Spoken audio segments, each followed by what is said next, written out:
Hello, everybody. I will be starting in about 1 minute. I just happen to really enjoy this song and I kind of want to listen to the last minute or so of it. And it's mixed with the ambient sound of The Long Dark. I think it's really fitting.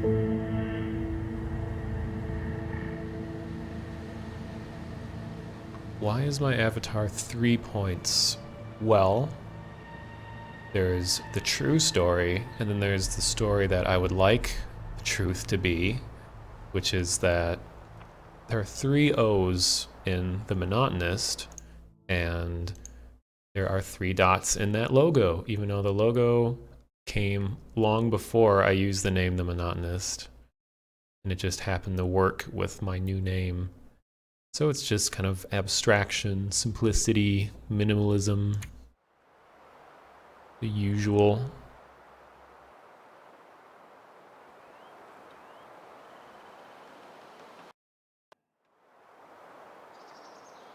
Okay, so Long Dark is currently in its alpha stage, which I believe it's been in for a very long time, for like years. And I think it says alpha 0.349. Also looks like I got some follows while I was gone. Calm Night, QWEQ12YT. Oh, M6000W is following me now. Mike, you're probably not here right now, but thank you. And Hetero Sivaniskiva. And Shoji91. Nice. Shippage. Finally got to catch my stream live. Well, welcome. And also welcome Sick Today and Manarar. Anyone else that's in the chat right now. So The Long Dark is a survival game, and it's a really tedious kind of survival game where you got to worry about your calories, your temperature, and it's more about like the micromanagement of survival. And I only played a little bit of it. I played a very old version a long time ago, and there was hardly any content at all, but it looks like they've added a ton to the game.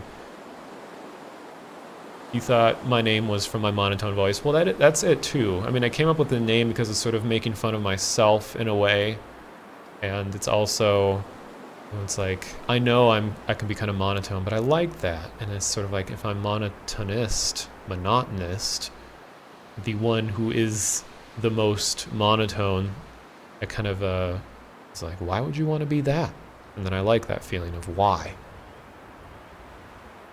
You've seen my VODs and you really enjoyed chill mysteries and such. Well, thank you. You can only hear in mono. Oh, interesting. And I love the title screen they have here for the game. Like, the in-game time has been passing while I just sit here. Uberdyne, hello. How am I doing? I'm just chilling. There's gonna be an excessive amount of puns tonight related to the cold. And also thank you for the follow, Dan Spark. So I played a little bit of this, the newest version right now, ahead of time just to make sure everything works. Yeah, I got everything like graphically as high as it can possibly go. Some of the audio might get really loud, I don't know, I'll have to see. But I like having my in-game audio pretty loud, because I think it's more immersive, not just assault you with my voice the whole time. So the story mode is not in the game yet, but it says, eventually, you will play the story of bush pilot Will Mackenzie as he struggles to survive, crashed in the wilderness in the aftermath of a mysterious geomagnetic disaster, which actually has some truth to it. From what I've heard is that, you know, we always think about apocalyptic situations about like, oh, a meteor hitting the earth or zombies or some kind of atmospheric thing, but like geomagnetic storm, I don't entirely know what it entails, but I think it has something to do with the sun. and solar flares and things disrupting the atmosphere, which would essentially mess up electronics everywhere, from what I've heard. It would change the chemistry and the physics of how everything works. Do I mind if you drop this here, a golden kappa? Is that for real, or is that some sort of like Franker Face Z wizardry? Let me see. Huh? It looks like it's real. Well, Uberdyne, I guess I'm honored to have the receiver of the daily kappa, golden kappa, in the chat. Would love to live in somewhere as cold. Your country is hot as fuck. Yeah. I live in Minnesota, where our winters can be a lot like this. I think this game takes place in Canada. So we got sandbox mode, and they have different difficulties here. You got Pilgrim, which is basically, it says it's all about atmosphere. It's very non-threatening, and you just sort of enjoy the atmosphere. And then Voyager is medium mode. It has a lot of challenges. It's reasonably paced exploration, survival, but it's not punishing. And they've got Stalker mode, which is extremely punishing. It says, you know, death is around every corner. And something I might try before the end of the night is there's challenge mode, which is they set up specific scenarios, and you got to see if you can survive them. Like there's hopeless rescue. Are you the last person alive? You have to know. If only you could get a signal out to someone. So you have to recover a flare gun at the top of a mountain and shoot it off at a lighthouse. Difficulty is 4 out of 5. The Hunted Part 1. It's where a bear is continuously pursuing you, and the bear cannot be killed, so you're on the run constantly. It says avoid the bear, get to Trapper's cabin in Mystery Lake. It's getting windy in here. It's getting real cold and windy in here.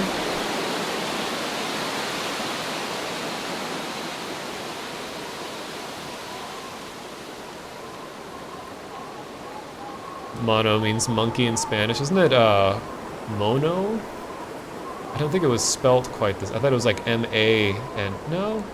Oh no, there's hand is M-A-N-O, I think. It sounds familiar. So yeah, challenge mode with a bear that constantly pursues you, and then there's whiteout. Storm arrives in 30 days. Stockpile enough food, water, and supplies in the coastal highway Quonset garage before it hits, so it's like an oncoming storm that happens in 30 days. 4 out of 5 difficulty, and then Nomad. The world has changed. The only way to survive is to keep moving. Survive for 3 days, each in 15 specific locations across the game world. So it's kind of like a gauntlet of putting you in different spots, and that's only 3 out of 5 difficulty. So I'll try some of those towards the end, but I want to have like the most vanilla experience right now, so I'll do moderate sandbox mode. And I have very minimal knowledge about this game, so I'm hoping that it's, you know, kind of forgiving for my first time. And then you choose what region you want to start in, and there's Mystery Lake, ideal for new players.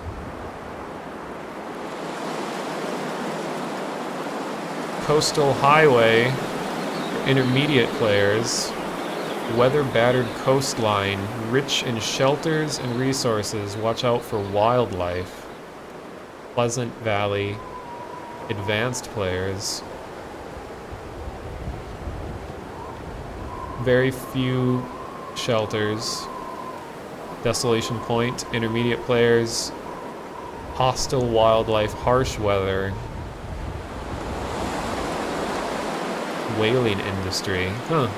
Timberwolf Mountain, an alpine mountainous region, true test of wilderness survival, and then random. So I'm going to do Mystery Lake.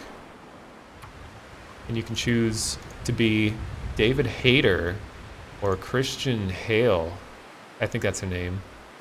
Just funny. I think this is actually David Hayter that voices this in the game, so we're gonna be Snake. Which I can't do a Snake impression of at all. So I'll be Snake. And I'll call this Mono 1. Mono 01. Oh, away from the storm.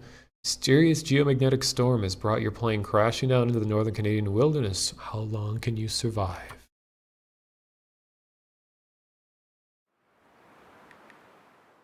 Extinction is the rule, survival is the exception. By Carl Sagan. We got quotes. Oh, it actually starts you with a different time of day and everything. So this is pretty random how it starts. 12 hours of daylight left. I am rapidly freezing. I'm fully rested. I have no thirst. And I'm full hunger-wise. Condition 100%. About 2,000 calories remaining. It is negative 19 Celsius, which I think is gonna be a test. Let's see, I have obviously being American, only have knowledge of my own system and only have like some metric knowledge. So let's see, negative 19 Celsius would be something like negative 20, or no, like 0 Fahrenheit, or okay, 0 Celsius is 32 Fahrenheit. I don't know the exact conversion, so it's probably around like 10 Fahrenheit, something like that. That's my biggest difficulty, is trying to remember temperature conversions. I can usually get meters, kilograms, kilometers, but Fahrenheit to Celsius is really tricky. So let's see what gear I start with. I have accelerant for starting a fire. It's supposed to speed up fires. Antibiotics for stopping infection. Antiseptic for cleaning wounds. Bandages for stopping blood loss. I'm wearing ragged leather boots. Very low in effectiveness. And my guy sounds like he's freezing. So barely does anything at all. It's basic ski gloves, bedroll for sleeping, thermal underwear, which is very effective apparently, flares, will scare wildlife, stale granola bar, the best kind of granola bar.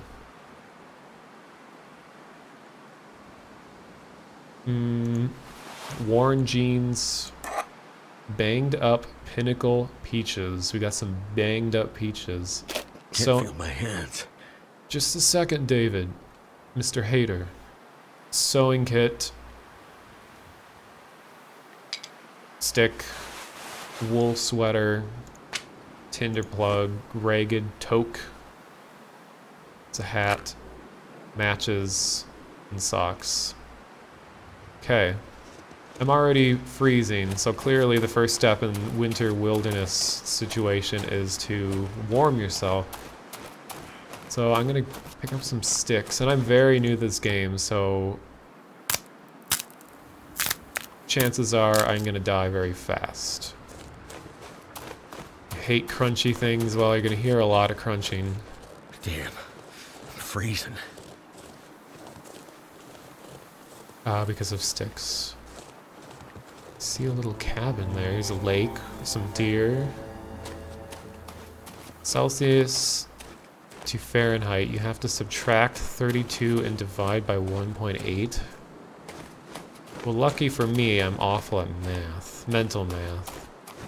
I don't feel like it's gonna be safe to try to settle out in the middle of a lake.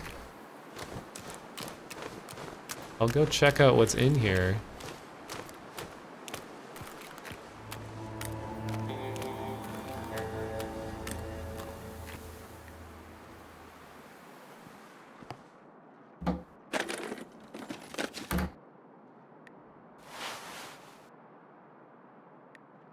cloth.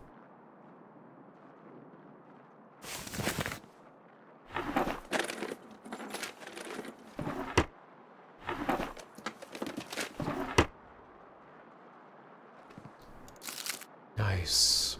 Another stale granola bar, but it's 300 calories, so it's pretty good. Tinder plug. So I could start a fire on the stove to warm up because my guy's freezing. I guess I'll take that risk since I just started. So here's what's needed to start a fire in the stove.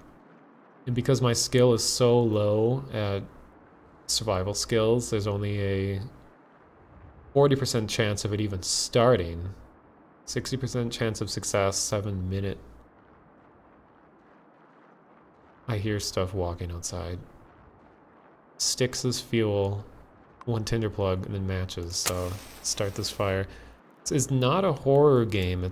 I mean, it can be horrific in its own way, but it's mostly wilderness survival. It's about collecting stuff and managing your health.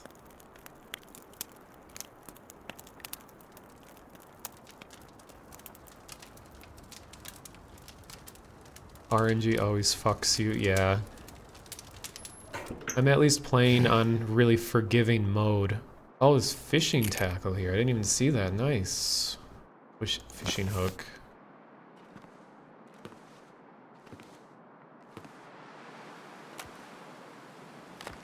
Okay. So Goddamn freezing. I was not able to successfully start it, so gonna use my last tinder plug. You can see in the top right that everything has a duration, and it actually speeds up the in-game time. So if you do a task that takes a very long time, it will, you won't actually have to wait the full real amount of time that's passing. It'll speed it up for you. Oh, I think I got it started. Nice. Fire's life out here. So I got 1 minute of fire. That's warming me 1 degree. So my numbness, as you can see, is reducing, and the fire's out. Great. And I think I'm out of plugs, tinder plugs, to actually start a fire. So I gotta... reminds you of your summer cottage.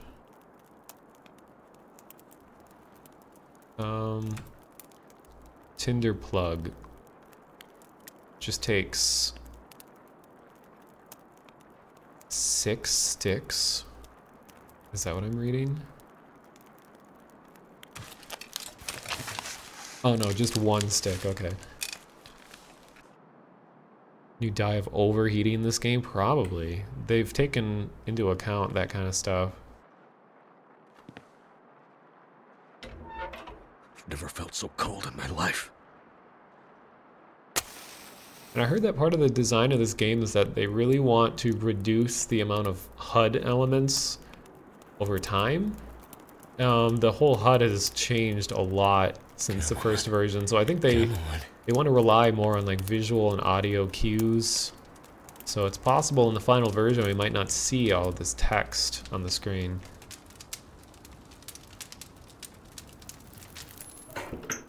Are you serious? Yeah, I do not have enough skill to keep the fire going, so maybe it's best that I move on. I'm at risk for hypothermia as I walk over a frozen lake. Oh, it's voiced by Mark Meir, Commander Shepard. Okay. Just want to lay down for a bit. Thank you for that correction.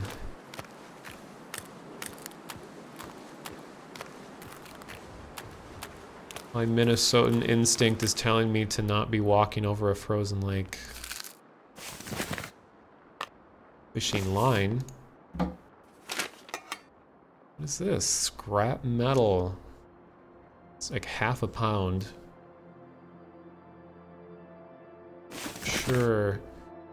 Matches? 20 matches. Sweet. And they're in really good condition. And a rifle cartridge. A single bullet. See, this is how survival oriented this game is. You get one bullet at a time. Cloth.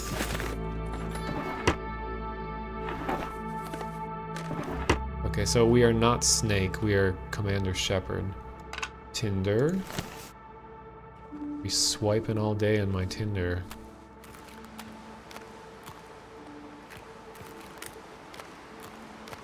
What I really need to be doing in a survival situation is to keep track of the direction that I'm walking.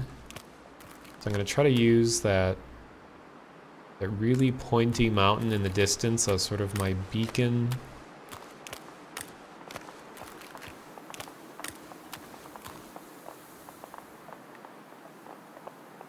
Oh, there's a deer walking in the distance, I see.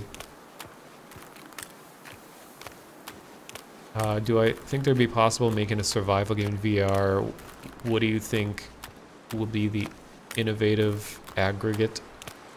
I think there already is someone working on a survival game, or at least some of the developers of current survival games are making VR components. I think the biggest draw to a VR survival game would be doing stuff with your actual hands. Like in this game, as you can see, I just select items and then it just has a meter run showing you that, like, okay, you are making the fire. But a VR survival game would be really fun to use your actual hands to do the motions needed to make a fire or whatever, and that would feel a lot more immersive, I think. But Jennifer Hale, I had the wrong name, is the female character. Femme Shepard and Naomi from Metal Gear. Nice. Oh, discovered Mystery Lake. We are, in fact, in Canada. Canada.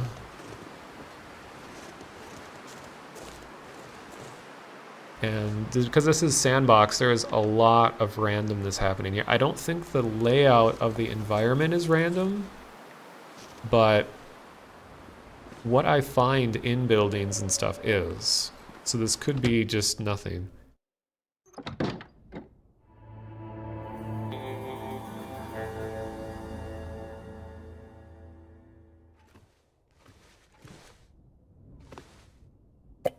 Udo's orange soda.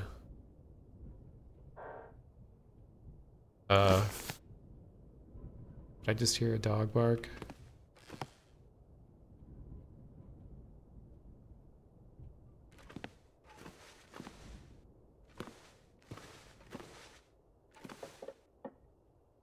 You're gonna have to resist picking up everything, because I know that can be your downfall. Wilderness Kitchen. Improves cooking by 10. Take that. A lantern. It's like 2.5 pounds. Burns kerosene.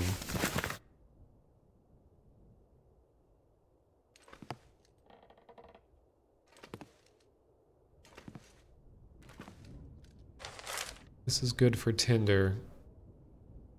Take it. And resist picking up lots of wood.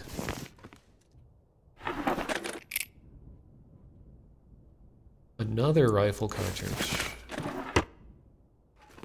We got 2 bullets. Bandages. Energy bar. Calories seems good. And it's like 30 something degrees.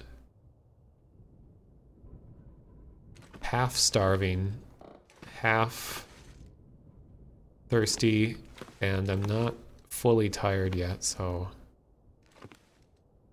Can opener, ooh.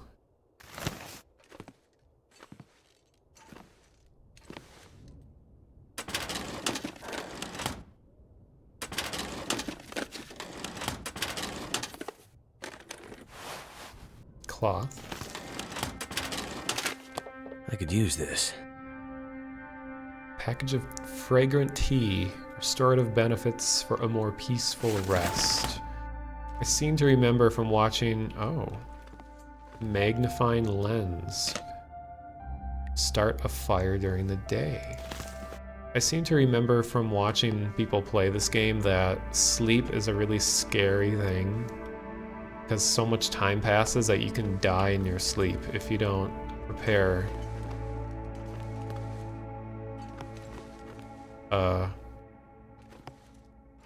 Sir, are you okay? He's a frozen dead guy. What triggered the music? I'm not totally sure. One of the musical things plays when you discover a new area. Okay, I'm searching dead guy. Nothing.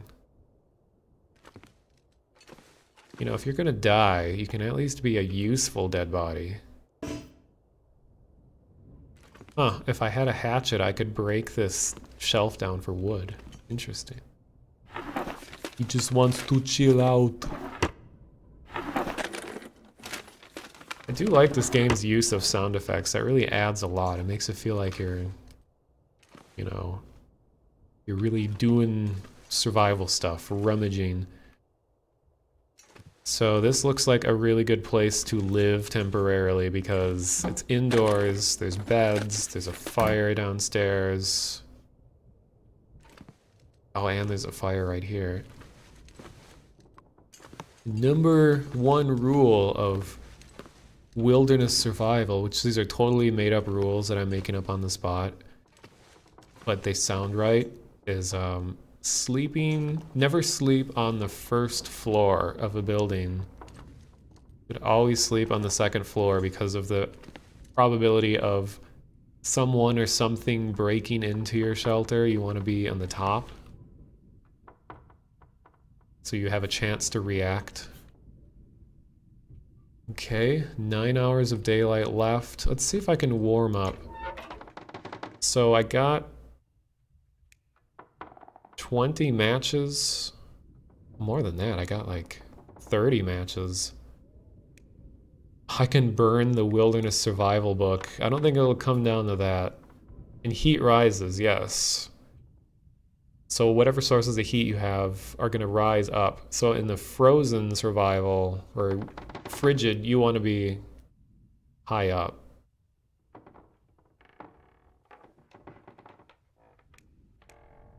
So I'll start this. I think the more I try to make fires, the more skilled I get at starting them.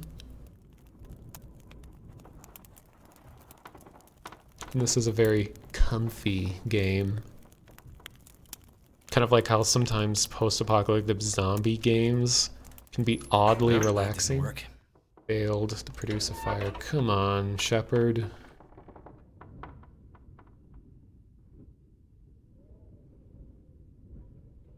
Let's try this again.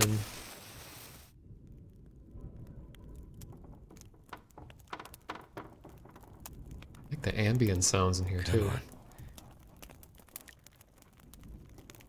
It's a great ASMR game. It's true. That didn't work. Oh my god, you're so useless.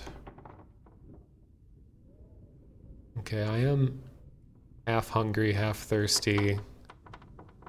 Let's see about my first consumption of food. I got all these bars.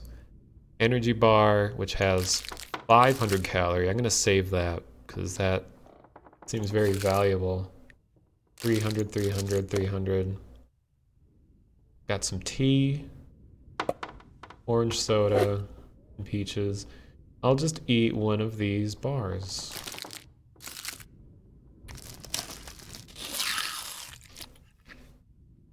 You only need 200 days for the achievement. Oh, damn. I haven't even survived 1 day yet. Do I have a binaural mic? Or can you take off my headphones? I do have a binaural mic. I'm not using it right now, but I have been known... Like, I did a Subnautica stream like 2 years ago where I used my binaural mic as I played, and I can like talk into your left and right ears, and people were like, what the fuck? I'm just using a regular like XLR lavalier mic right now. Maybe I'll do a binaural stream at some point where I can fool around and make it sound like I'm in the room with you doing weird stuff. Is there a backstory? Why am I in the hands of the wilderness?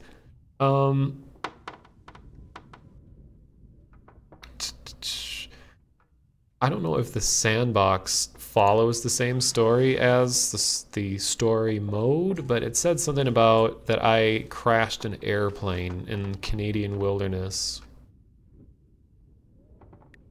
Thirsty. Wonder if I can just like boil snow.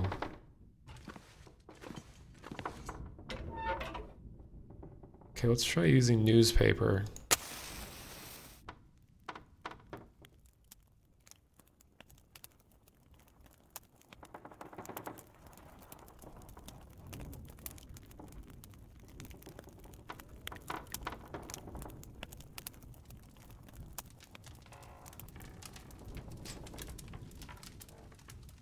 Your ears are sweaty. I know, it's kind of odd. I should play this game over the winter. Damn it. Come on, dude. I'm using all of my stuff.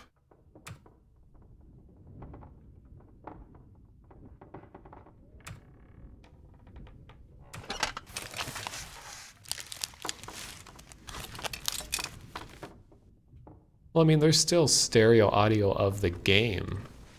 My voice is mono, so you're not going to get any stereo effect from my voice, but the game, you'll hear like directional stuff.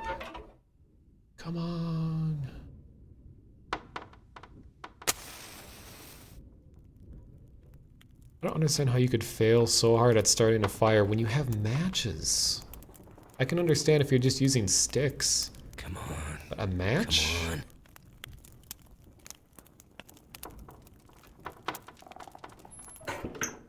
Well, that didn't work.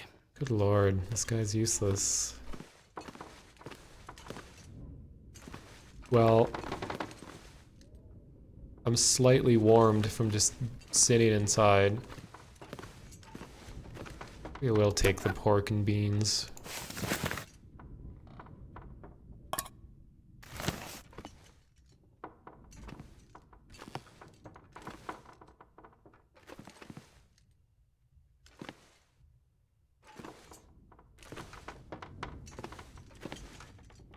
There's a lot of, like in real life, a lot of interesting ways that you can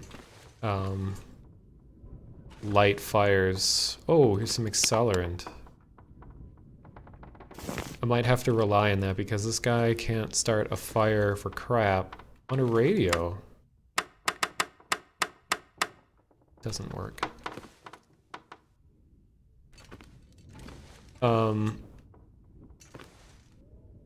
Workbench.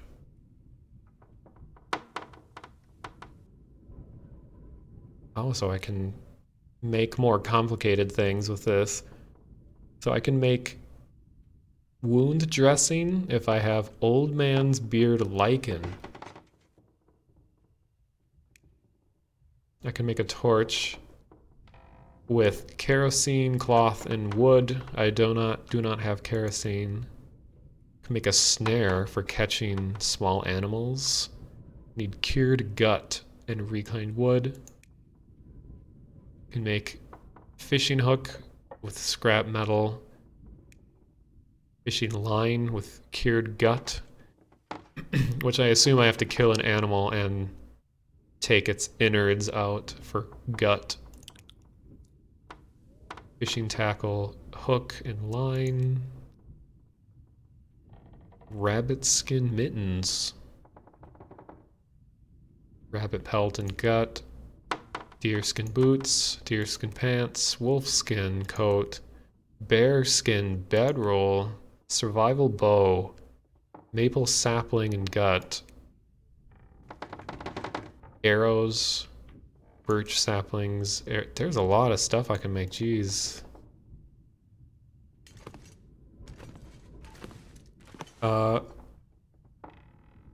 The fire is no match for him. Amazing.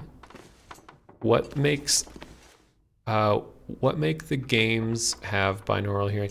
Well, this is the thing. Well, first of all, I'm gonna walk out of here, just so I'm not holding still and talking all stream.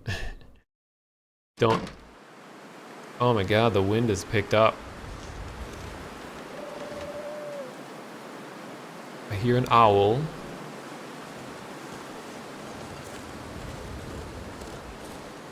Yeah, fishing sounds like a good idea. I don't have a source of heat, though. That's kind of my big problem.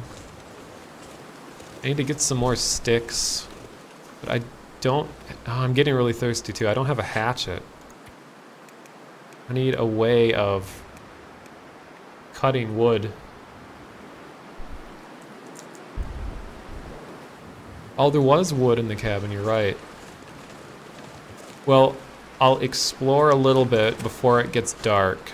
And then when it's nighttime, I'll do more interior stuff. Okay, so I'm trying to mentally remember where I'm going.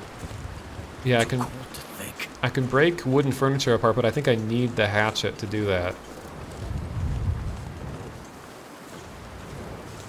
It's a railroad track. So the thing about binaural audio is that you have stereo audio, which just means two simultaneous sources of audio. But binaural means that not only are there two sources, but the way in which the audio was recorded takes into account the curvature of your ears and your head. It has all kinds of additional things. Oh, here's a bunch of sticks. A whole bunch of additional things that make it sound even more realistic. So sound bounces in a more realistic way. 10 minutes. Sure. So I have a binaural microphone, which actually are just two microphones that go inside my actual ears. And it's hard to tell you, or hard to explain that it's how it sounds realistic without just listening to it yourself. But when something is recorded from inside of an ear, it sounds so much more realistic than if it's just a microphone sitting on a stand.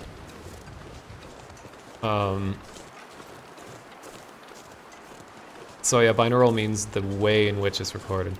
Would that work on people who are half deaf though?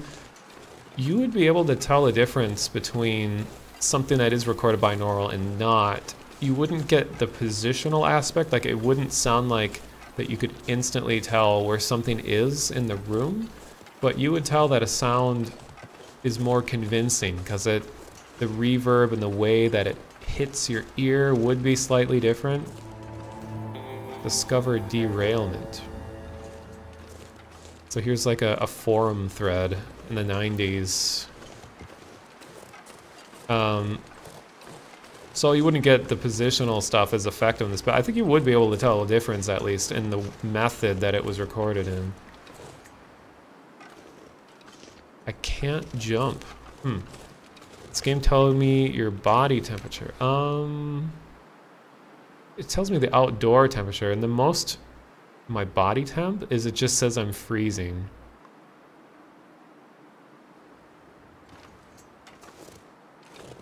I can't jump in this game, so I guess I gotta just... What is this? What a crowbar. Well, let me look in here first. Rifle cleaning kit. Nice. Okay. Is this a crowbar? Pry bar. 2 pounds. Pretty good condition. Opening up locked containers. Sweet.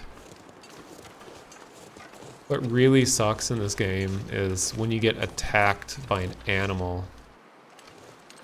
Because once you start bleeding, like it's so hard to stop.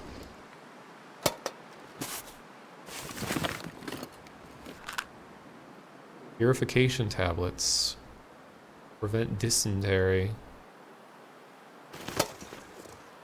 I think something else I'm missing is I need a large container. Hey, it's a frozen dude. What have we here? Some dead man's grape soda. Full of high fructose corn syrup. Oh, delicious. So anyone out there that cares about their nutrition, try to prevent eating or drinking anything that contains high fructose corn syrup, because it's an artificial sweetener that your body does not break down. So it's just basically producing garbage that's unhealthy for your body, but it's really cheap to make, and it's in so many different foods. People are trying to push to make it illegal to put in food. It says 60% freezing. I think if it reaches 0%, does that mean I die? I don't know. 6 hours of daylight. So it probably means that it's about like 3 or 4 in the afternoon, I'm guessing. I don't want to go too far out. How much am I carrying? 14 out of 30 kilos. Feels like 8 below. So it's probably like, I don't know, 5 degrees Fahrenheit or something. I can't mentally add 32 and divide by 1.8. Well, what would that be? So like 23 and divide by, yeah, so it would be like around 10, I think.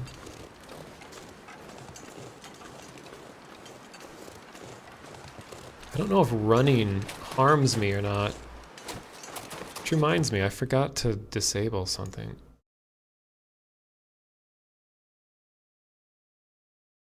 Okay.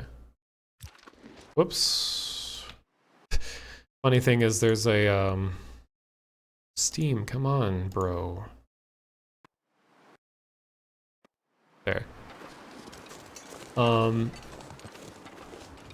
There's a mod that you can download for this game that just replaces the Canadian flags with Serbian flags. It's like, I don't know if you want to feel more proud of your country or something. 17,6, so 6 degrees Fahrenheit. And where I live, I've walked a couple miles through 30 below Fahrenheit before, and I survived.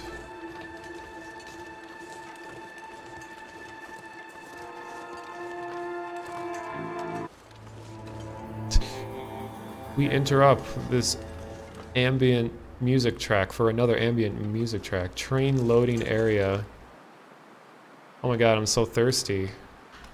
I better drink some HFCs. God, I'm carrying so much.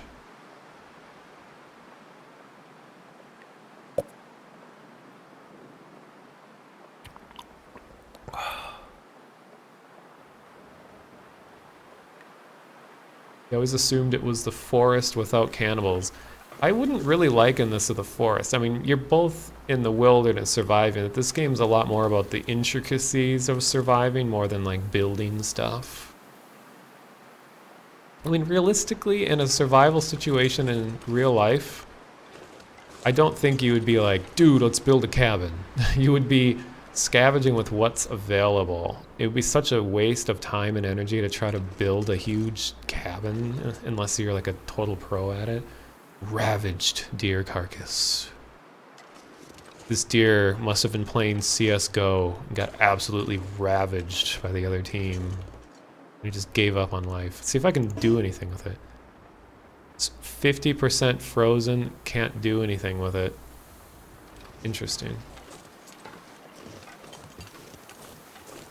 Yeah, it's weird that people's bodies all react differently to the cold. Like, I bike in the winter here in Minnesota, so I like ride over ice and snow and stuff. And my biggest problem are my fingers, and my feet and toes never bother me. Whereas other people are like, God, I can't keep my toes warm. They always freeze and I have to get all these special boots and blah, blah, blah. I never have that problem. It's just my fingers. So like people's circulation all act slightly different. Being surrounded by cannibals is a good reason to build shelter. It's true. I mean, not all shelter is just a freestanding cabin. Hope nobody needs this anymore. You know, they have lean-tos, which is basically you just put a fork, like, you know, piece of wood that looks like this, stick it in the ground, put a log that leans in between the fork, and then you just drape some sort of cloth over it, and then you just lay in this kind of triangular tent-like shape underneath. Hypothermia, am I really that freezing? Okay, hypothermia isn't good. 5 hours of daylight. Okay, maybe I should head back. Hope nobody needs this stick. I'm not sure I'm gonna make it. Okay, he sounds like he's in pretty rough. Oh, I'm getting really tired too. I didn't even notice that. Shoot. The thing is, I think running drains calories faster, but when you're in the actual winter, running and movement and all that really warms you up. Like when I bike in the winter, I overheat. I have to like take clothing off when I'm biking because it just warms you so much.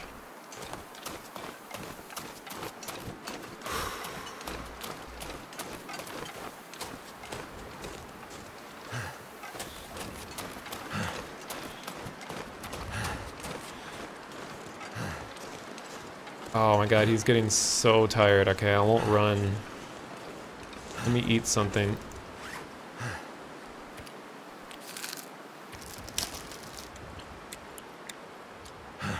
And also drink.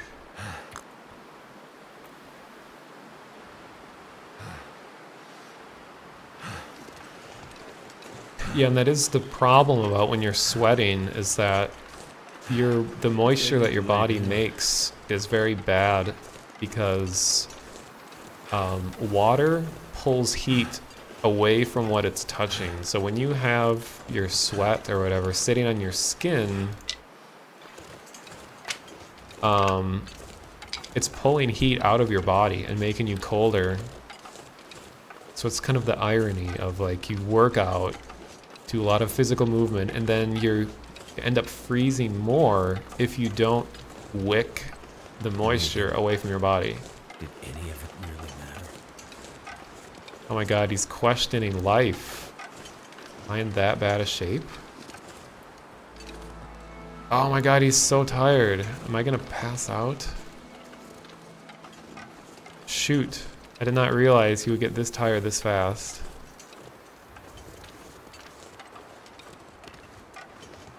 Maybe I'll sleep in this boxcar. Wait, before you pass out, bro, wait.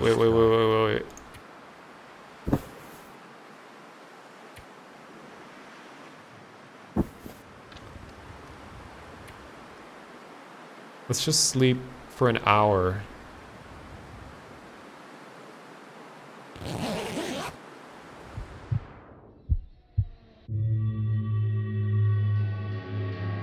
Oh, I died? Wow. Okay, don't sleep in a boxcar, I guess. Jeez. Well, that was my first life. My first death. Hypothermia was my cause of death. Huh. Great. So that's a noob run where you don't even survive one day. At least I died in my sleep. I know. Instead of dying to a wolf. Okay, luckily it randomly generates your starting location, everything, so you won't see the same thing. I'll try this again. This time I'll be Femshep. And I'll call it... Actually, I think it just erases your file when you die, so let me just do this. Bill Cosplay. Is that like Bill Cosby? Nice name.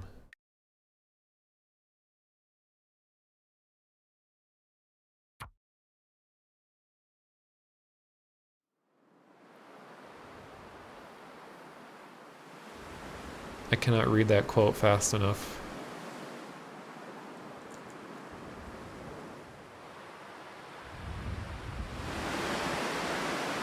That quote was actually really fitting.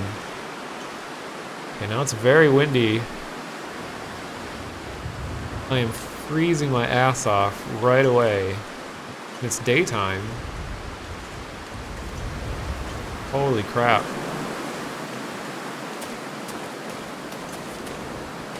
I'll head towards the lake.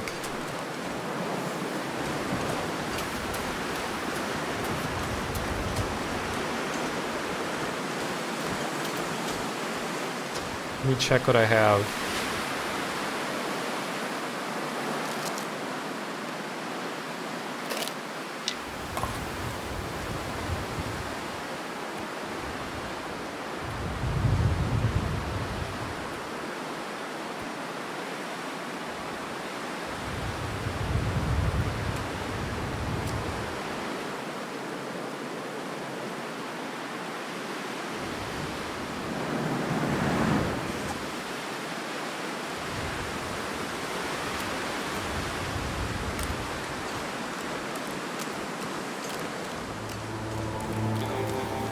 Oh, this looks like a similar area. I just started in a different spot.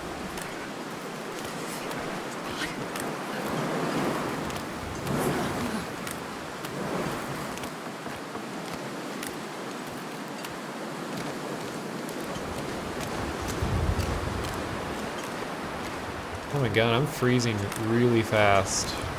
Like faster than last time. This does look slightly different though. I don't remember all those other cabins. Oh, there, okay. There's the one that I was at earlier.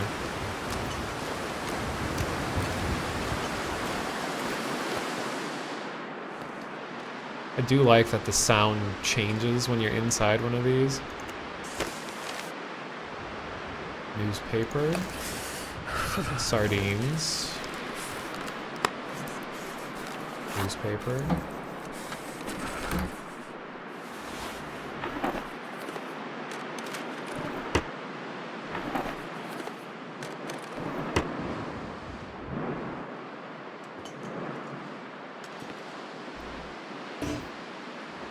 Oh, I have to break the ice, and I don't have a tool to do that. 22 below. First time playing the Long Dark? Yes, this is my first time. Right, I can't feel my feet.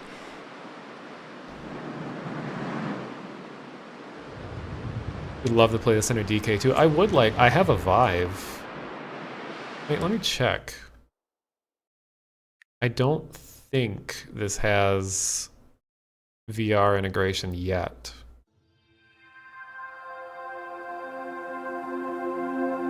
No, it doesn't look like it.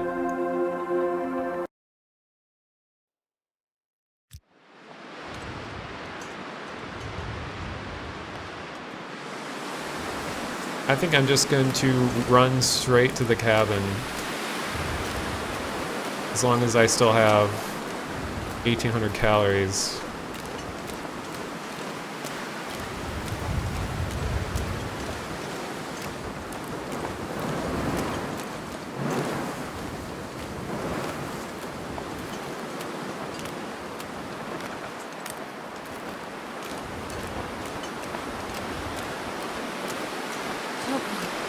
So cold.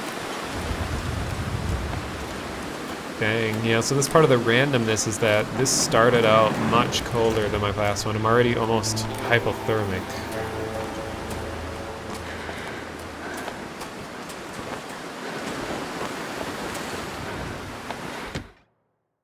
Read the whole comment. Do I have hearth?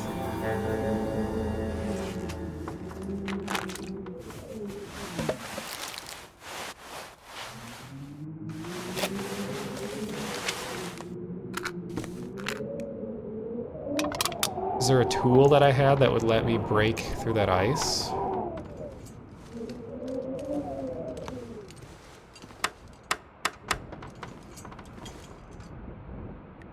I'm happy if you give me tips, but like, Good stuff will come in I guess handy. this is sandbox, so you really can't spoil a whole lot.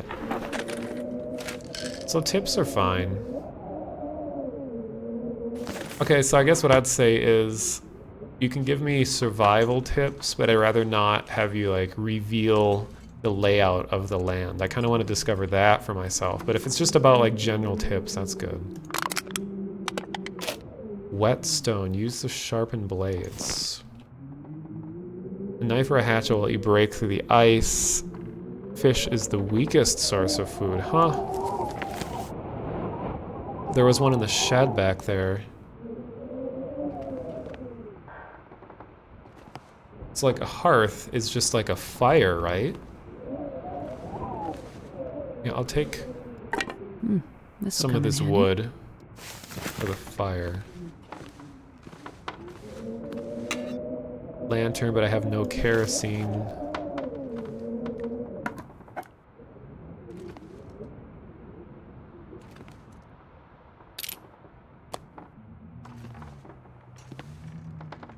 There's no magnifying glass this time. What is this? Condensed milk.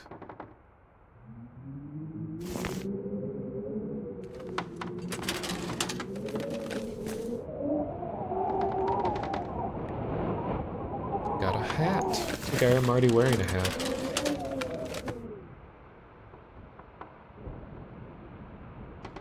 It's important to keep clothing repaired and to craft your own. Okay, that's a good tip. I know the clothing that I start out with is total crap.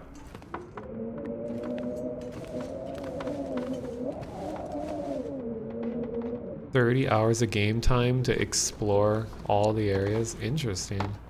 Water bottle. I think that seemed like that was a really important thing.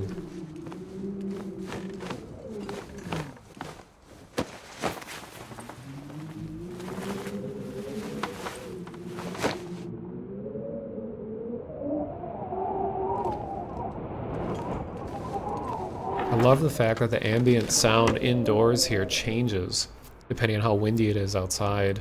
It's not the same sound each time you hear it.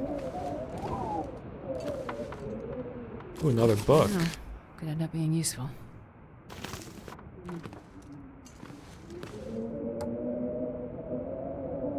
Oh, I can break down the crates to get reclaimed wood.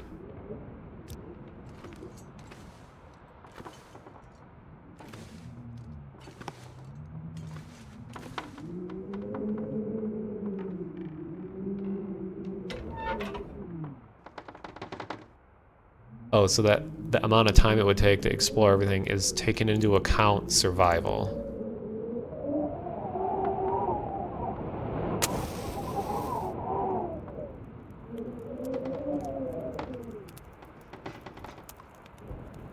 And also Jennifer Hale, who's voicing this character, That didn't work.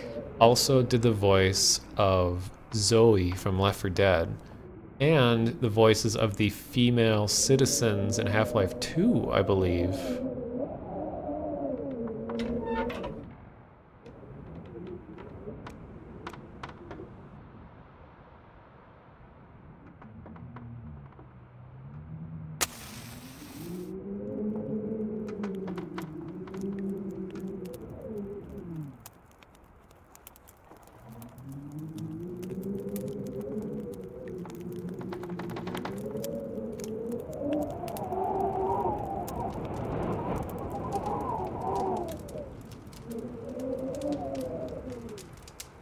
So, if you can locate an area where rabbits are, they're a great source because they don't require you to be outside.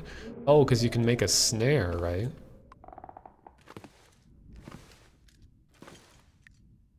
So let's see what I,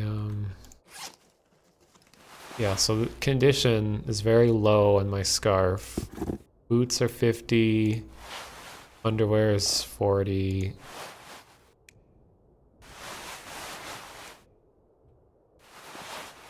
Sweater 60. Oh, I do have a jug of water, okay. A bunch of hats. I'm wearing the best condition one.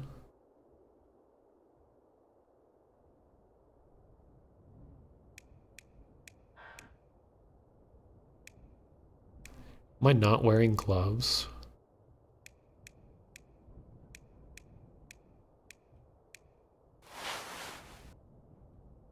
I feel like not wearing gloves would be a death sentence in the winter.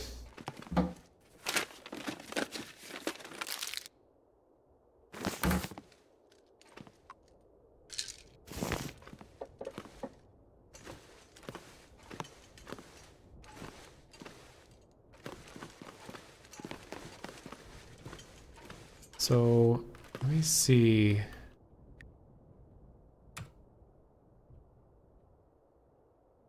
Dressing, bandage. What is drop decoy? Oh, for animals, I guess. Oh, does the lantern have kerosene in it?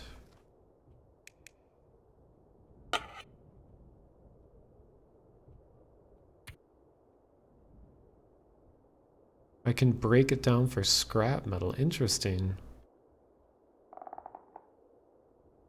I love it when games let you examine items like this. It's so cool. Let me see.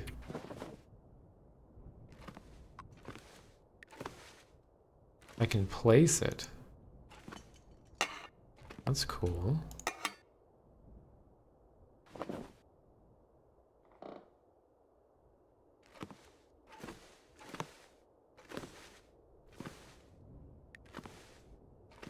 Yeah, there's a workbench in here.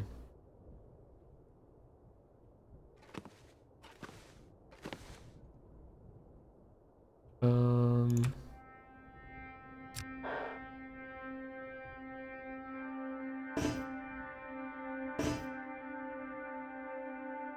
don't know if I want to light this though, because I feel like I want to save that. So sewing kit required for crafting and repairing of clothing. So with my current materials, let's see if I can make gloves. Bear skin, wolf skin, deer skin, rabbit skin. So I'm guessing that I need to use the cloth only to repair my current clothing.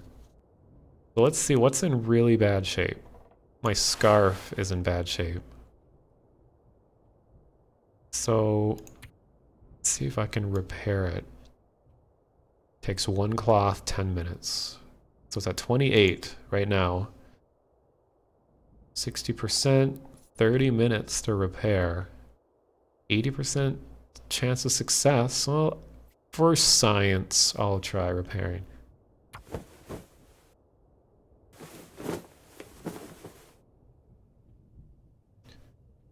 Okay, repair skill increase to 61. Now it's 88. And let's see.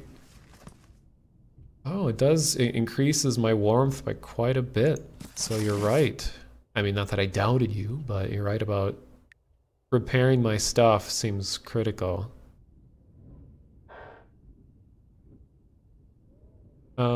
Let's see what happens. Wilderness kitchen. I'll research for 1 hour.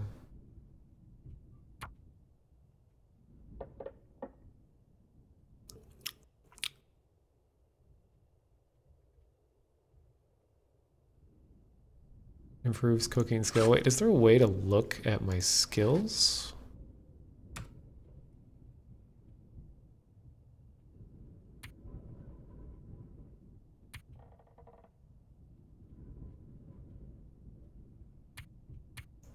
So basically everything sucks about me right now. Oh, stats.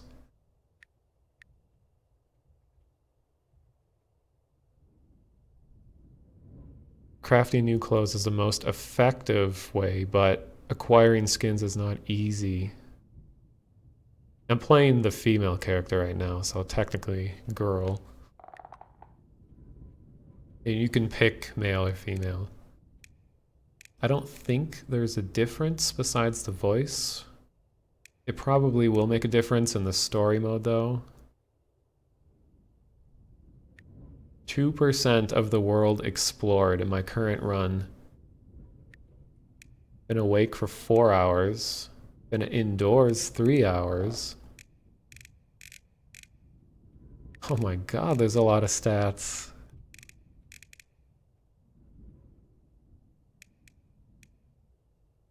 Intestinal parasites, 0.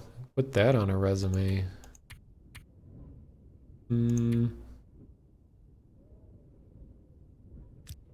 Well, right now I'm mostly just extremely cold. So maybe my best method of warming up is not to make a fire, but just to put on more clothing. Oh, I didn't check this. I think I can use this. Emergency stim, a steroid injection.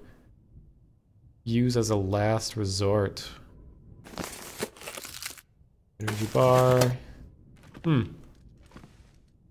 Cabin fever. I'm guessing that's if you stay indoors too long, your character will get kind of restless. Which I kind of feel like I'm immune to, because some of the winters here in Minnesota, I'll be indoors for like weeks and it doesn't affect me. I can break the chair down. Okay, so I'm getting thirsty.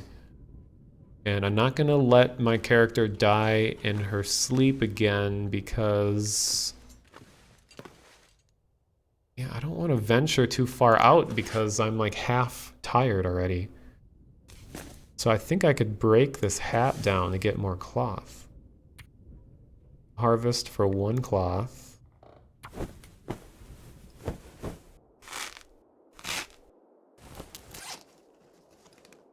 And that is one of my most hated noises, is the sound of ripping cloth apart with your hands. Ugh. Hate that sound. Just that tearing.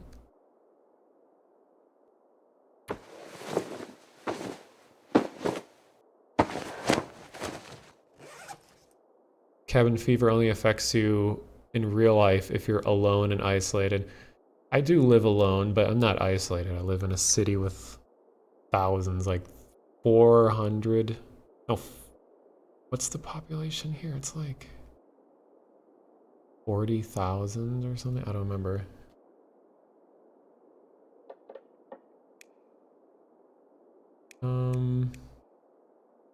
I wish it would... okay, so I'm thirsty. Let me drink something. I'll just drink some antiseptic. It's water, right? Alcohol. I don't... oh, I have a jug of water. I don't think I have anything that is durable enough to put on a fire to melt snow into water.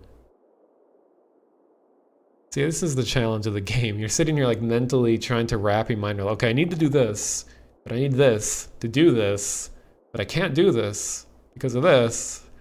It's just like a mental struggle. Flesh ripping is worse. Well, I can't say I've ever heard that. I have never like ripped flesh apart.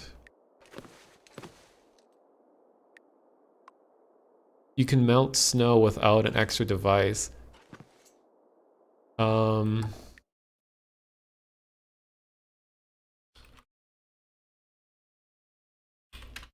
Well, I live in Minneapolis, Minnesota. Oh, well, I totally underestimated. Minneapolis's population is 400,000 people. It's like the densest part of the whole state.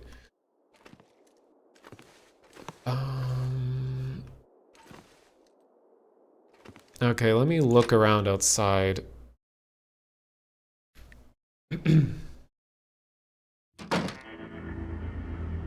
Oh, 2 hours of daylight left, so it's probably like 8 p.m.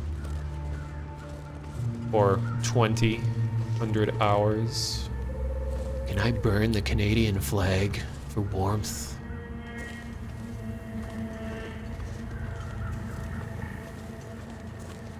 Okay, I'm not going to venture far. I'm not going to go beyond the railroad tracks too far.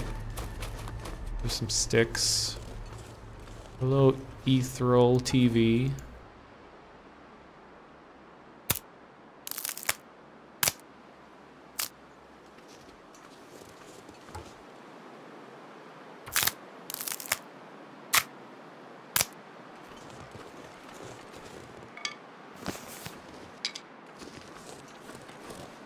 God, I've never felt so cold in my life.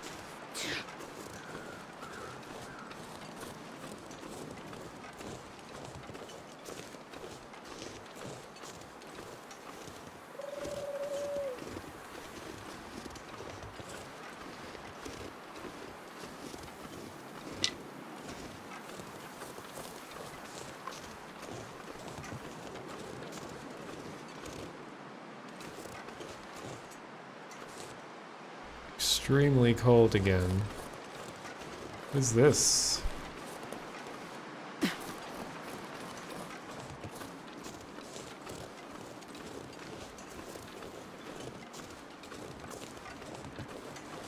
You know, most of us are, oh cool, I leave footsteps. I didn't even notice that. Huh.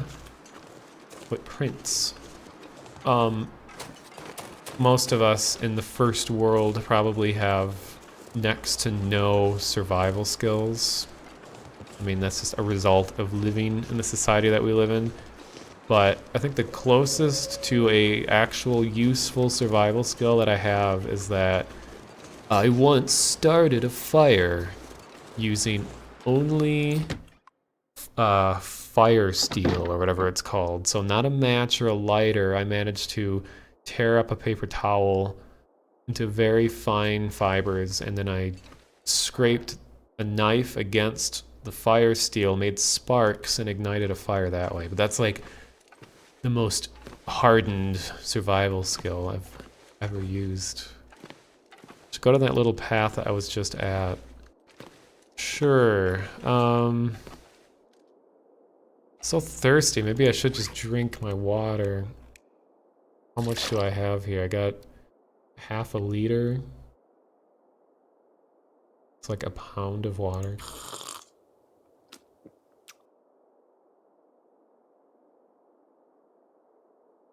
Paper towel tray. Well, I know some of the methods. You can make a tinder stick. You have a knife and you take a stick and you scrape down the edge, like very fine scraping, so that you get these kind of thin curled up edges, and that's like a good way to make tinder. I wish it would show me my stats on the inventory menu. Really tired, really hungry. Let me eat some stuff.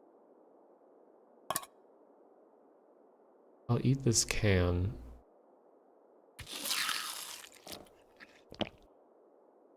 Once made a fire from 2 sticks of wood. No. I've never even come close. I'm not that I've tried. I've seen what the theoretical method is from just using wood to make a fire. So like in theory, I know what you're supposed to do, but I'd be fucked if I was reliant on that to survive. I feel like it's bad of me to be eating all these bars because they seem like more emergency things, but maybe it is an emergency, I don't know. Oh, I should repair the thermal underwear because I think these do a lot for you warmth-wise. 30 minutes to repair. Not using a bow drill. Well, that's kind of the method that I've seen. I just wouldn't be able to find a fiber thick enough to last during the whole drilling. I feel like, okay, how much?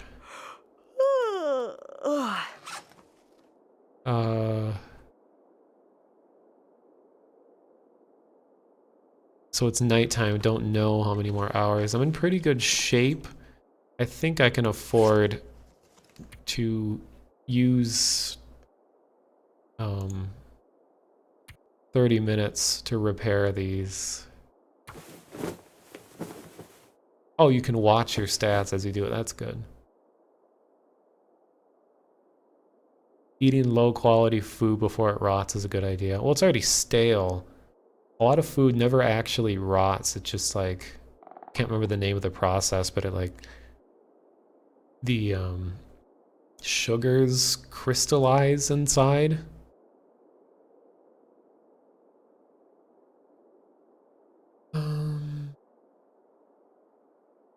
Oh, you can continually repair it. Interesting. So I'm at 84. I'll try repairing a little bit more. Because thermal underwear is like, in real life, really important to warmth. Wow, it really does get dark. Dang. I think I'm in good enough shape. I'll eat one more thing, and then I'll sleep. I'll just sleep with a corpse. It's not gonna like haunt me in my sleep.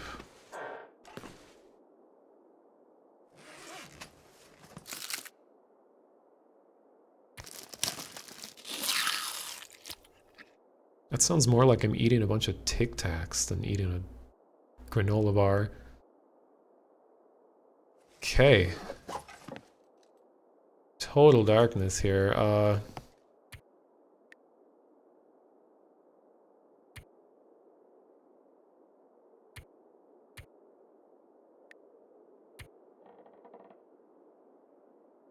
My necrophiliac. No, I wasn't saying I hope the dead guy does stuff in my sleep. More like, I hope not. Okay, I'll sleep for... I'll start with 5 hours.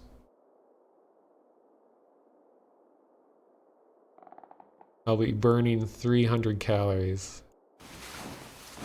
Don't die, please. Don't die.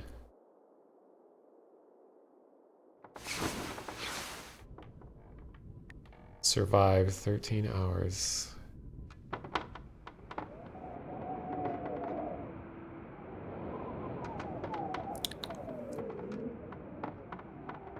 Hitting 2 phosphor rocks that Tom used in Castaway. Having phosphor dust and glass. Let me just bust out my phosphor stone. Wow, I like literally cannot see anything. And I'm not gonna be a cheap jerk and just turn my monitor brightness up to see better, because I hate when people do that.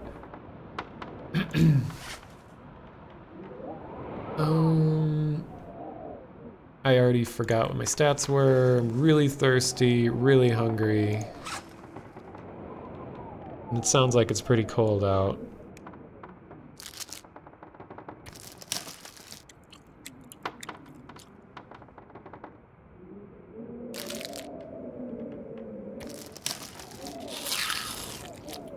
Castaway is a movie.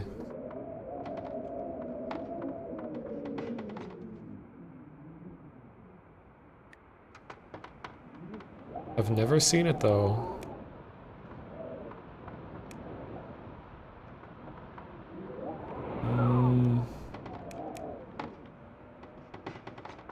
What happened to my water jug?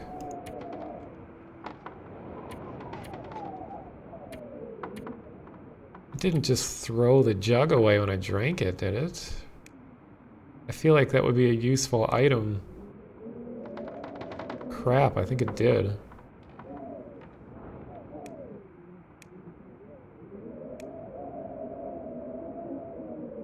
Well, how do I just get water, though? Oh my god, I'm gonna like fall down the stairs.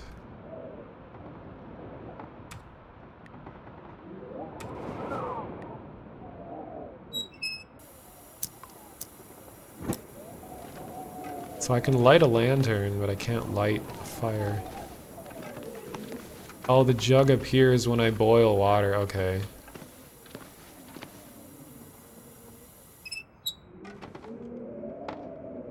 Make a fire, melt, and then boil water.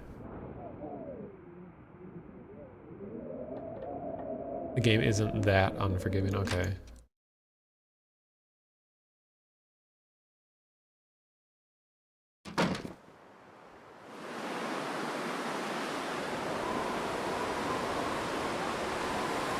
Wait, how do I... No, no, no, no. How do I... 32 below. Jesus, maybe I should not be out here. Put the thing away. Put it away.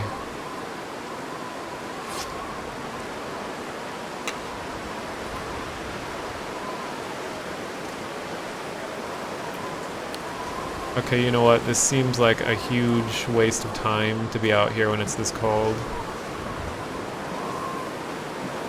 Yeah, I'm going back inside. I don't want to lose everything.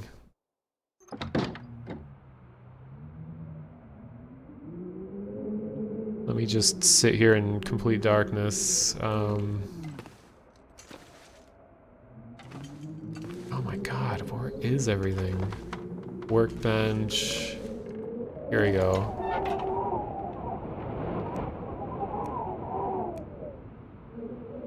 I don't want to burn... Oh, I have the reclaimed wood. Let's just try this. No, use accelerant because it feels like I just fail every time. Also, the accelerant adds 40% chance of success, so that's probably what I'm supposed to be doing.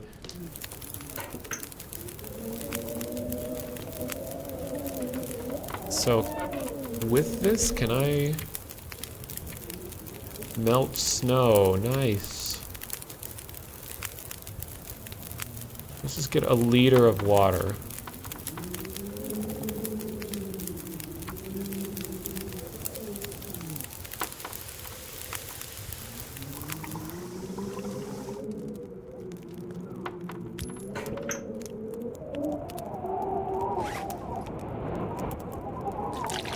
Unsafe water.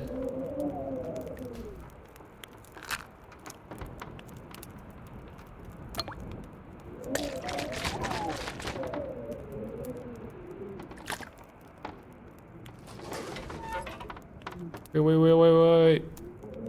No! I was just gonna put a stick in there. Oh. Just wasted my accelerant. Okay, let me drink some of this water. Don't drink the whole thing. Okay. Okay, damn it. Let me craft another one of these.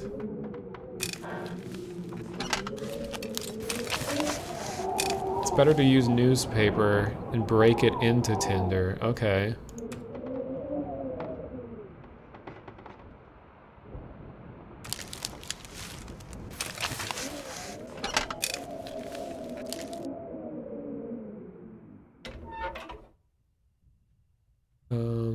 I don't want to burn that book yet because I have all these... Well...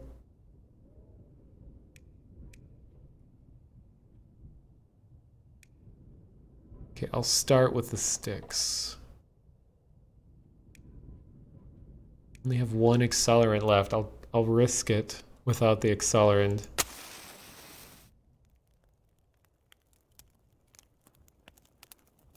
Oh, wait, I have more than one. I used one and I had 4. Come on, little fire. Come on.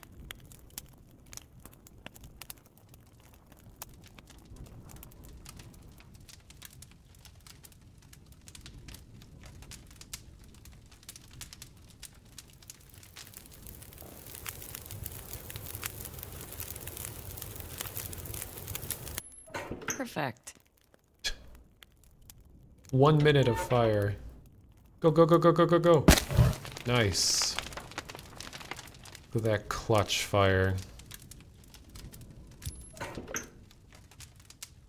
Thank you for the follow, Morphon1.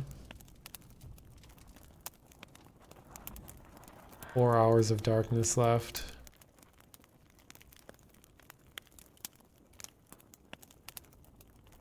I'm really warm. I'm like in pretty good shape right now. So it's like 40 degrees in here right now. It's pretty good.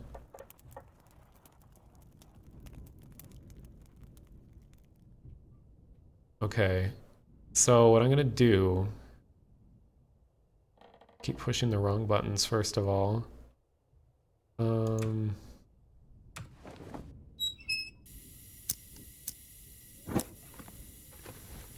I'll sleep a few more hours.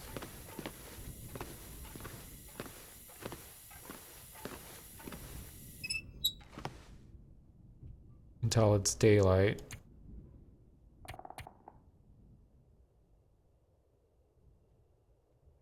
Let's do 4.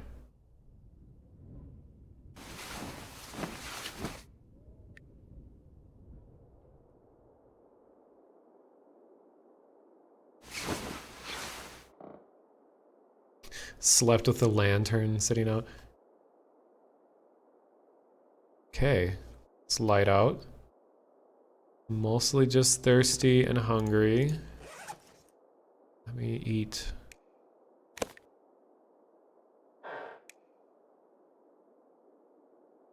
I'm gonna have to start getting my own food now. I need a tool to break ice so I can fish, because I have all these fishing supplies. I wish you could choose how much you drink.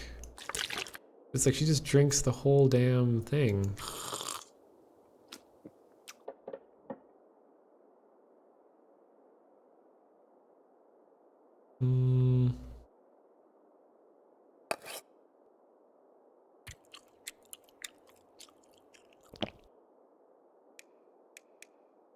So something that was really interesting to me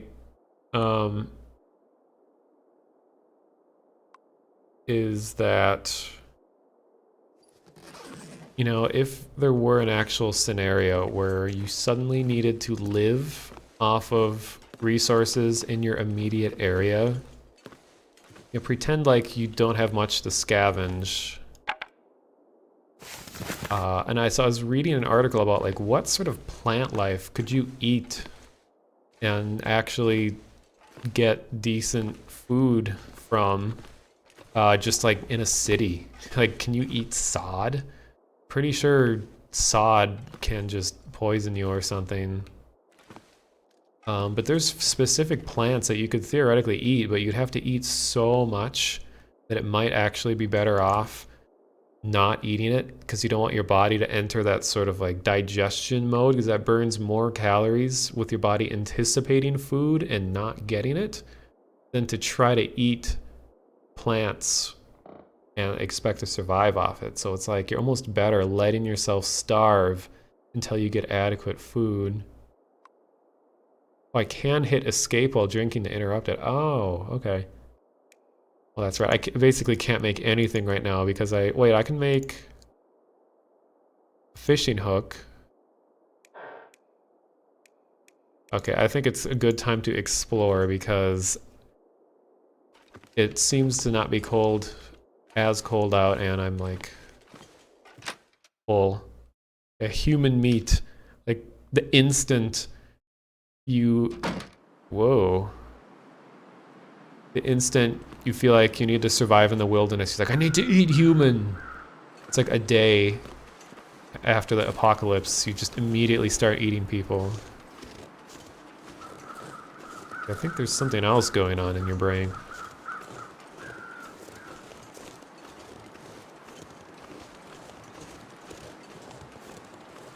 So I'll go this way. I went right down the track last time. I'll try going left.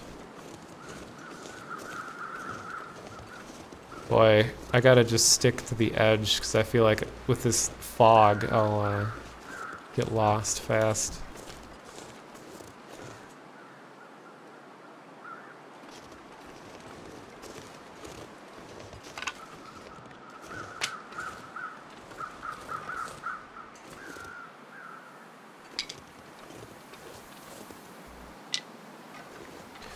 I mean, as someone who is trying to be vegetarian, I'll tell you that you don't get many calories at all from eating plants.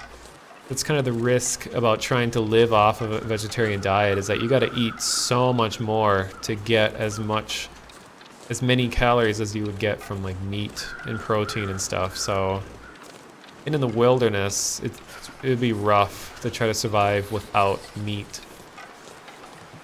I'm already getting really cold.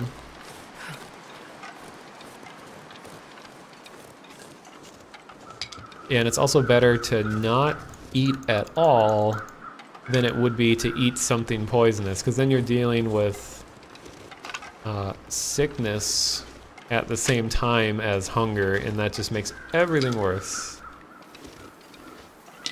Best be prepared for anything.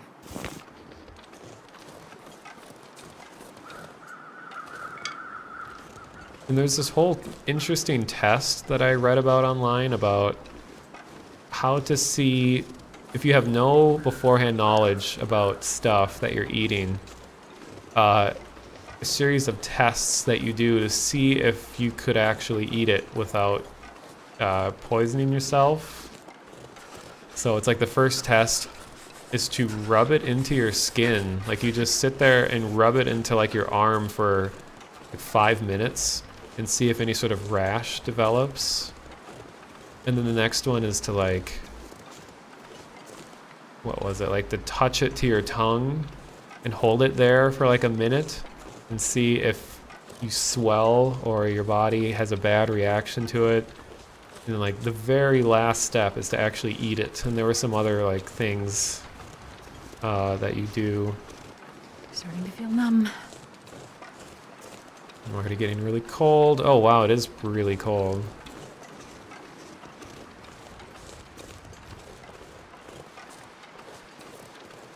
Skin, cheek, corner of mouth, tongue, and something else. Yeah. Yeah, cheek before tongue, which sounds like a player's guide to women or something.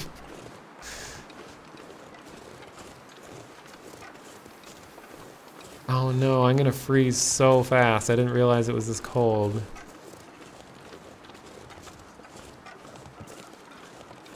Okay, at least there I might have gotten something. What is this? I'm gonna die if I don't warm up soon. Dang it. Tunnel collapse. Soda.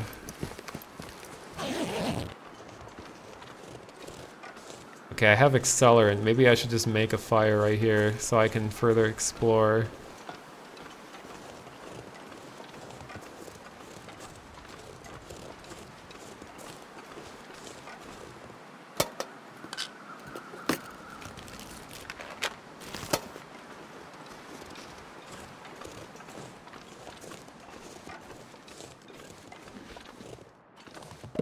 Ooh, nice.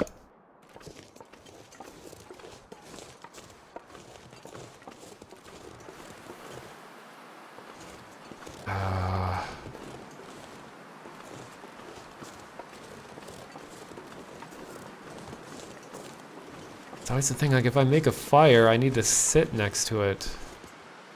And if I'm just sitting next to a fire, I'm not advancing myself. I'm just wasting time. But I don't want to die. But I also don't want to waste time. And I'd be wasting accelerants too because I'm not skilled enough at building fires.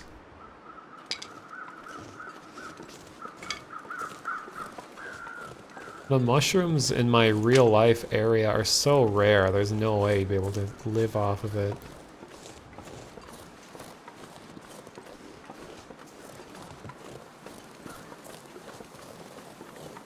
I feel like I'm taking a lot of risks by going out into this.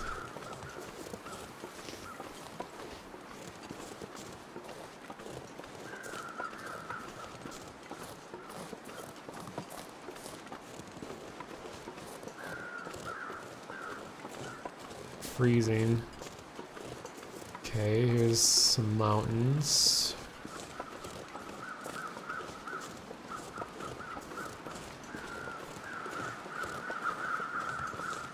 I love crows.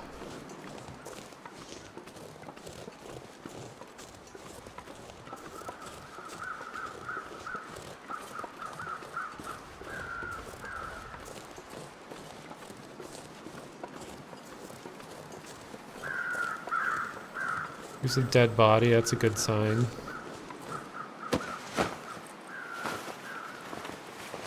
Nothing. I mean, the sound crows make can be kind of irritating if you're trying to sleep or whatever, but in general, crows are really cool birds. Like, I don't know, I kind of relate to their mentality. It's warming up a little bit.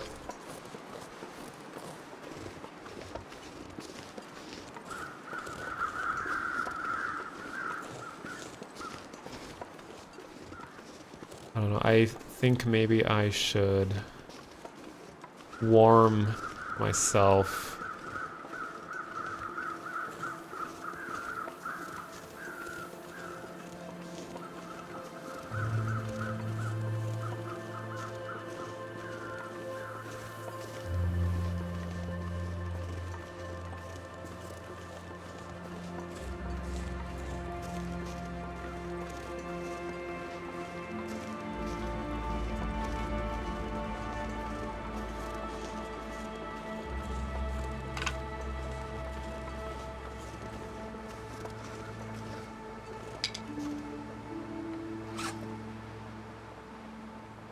Okay, I have 2 accelerants. So okay.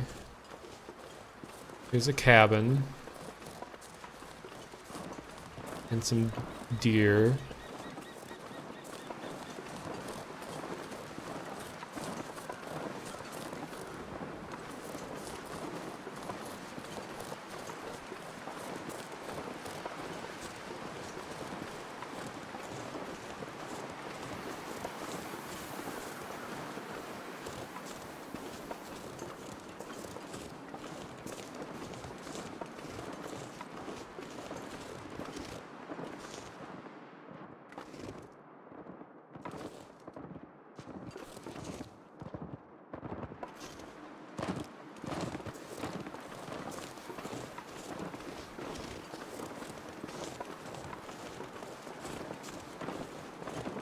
I don't want to run because that like drains my energy like crazy. It is warming up naturally. 10 hours of sunlight. Some lovely headstones. Trapper's Homestead.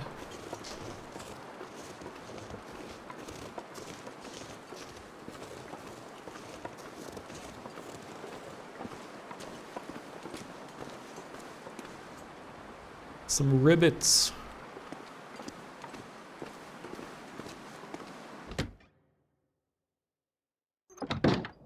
When you came here, there were wolves everywhere.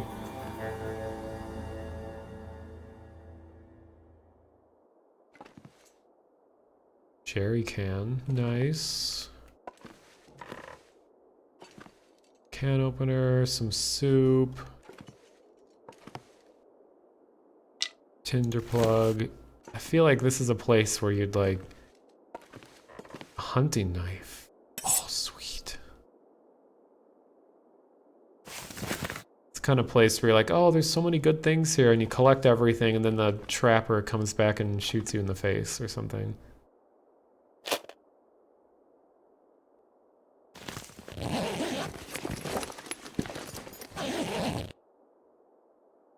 Getting pretty hungry.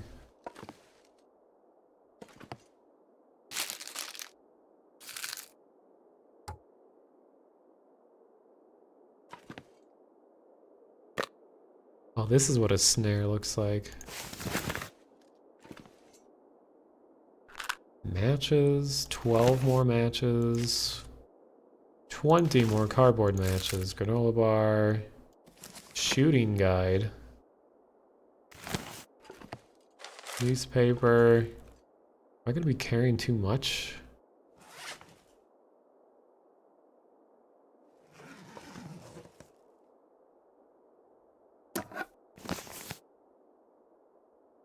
How am I enjoying the wastelands of Canada land? Oh, that seems pretty nice. Maybe this is a good travel guide or advertisement for traveling to Canada.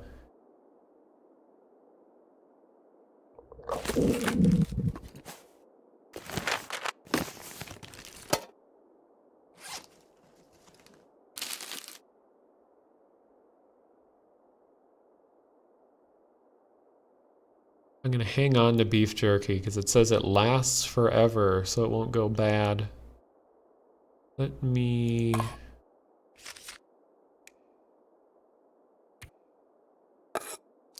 I'll eat this.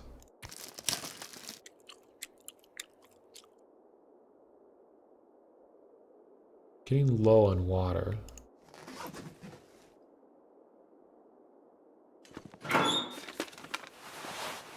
Ooh. Wool sweater. Is that better than what I have now? Oops.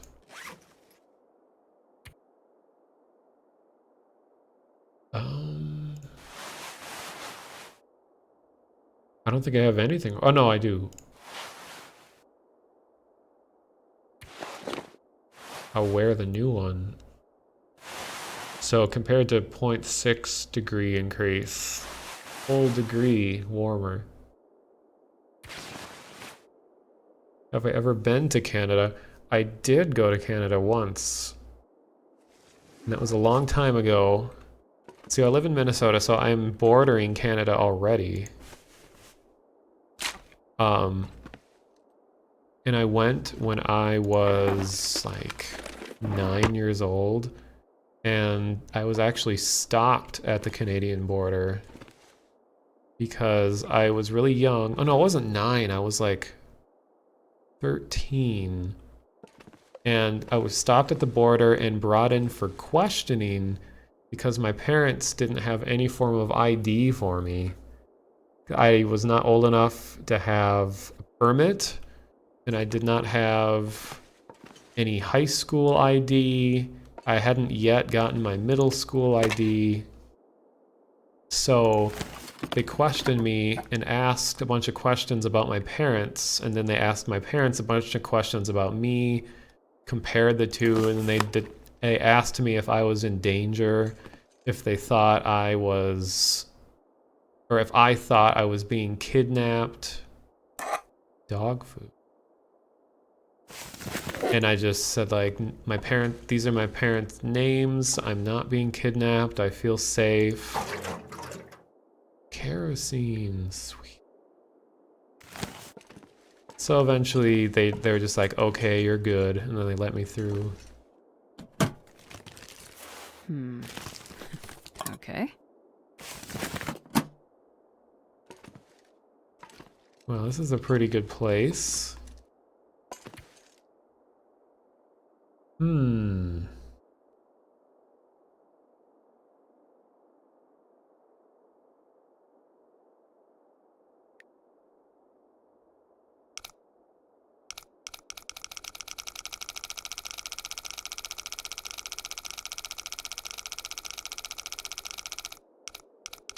I believe you can cut up your old clothing to make bandages. You haven't played the game for a while, so you might be wrong. Yeah, I can do that.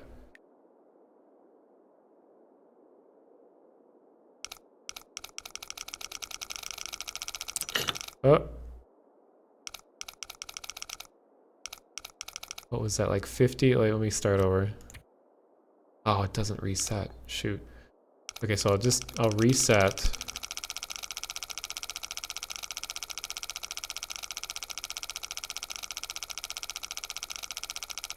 Okay, so go back to 0.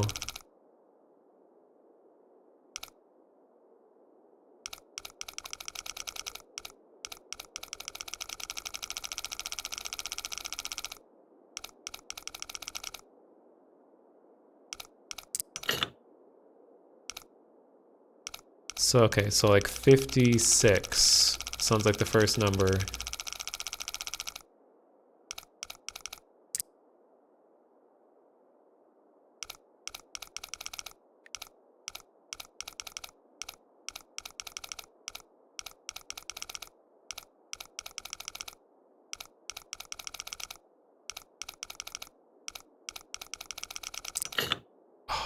Okay, like 56 and 3.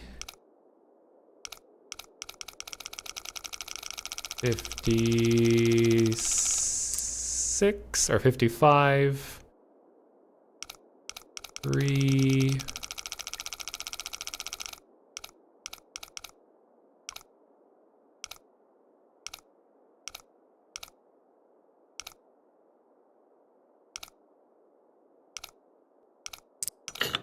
Dang it. Okay, now that was more like 56 and like 58. All right.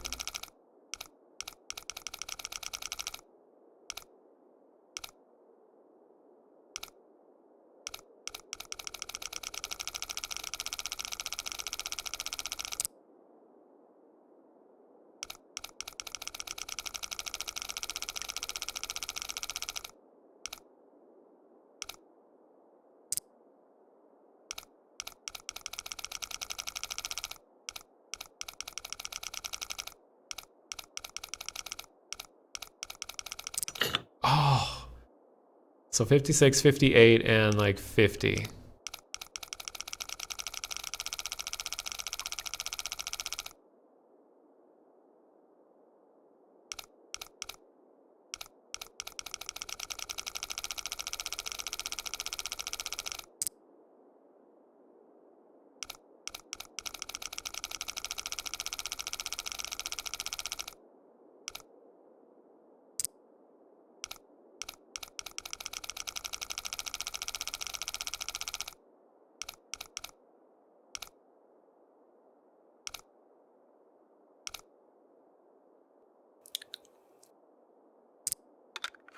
Yay.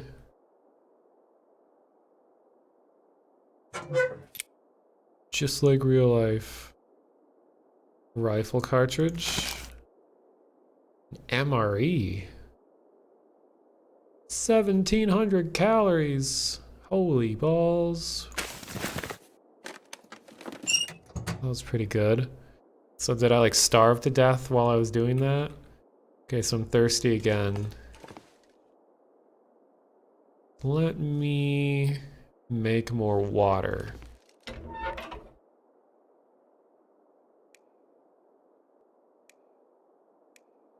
So, higher chance of success with cardboard matches, or with wooden ones than cardboard. Tinder plug, that's easier for me to make. And I'll use a piece of cedar firewood and... Oh. You can use kerosene instead of accelerant. I'll use some kerosene. The whole "we always say A" thing isn't really all that true in the West. It does happen. My friend who originally is from Eastern Canada is basically our stereotype in a single person. Yeah, I've ran into a lot of Canadians on the internet, and really the only thing that will give away if someone's Canadian is the whole "a boot" thing. You know, they'll sound like American. And then they're saying, so I was reading this book and I didn't really know what it was all about. And then I was blah, blah, blah, blah, blah. And they're like, oh, Canadian.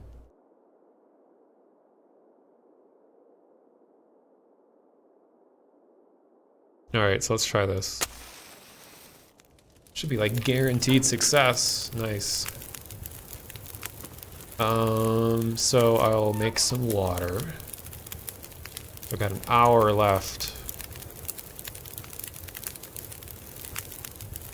Oh, I can cook stuff.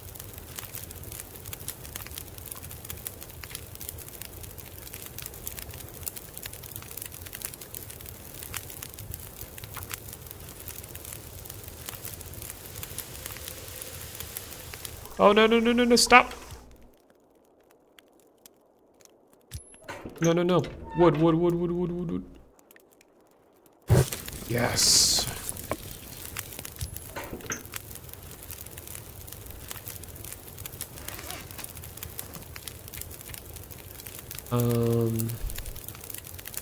I'll read chat in a sec. I'm trying to make the best use of this fire as I can. Let me drink.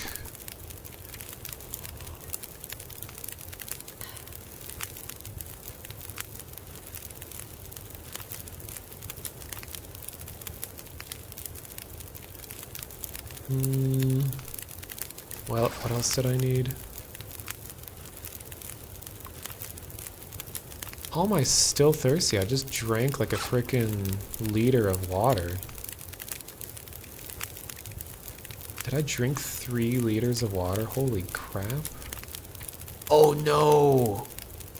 Was it bad water? I think it was... Shoot. Well. 2 liters out of 54 minutes.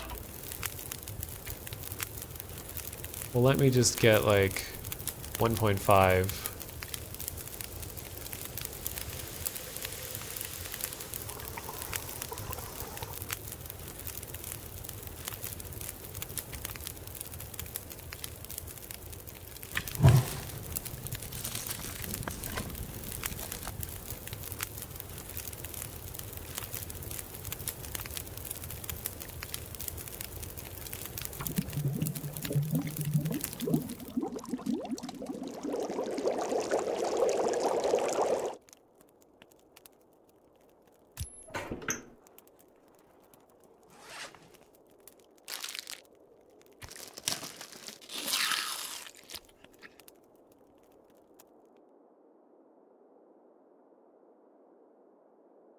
So if it doesn't completely boil, is it worthless? Like, do I have to make sure it goes all the way through?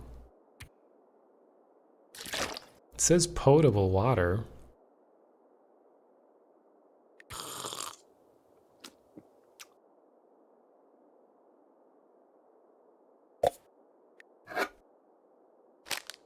Yeah, I'm gonna save that MRE. Just barely. I think the embers completed the boil. So I'm getting tired. I'm hungry.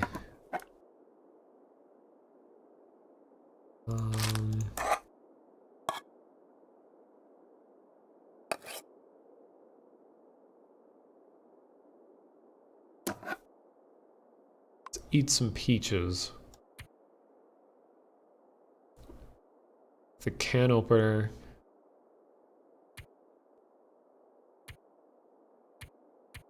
Smash can. Huh.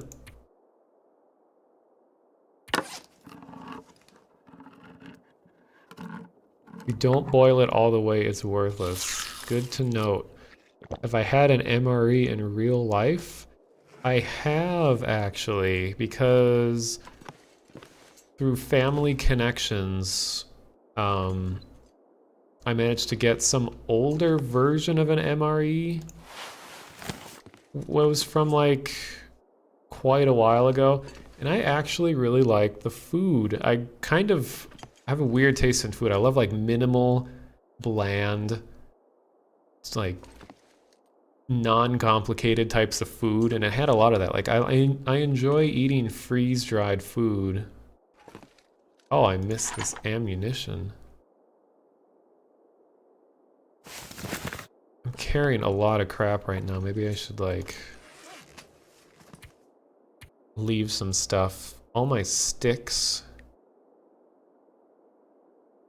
Oh dang. The antiseptic is like a pound. And I have 3 bottles of it.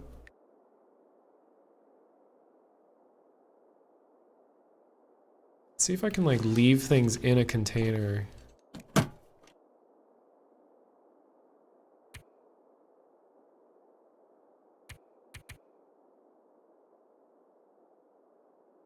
I can. Nice. Okay, so I'll leave that.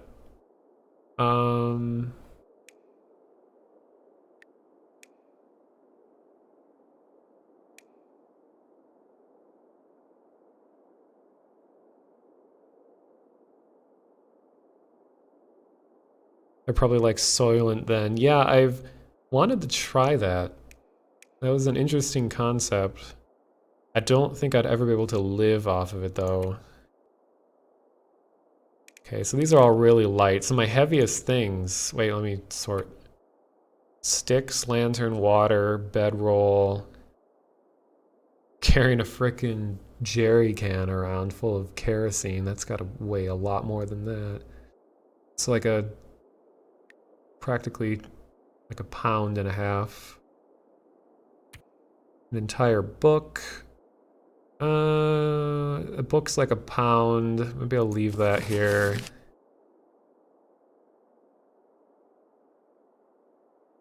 Let me learn more about wilderness cooking.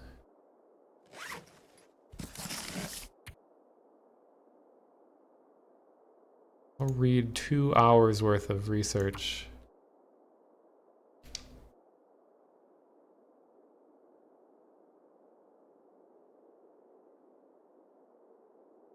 I need 2 more hours. Okay, how much time do I have? 3 hours of daylight. Maybe I should just read the rest of the night, then go to sleep. Then in the morning, I'll explore.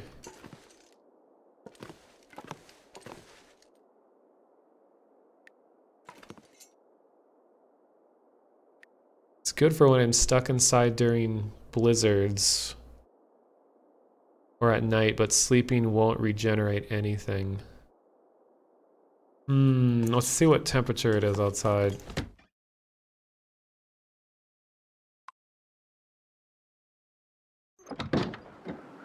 Oh, and thank you for the follow. Russ is watching you.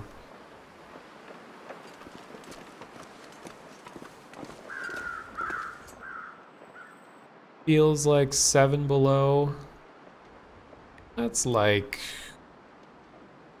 1 or 2 degrees, and it's getting colder. Hey, I have a snare now, don't I? I should try setting that up.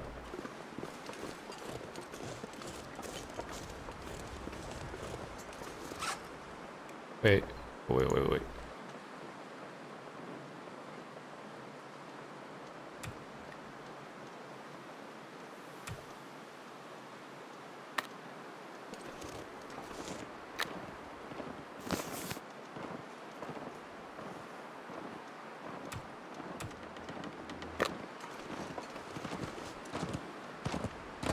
Hello? Jesus, what's...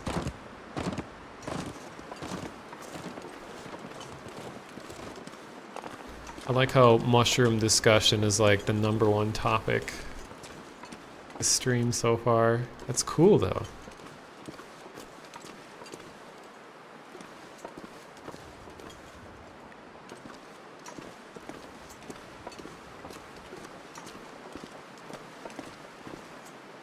Okay, so I at least feel like I wouldn't be wasting time, because at least I would be giving the snare some time.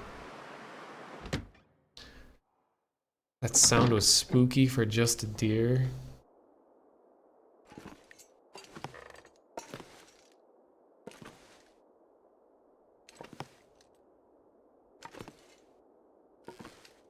Keep feeling like I'm missing something. Like, I already put everything in there. 3 hours left. I'll read.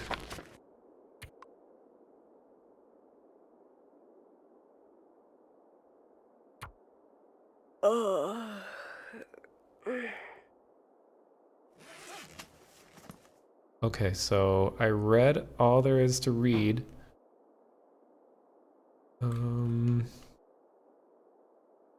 So I can burn the book now. I'm really thirsty.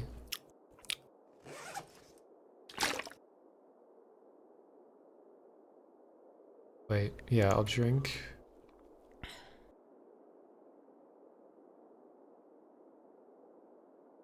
If I crouched down and looked under furniture and stuff, I did not. Sounds like a good idea.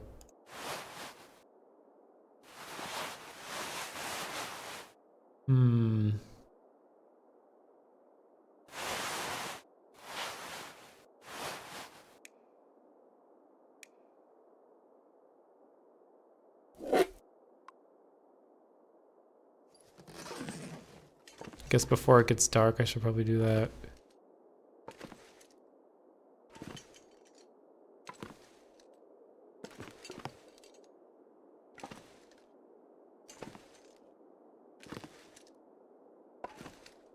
Just more table stuff.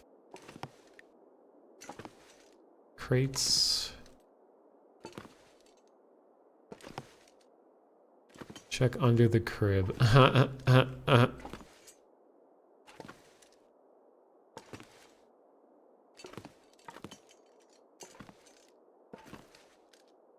I might find a terribly charismatic duck underneath the crib.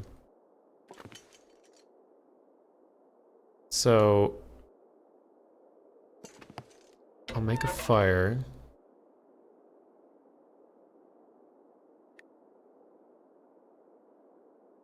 Wait, so what did I learn from reading the book? Like, I don't like see what happened. No injuries so far. It's good.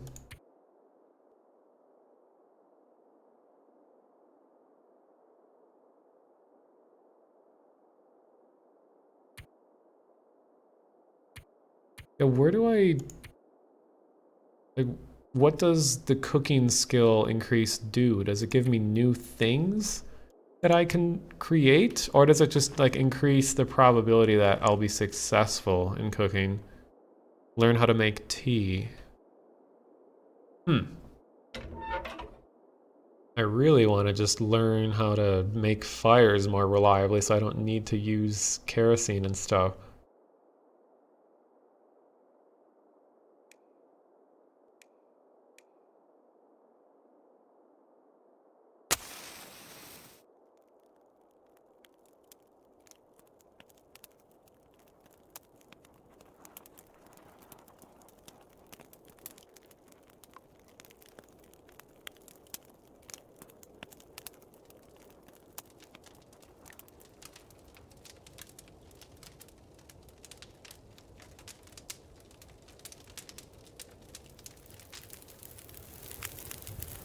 Did it work?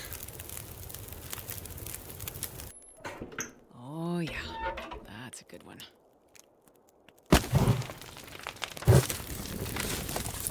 All my sticks.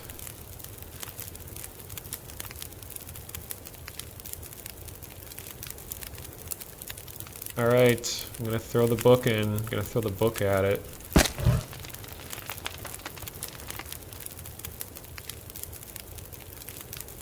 Let's put some reclaimed wood.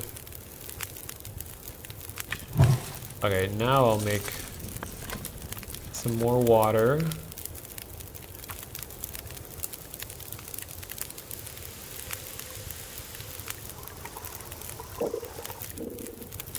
And I'll add some more wood.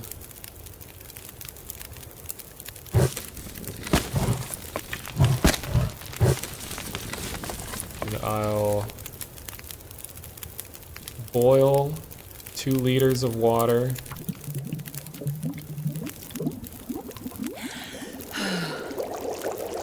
Save books for starting fires. Well, oops.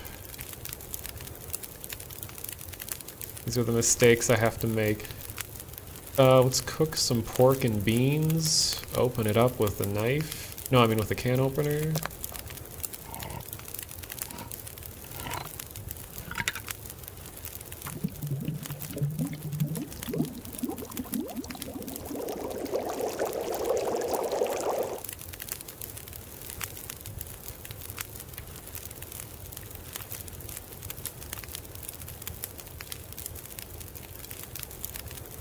No, this does make you hungry. I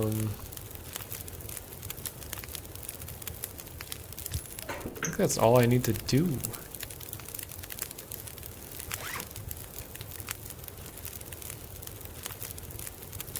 Let me actually drink the water.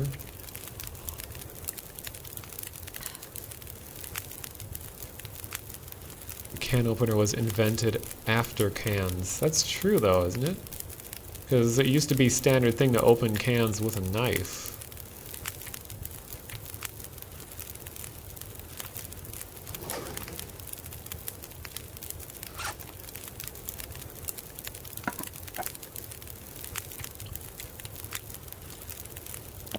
I'm just carrying a hot can of beans in my pocket. Got dog food.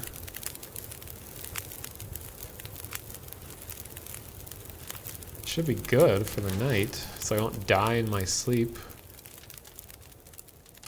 Here, just so I can stay warmer a bit longer, let me throw a couple sticks. And then I'll sleep. with a running fire.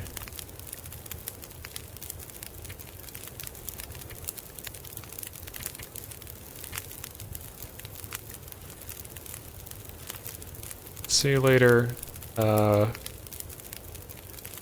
Pop 14, or Pop 17. Doge food.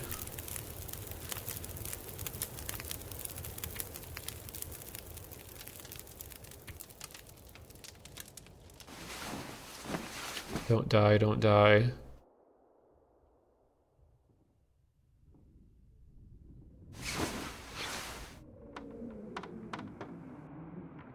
Alright, I survived. I've been alive for a day, 16 hours.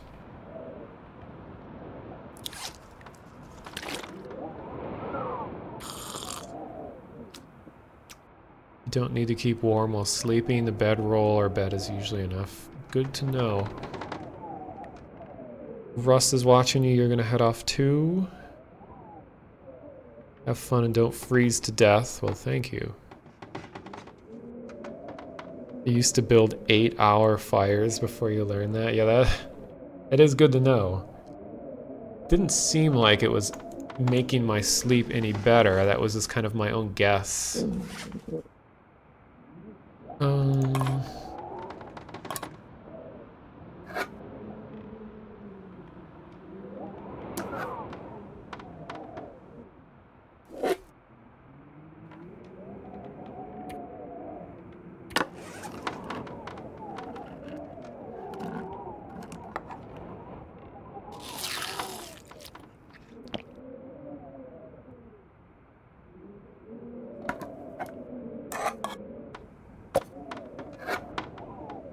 I like how the tomato soup is dusty.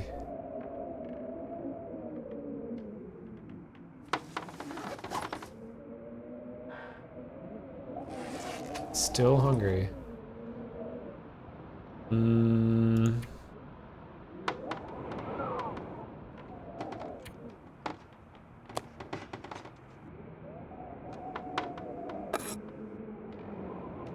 Coffee, tea. I want to save the beef jerky.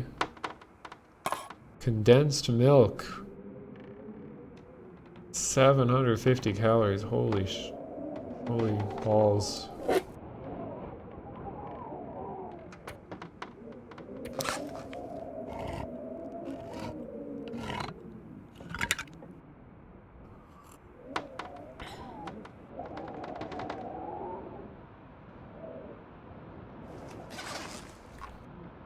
One hour of darkness left. I'll use that hour to read a book. I'll start reading about shooting, even though I don't have a gun.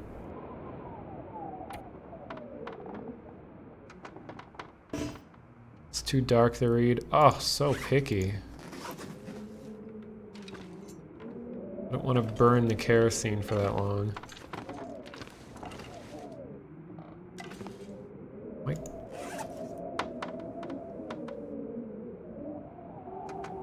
Well.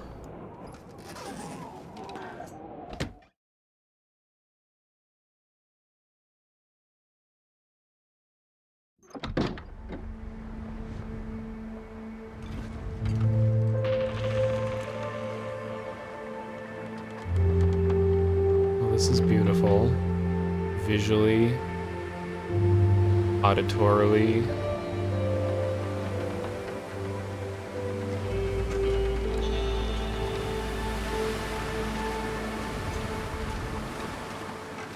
Check my snare. Oh my god, it's cold out. Jeez. It should start warming though. Goodness. Made it through another night.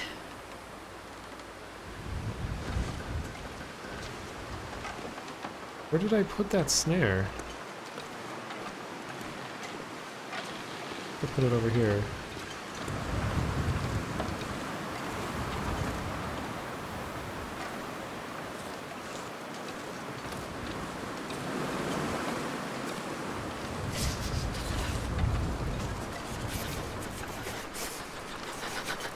Okay, maybe this is a bad idea. I'm freezing way too quick.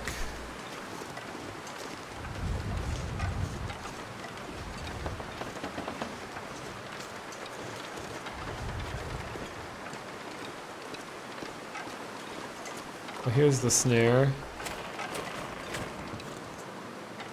Did not catch anything yet. Alright, good enough. I'll go back.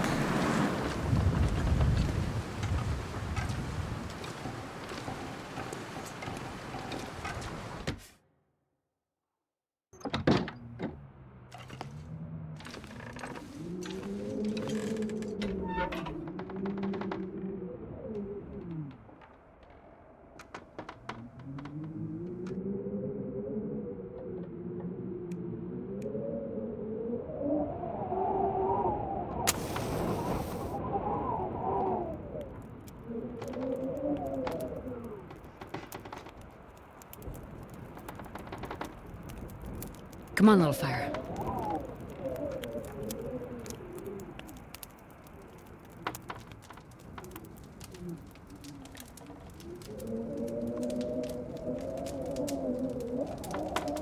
You graduate this year? Well, congratulations. You're almost there. Perfect.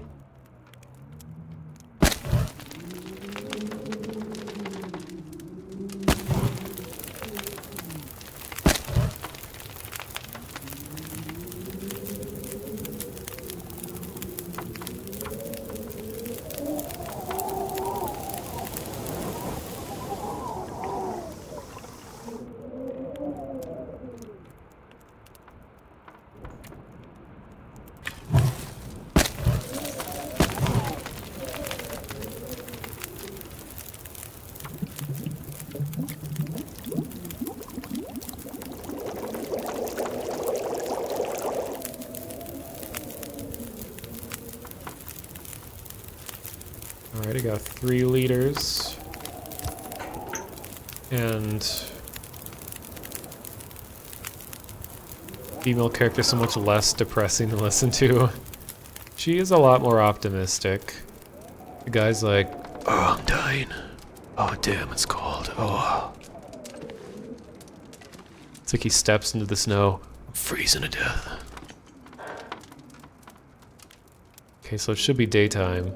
But for my own education's sake, I feel like this is a good opportunity, this game is a good opportunity to try to learn the metric system better. So let's see, how many, let's see, liters to gallon. There is 0.2 gallons in a liter.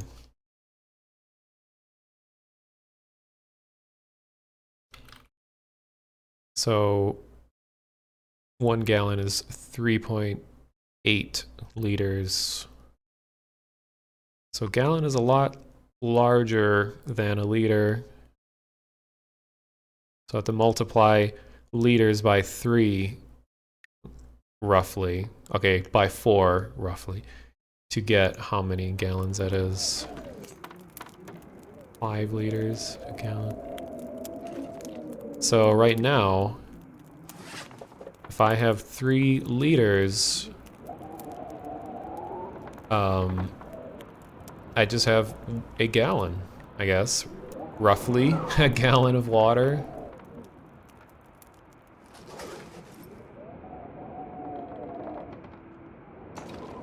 Okay, it sounds windy out.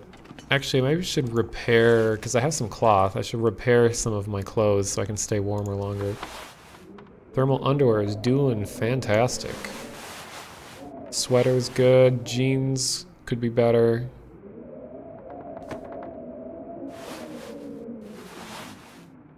I'll repair my jeans.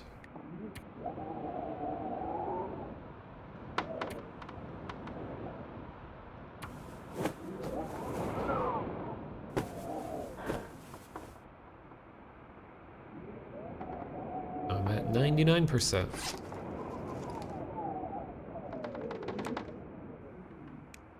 I'm still not wearing gloves. That sounds really bad. Oh, socks. This is essential. That's the thing you don't realize a lot about the cold, though, too, is whatever part of your body is making physical contact with a cold surface is going to get colder the fastest. Like when I ride my bike, my feet are not on the ground, so my feet don't get that cold. Then as soon as I'm walking around, like my feet just get really cold really fast. It's like if you lay on your back on the ground, like you could die during the winter because all of the heat in your body is just being pulled straight out into the ground. So pro tip is when you're in a really cold environment, do not lay down. Like even if you're like dying, you should lean like up against something. Don't lay completely down. So anyway, so socks are very important. Not enough materials. I don't want to risk tearing up a good sweater to get cloth.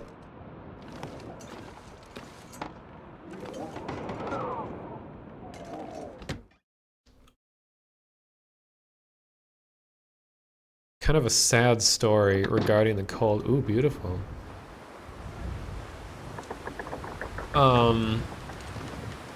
Over a year ago, so I live in Minnesota, and we have really cold winters, like 30 below degree winters. I live right next to the Mississippi River, so you might imagine that bodies of water, steep landscapes, dark nights, cold winters are a good recipe for disaster. Hey, is this rabbit gonna hit the snare? So there was a guy that was drunk and he fell down the side, like a slope leading into the Mississippi River, and he died like a block away from my apartment overnight. So he froze to death like practically outside my window, and somehow I feel guilty. I mean, obviously I was just asleep or watching a stream or something at 3 in the morning, but knowing that there was someone dying in the cold right outside my window, I could have theoretically done something about it, but he was in an unlit area, he was on the ground. I don't know, I just always feel kind of bad that someone died right outside my window and I didn't do anything about it. So that's always kind of a sad story about the winter. What is the altitude of Minneapolis? We're pretty high above sea level. Like I remember looking at a map, and if the world ever flooded, it is still extremely cold out. If the world or the country ever flooded, we're like one of the last states in the US that would get covered in water.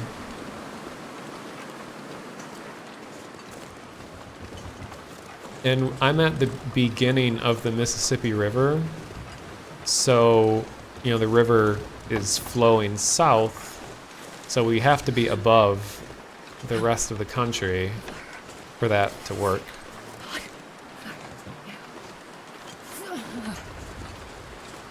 I just need to get sticks.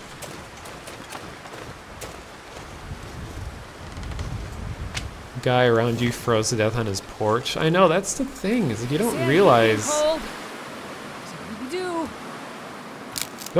how threatening the cold really is. You might be like, oh, I got my gloves and stuff on, but if you're mentally not prepared for the cold, like you could do some serious damage to yourself. Like if you're too drunk and you're wandering around in the cold and you lose control of yourself, like you could just die in your porch.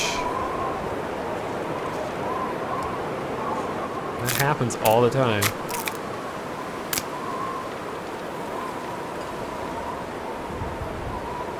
Your neighbor's house got hit by a semi-truck. Oh my god.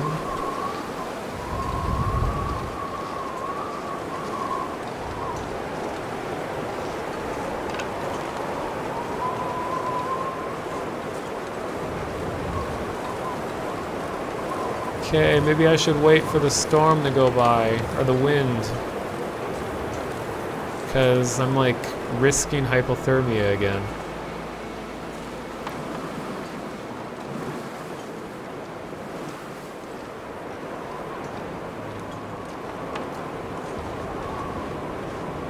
Oh, there was something hanging on the tree?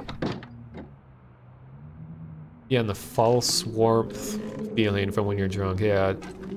Basically, well, because telling people to just not drink will never work.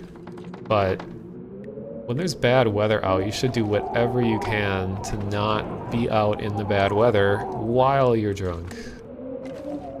It's worth spending extra money on a cab or something if it means to save your own life or to call a friend or something. What am I doing? I need to warm up. I got a bunch of sticks, so I might as well make another fire. I'm waiting for this cold storm to pass. I'll make some more tinder.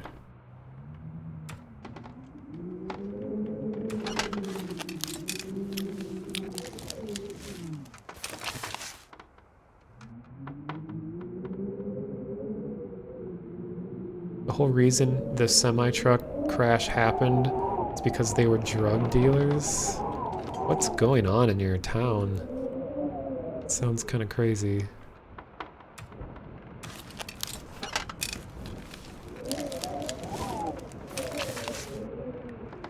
Sultry Livy, I'll go check out that tree after I eat and stuff.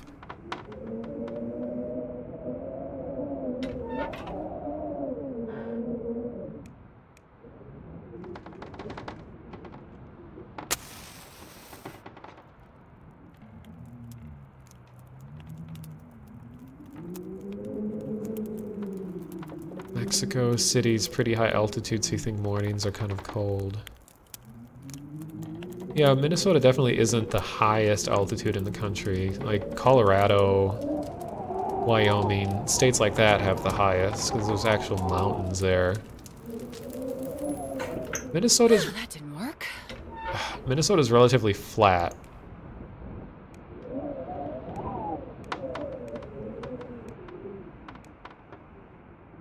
We just have tons of lakes. We're called the land of 10,000 lakes. I feel like I'm wasting matches.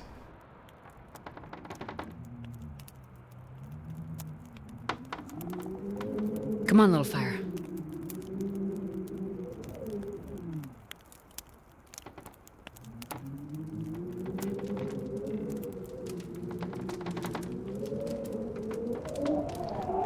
I think for me, one of the scariest cold-related moments that I've had, besides someone dying in my front yard, basically,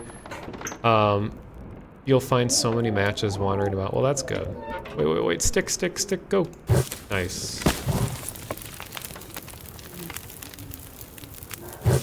Okay, I'm gonna make more water because I'm gonna drink some.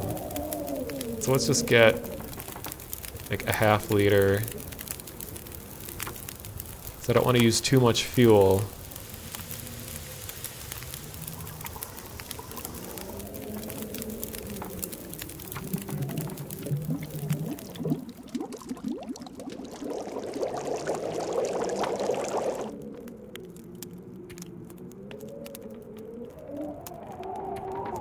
I'm getting really low on food.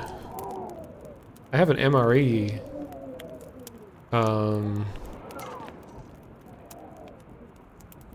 I don't want to use that yet.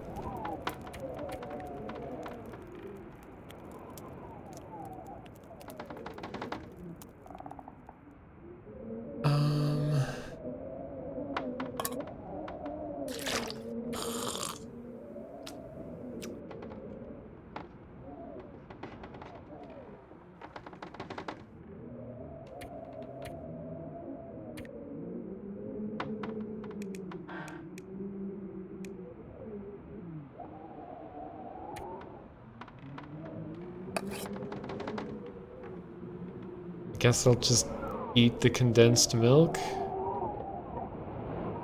Wait, how many calories? Wait, what am I at? 900 calories?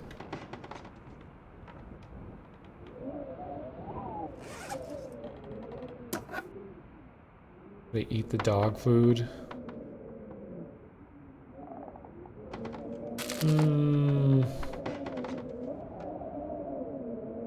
Starving won't kill you until about 100 hours of no food. This stuff doesn't need to be cooked, so I'll just carry it around. Scary thing that happened to you is a motorcycle dude hit by a police car. And he died with being splattered on the floor. It's pretty disgusting. Yeah. It's kind of shocking that more people don't die from cars and motorcycles and stuff, considering you're in a giant vehicle, really heavy vehicle, and you're moving at ridiculous speeds, and it's just everyday people responsible for the lives of everyone around them. Oh, hey, Fred. Or as the emoticon probably says, hey. Hey, guys. What I was gonna say, the scariest cold related thing that happened to me was I was at a game jam that was on the University of Minnesota campus, and at game jams, you know, are things that you design a game overnight, basically. It's like 24 hours usually. So I was essentially sleeping at this campus building. It was like 3 in the morning. And I decided that I really needed to go back home because I needed to work on something, but it was in like the middle of the winter. And I biked to campus, and I live a few miles away from campus. So I went out and got on my bike, but the cold was so windy, so cold, it was just glazed over. My bike was totally frozen. Nothing could move. The wheels were locked, the pedals were locked, but I felt like I shouldn't just leave it there. So I pulled my bike away, like chipped away at my lock, unlocked it, and eventually broke free. So then I was carrying my bike, but the sidewalk was just completely slippery. The roads are totally slippery. I didn't want to bike on the road because I probably would have fallen over into the car. But my whole walk home, like a mile or two, while pushing a frozen bike, like my hands were completely frozen. I couldn't feel my fingers. I could swear I was gonna get frostbite of some kind, but made it back. And I managed to eat and everything. I mean, the story isn't that interesting, but it's probably the closest I ever got to getting frostbite on my fingers. It's just like everyday winter commutes. Is it warmer yet? It's slightly warmer, but damn. I'm just hoping a rabbit will hit the snare. Hey, yo, rabbit. Snare up, rabbit. Do I have to put bait on the snare? It kind of seems like it's not going to do anything if I just set it there. And then he ran away.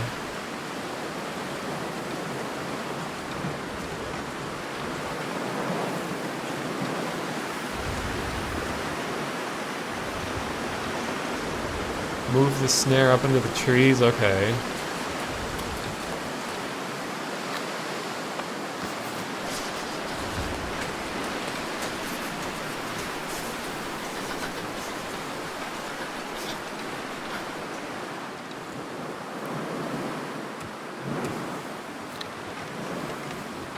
But can I put bait on it, like beef jerky or something? I guess rabbits wouldn't eat meat.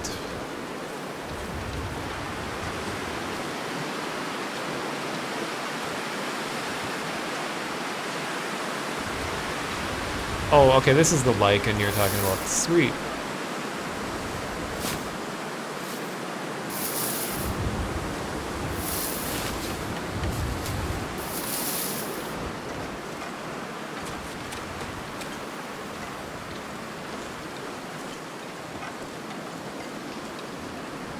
I definitely see rabbits moving around in that area. These are like really aggressive deer.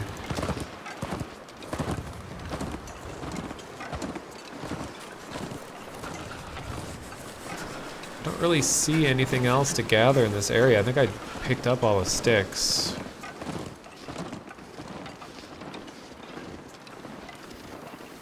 Oh, okay, here's some sticks. 5, 6, pick up sticks.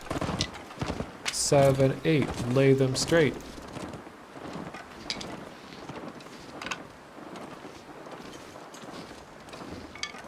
9, 10. A big fat hen. Did I check the shed outside? I did. But I was kind of in a hurry. If I had a rifle, I'd be set for weeks.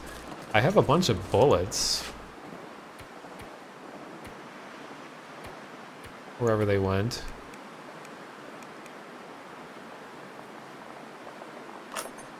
Yeah, I have a full box of cartridges. Is that a Oh, sure, I'm getting cold. is that a British thing to call them cartridges instead of shells or casings or? I don't have the hatchet yet. That seems like an essential thing.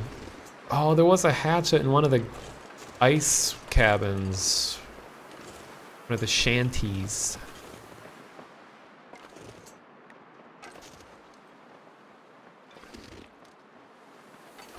I don't think you can cut down trees. I think you can only collect.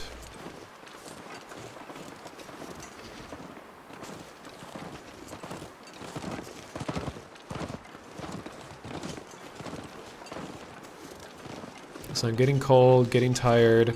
I don't want to venture too far out because I don't want to die in my sleep like happened my first run.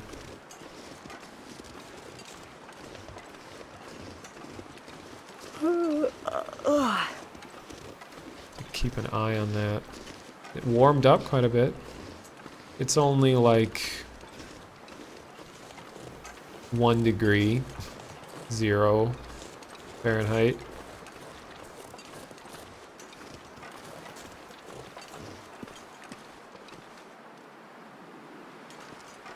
Cartridge is casing with gunpowder and sealed with bullet. Also, cartridge is the full deal. Like a full functioning bullet. Fallen limbs give you firewood, branches give you sticks. I'm so cold. I just wanna lie down for a bit. Already at risk?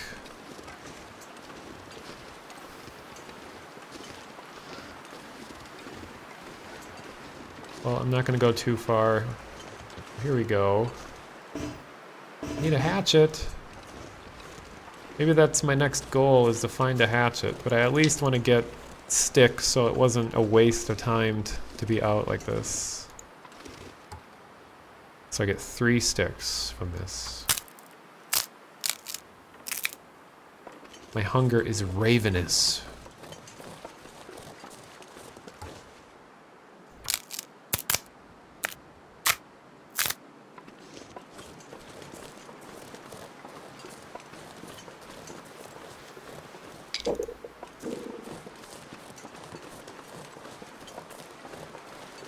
What is this? Okay, I'll check the frozen dude, and then I'll go back.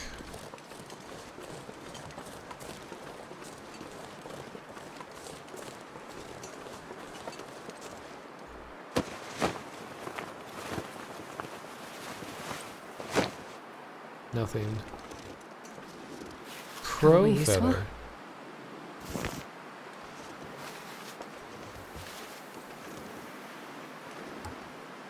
Oh, nice. It's warm enough I can take stuff.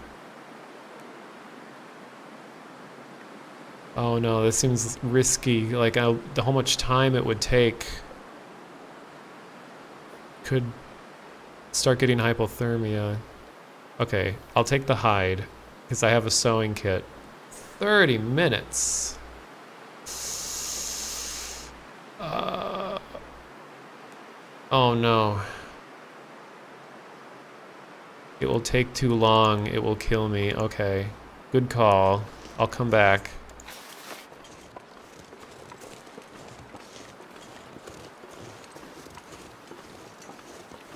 Start a fire before harvesting.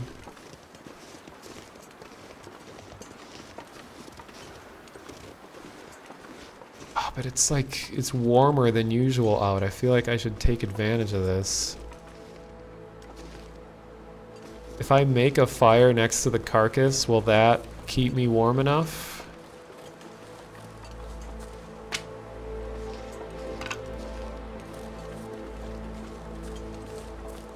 Thank you for the follow aggression. What if I do this?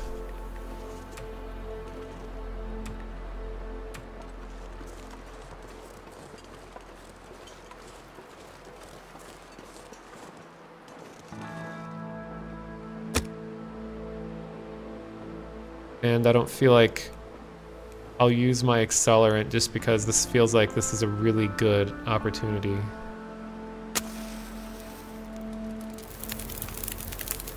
Oh, yeah.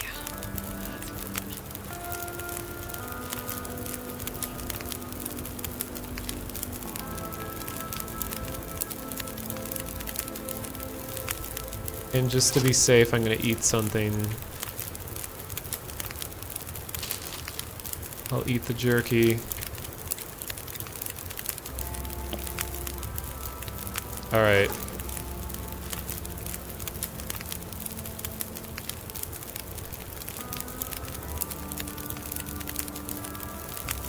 I'll start simple. I'll have 40 minutes.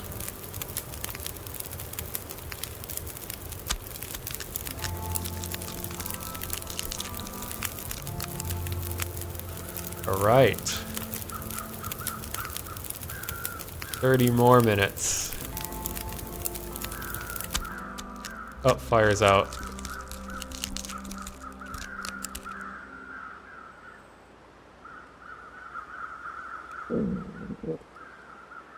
I think I can just take everything.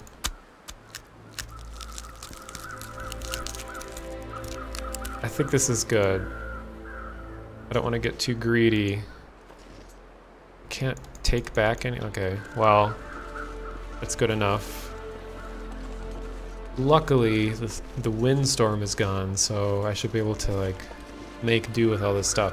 I'm hoping I can make some gloves or something out of the deer hide.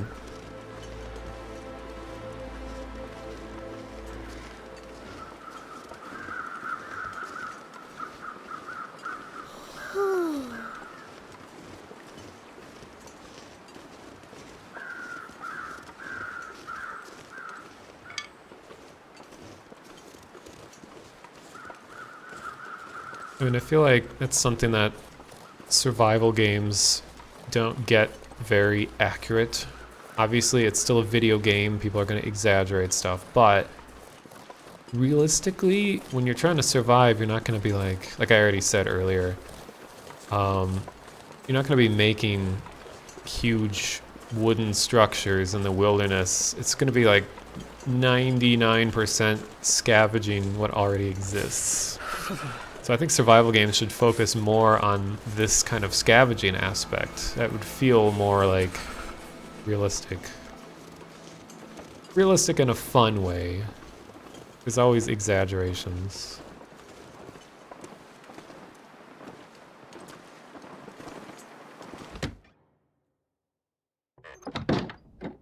Okay. Wait, I gotta check. What am I... So I'm really hungry. I'll drink first.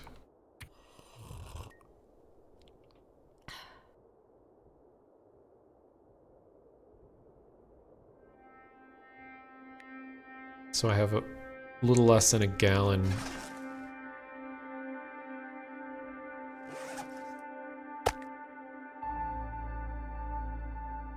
Drop hide and guts on the floor to cure it. I don't have to like make a curing rack or anything like that. I thought curing involved using like salts and things. Like curing powder. Okay. Oh, I have the workshop here. Okay.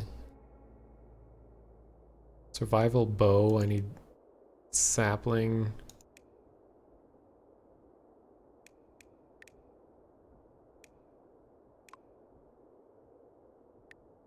Oh, I gotta cure everything. Just drying in this game so far. Alright, I'll take your word for it. I'll drop the stuff on the ground. Yeah, I can't make anything until it's cured.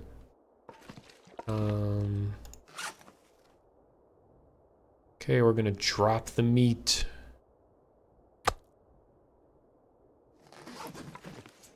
Flop.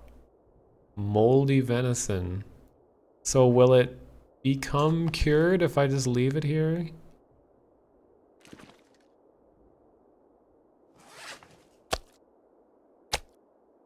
This seems really unsanitary.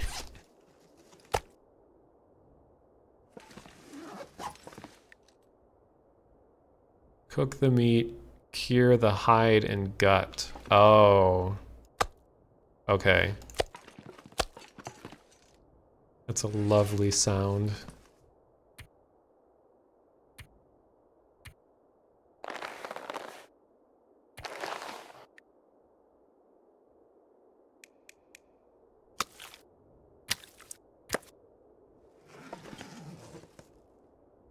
Oh, I see. 1% cured.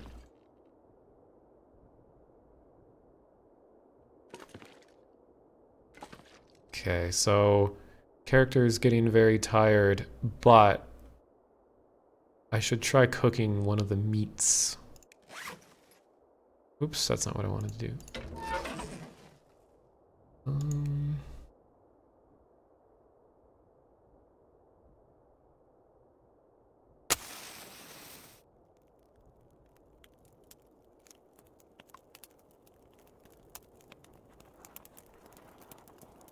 I don't see why it takes so much kerosene to light the fire. That didn't work.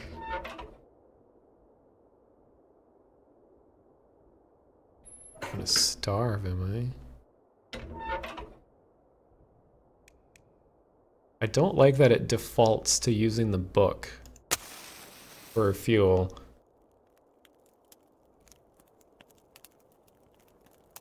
I haven't read that book yet. I don't want to burn it. Come on, little fire. Come on.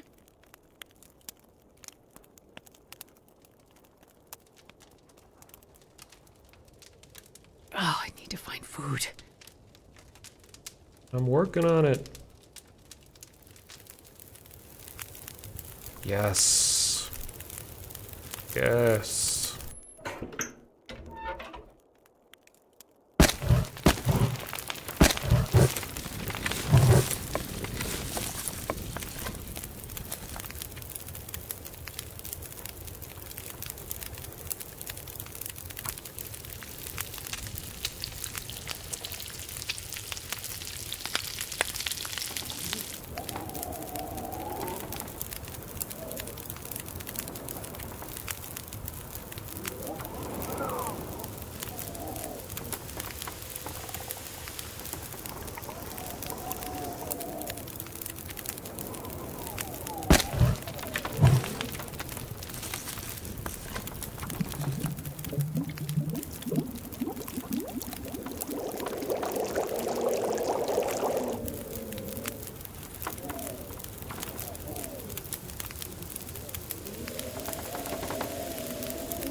I'm gonna need to rest soon.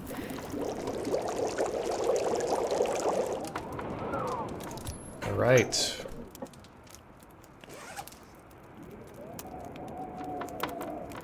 Beat that meat. Beat that meat. Beat that meat. Daytona. Where'd the meat go? Oh, here. 400 calories. Let's do it.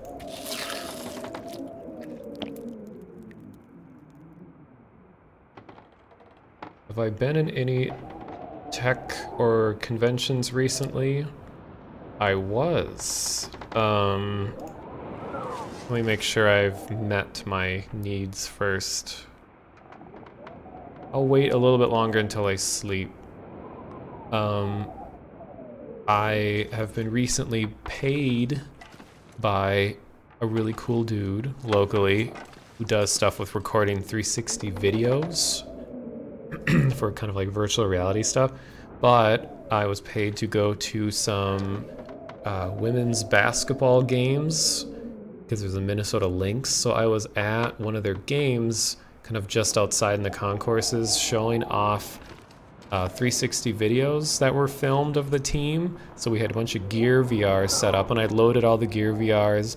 I got my hands on like, what was it, like 5 Galaxy S7s, and I got to register all of them, got to download everything, load the videos in all of them, and then I just demoed videos for people, and there was a lot of them was their first time doing anything with virtual reality.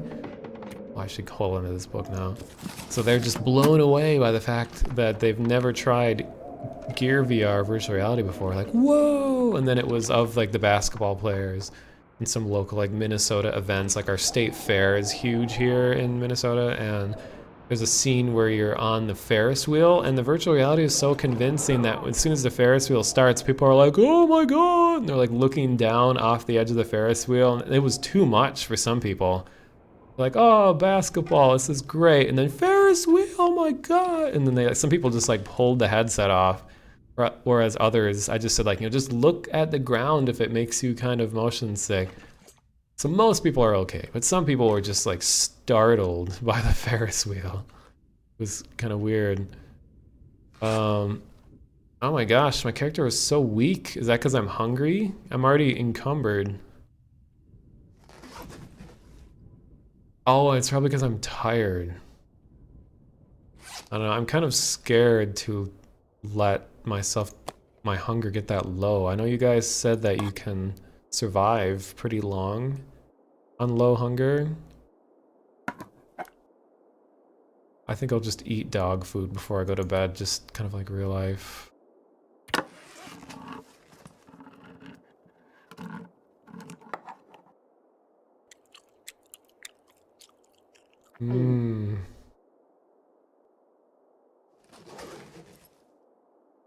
Alright, I'll sleep now. Even though it's only like 5. Then it's gonna be the middle of the night when I wake up and it's gonna be too cold to do anything. Grr. Well, I'll just see how it goes. Let's try 5 hours. I'll burn 300 calories. Alright.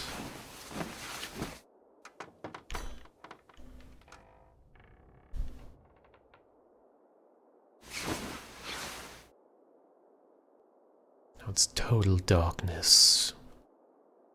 Darkness consumes me.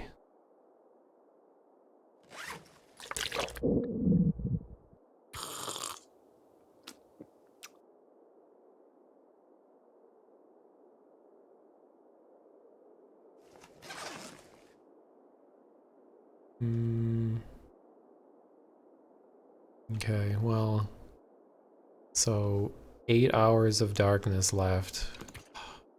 Something they don't realize is like, when you don't have electricity, your life is synced with the sun. Like, when it's dark out, you just sleep. And that's all. Like, it's very rare that you would want to be doing anything when the sun is down. So it's sort of like living how people did 100 years ago. And I've noticed that too. If I don't turn any lights on ever in my apartment, which this sounds weird, but and I just let myself operate according to the sun, you end up having a pretty normal sleep schedule, because things like computers and cell phones keep you awake artificially. Like, your body doesn't want to be awake when it's dark.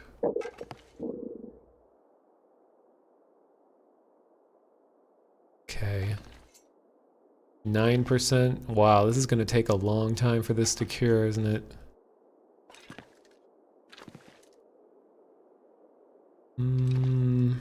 What should I do?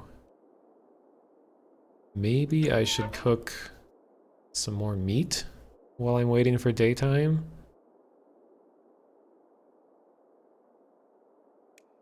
Hey, my chance of success is higher.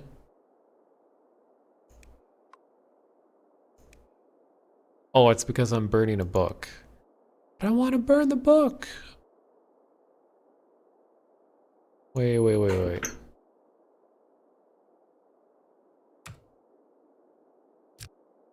What? Oh, there.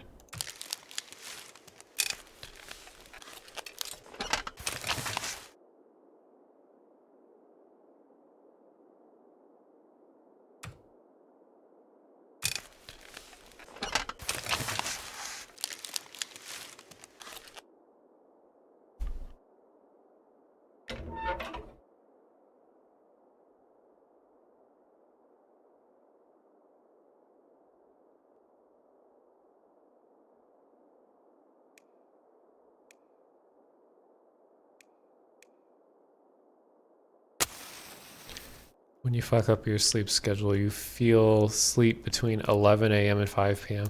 Yeah, I've been there. Like right now, while I'm between jobs, unquote, I end up sleeping very, like, counterproductive sleep schedule. So that's why I'm up, 4 in the morning, 4:30 a.m. right now, my time. It's because I slept most of the day.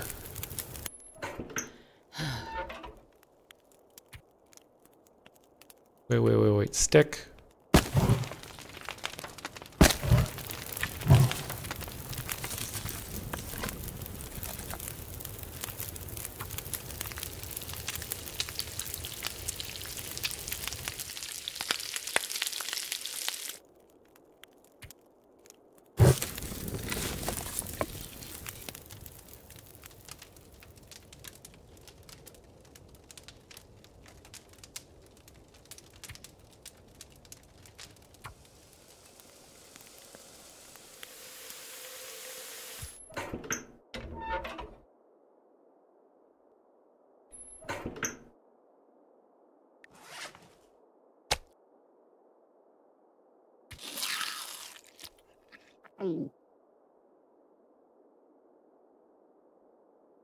Your sleep schedule right now is sleeping when the sun is up and waking up when it goes down. Yeah, I know what that's like.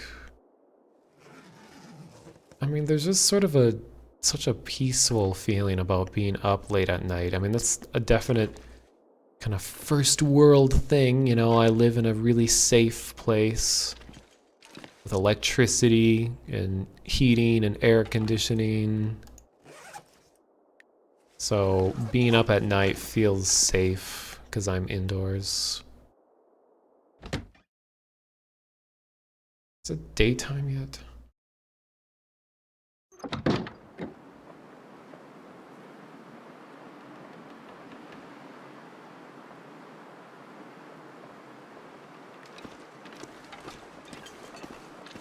I feel like this is very dangerous to walk out in the dark.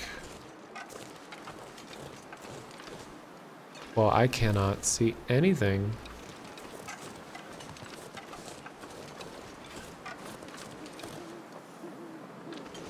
I just hear a bunch of hooties.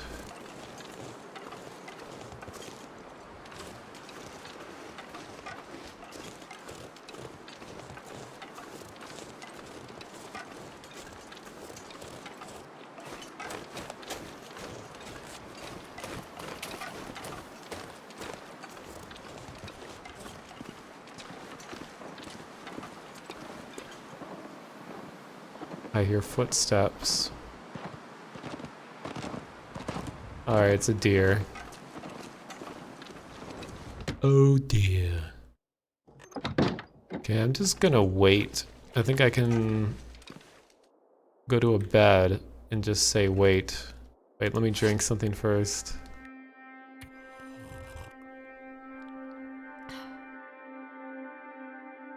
Have I played A Dark Knight? The Dark Knight Rises. No, A Dark Knight, that simple text-based survival game. I watched someone play it. I don't remember the details.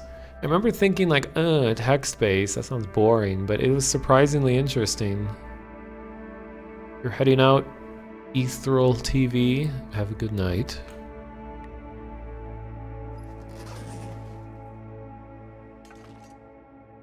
Okay, so I'm just gonna wait. Pass time. Let's pass 2 hours.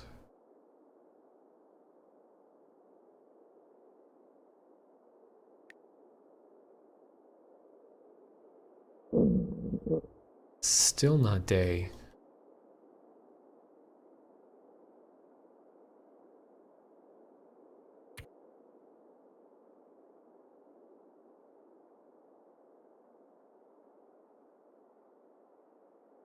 My gosh, is this like the longest night?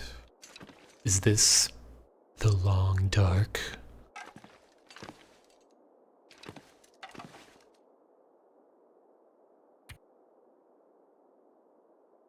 I'm getting so low on calories. Oh, there we go. Okay. Man, all I can think about is food.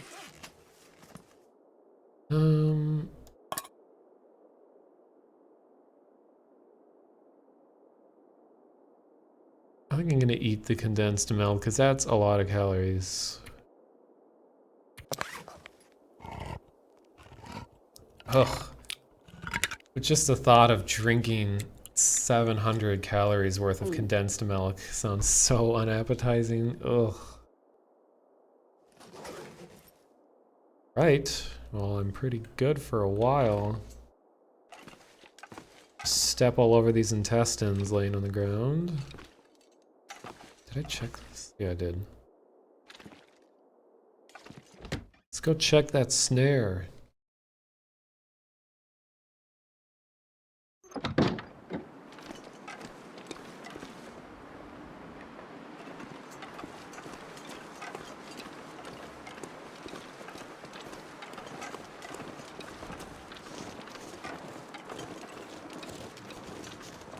Hello, ribbits. Sticks.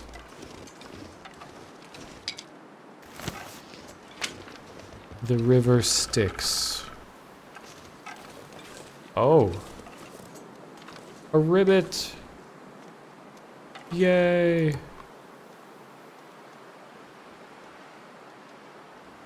Totally taking all of this.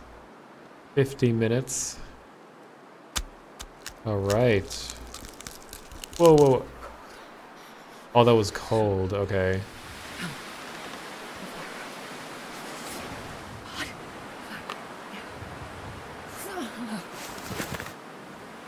Oh, it is really cold out. Okay, I'm just gonna take the rest of it. Can't feel my hands. Oh, 50 minutes though? I'll come back. I'll just take the meat.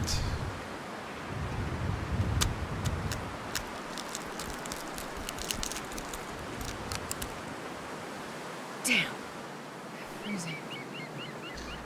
What's the most exotic? Oh, Vidyabum, host for 76 people. Thank you, Mr. Bum. To all the new people in the chat potentially now. And watch me freeze to death while playing FemShep from Mass Effect, because it's the same voice actor. Okay, let me cook this meat, and then I'll go back for the rest. As I step over these intestines laying on my floor. What is the most exotic meat I've ever had? I've ever had rabbit meat. No. Growing up, I had a lot of meat, but I am trying to be vegetarian now, so I stay away from meat. But before I started becoming vegetarian, I had calamari once. It was paid for by someone, and I was like, sure. It didn't taste all that special. It's supposed to be like luxury food, and it just wasn't even that good. Hello, Iochma. This is The Long Dark. It's a very serious survival game. Deadly serious. Here, let me do something while that happens.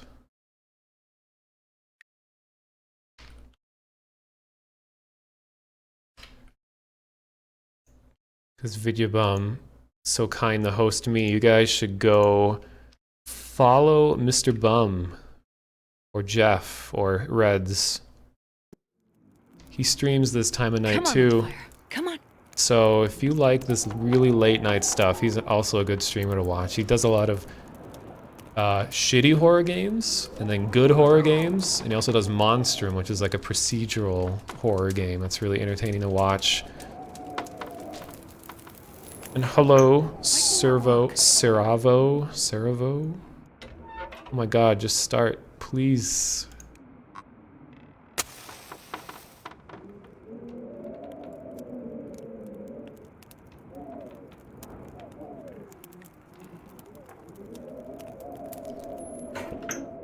Oh. That didn't work. It's gotta work eventually.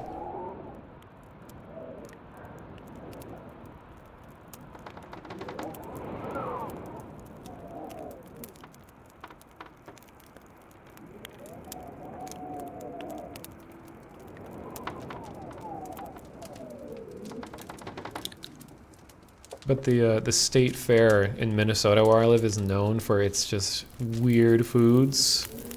Oh yes, it's gonna work this time. Full concentration mode, because I gotta throw a stick in there before it burns out. Go, go, go, go. I'll cook the rabbit meat. Oh my god, that takes a long time to cook. Wow, I'm like gonna die. Wait, I'll boil the rest of this water. No, wait, food. I have enough water. Let's put this in here.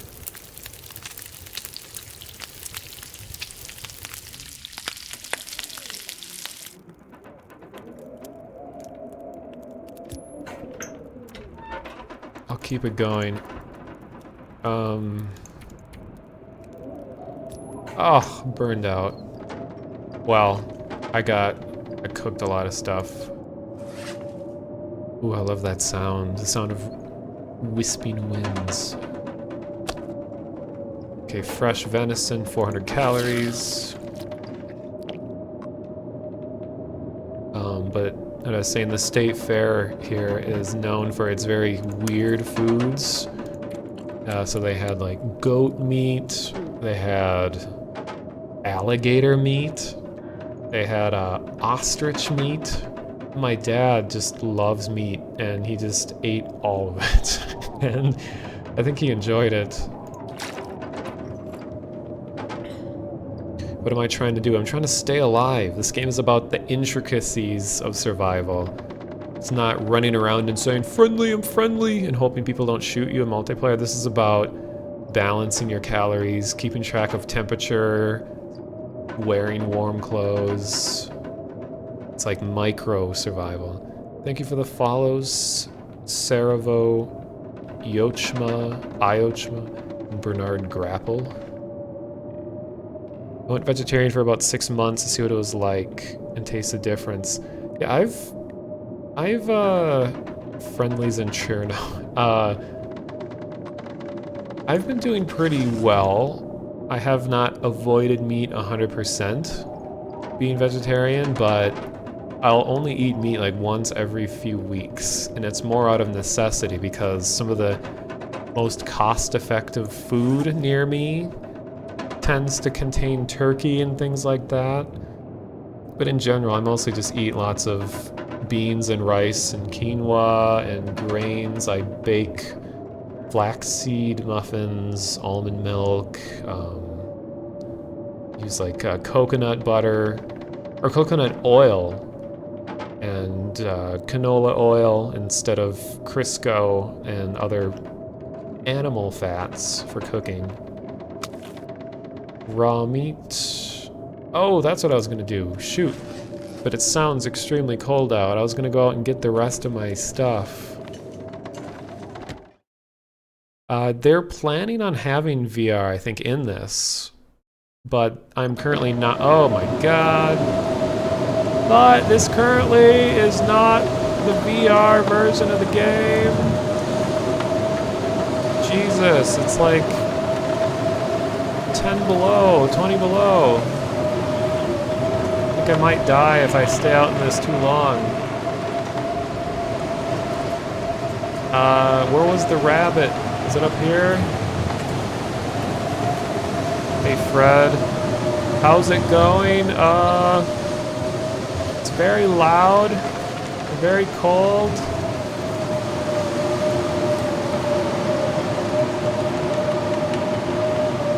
"40 minutes.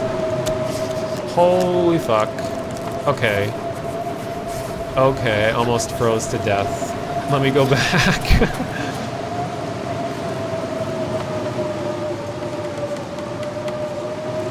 Way too cold to be out.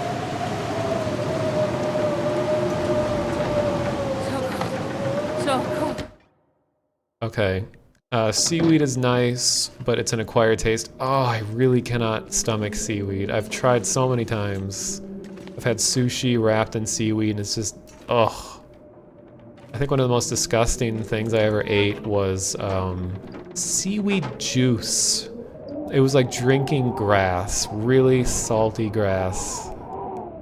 And I just about threw up. It was so gross. Wait, how's my cold? I'm numb. Casually froze to death. That's kind of the thing about this. Is it doesn't make it very obvious if you're like on the verge of death.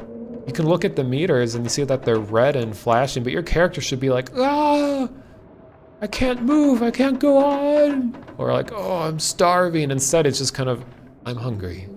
I'm hungry. I'm hungry. Dead. Oh, I gotta make more tinder.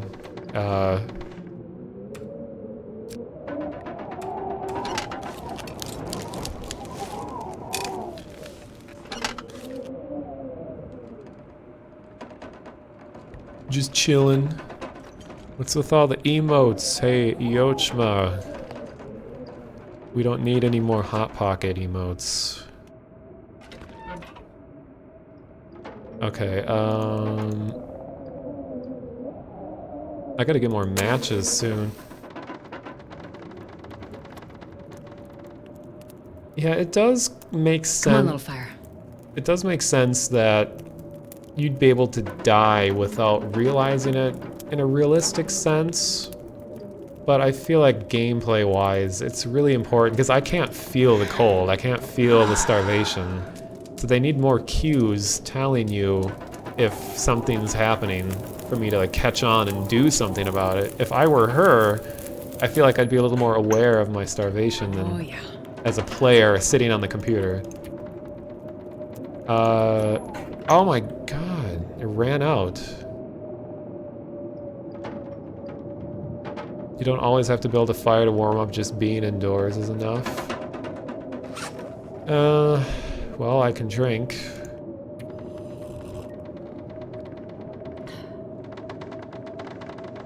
I don't want to use my MRE yet, because that's like a full rejuvenation. That seems like emergency. I'm mostly just tired and need to warm up. Yeah, the game should have like a USB cable that like goes to your air conditioning unit, and then you have like a radiator on the other side, so the game strategically turns your AC and radiator on and off depending on the temperature in the game. So that's when playing the game, your power bill goes up by like $100 because you've just been sitting there switching on huge AC units all day. You have like a heat lamp shining on your face when it's hot out. Oh, that's right, I can get more wood from this stuff. I totally forgot about this. I can break these crates. And it warms me up too because I'm being physical. A snow machine, yeah. How about I cook this last remaining piece of meat? Piece of meat, boy.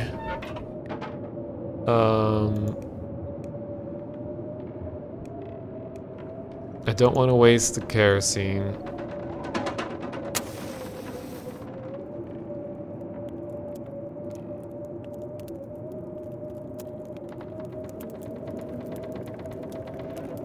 Come on.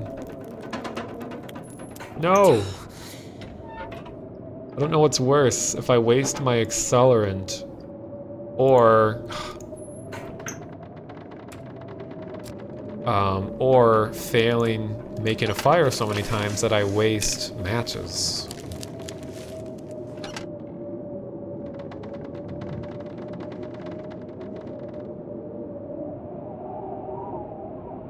It's the cold outside that's preventing me from doing anything useful right now, so, as you can hear by the wind. So maybe I should just sleep. Because my character is about to pass out.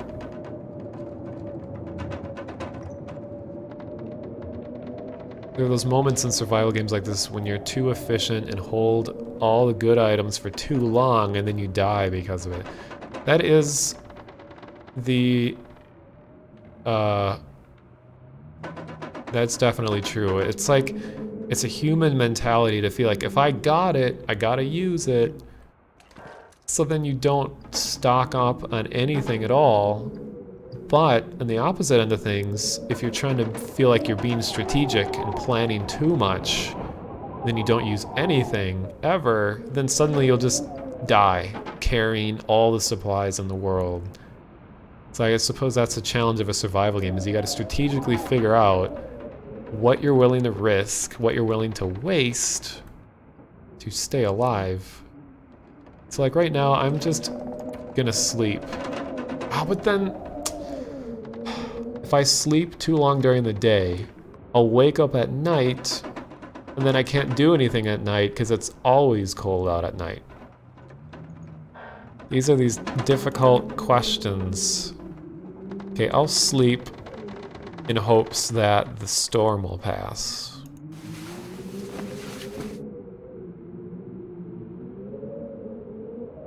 Something about too little and too much, a Greek story. Yeah, sleeping, I believe, burns more calories than just waiting. Sounds like it passed, and it's still light out. I wonder if I can go get the rest of my rabbit.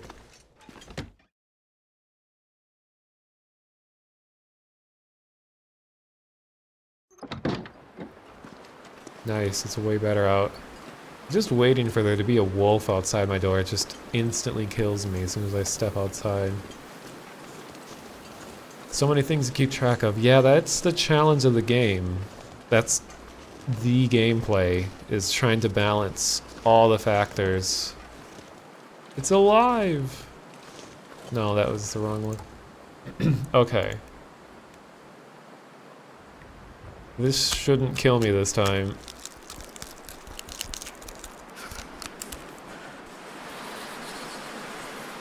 Alright.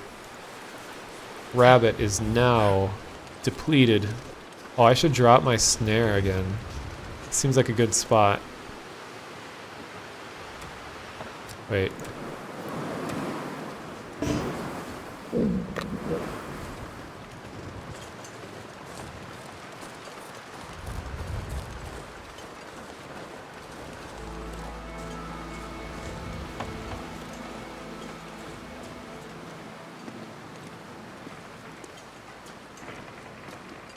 I do feel like I should explore further, because is life worth willing if all you're doing is surviving day to day? You're not learning anything new, you're not contributing to society. So I feel like my goal is to stock up on stuff so I can get out and explore with John Madden. No. Oh, wait. I need to drop this stuff. 21% cured. So this is going to take days until all this stuff cures. I made the snare, which is a trap. It's a no. That caught that rabbit. What am I doing? Oh.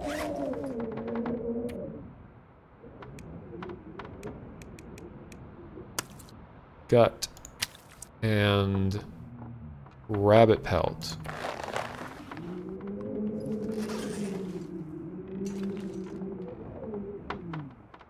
you wouldn't live after 5 months of no rescue. I think statistically, the average person in current first world society would die after a week of no access to modern resources. So I think it takes a week of no food to die in real life. And it's implied that like the average person wouldn't be able to get enough calories to survive in that amount of time that you would probably starve.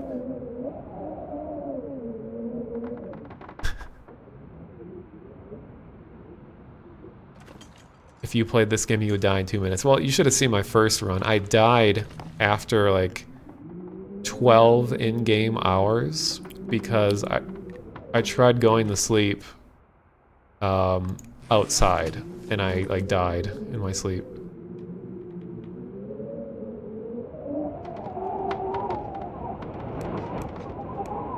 I'll drink.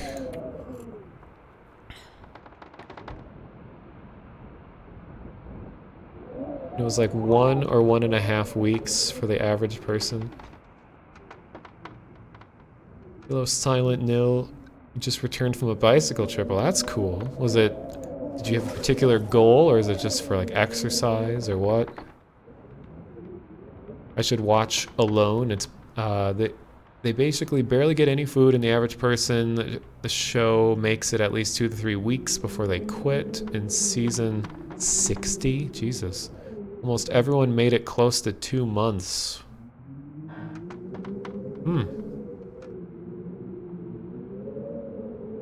Yeah, how long have I survived so far? Let's see.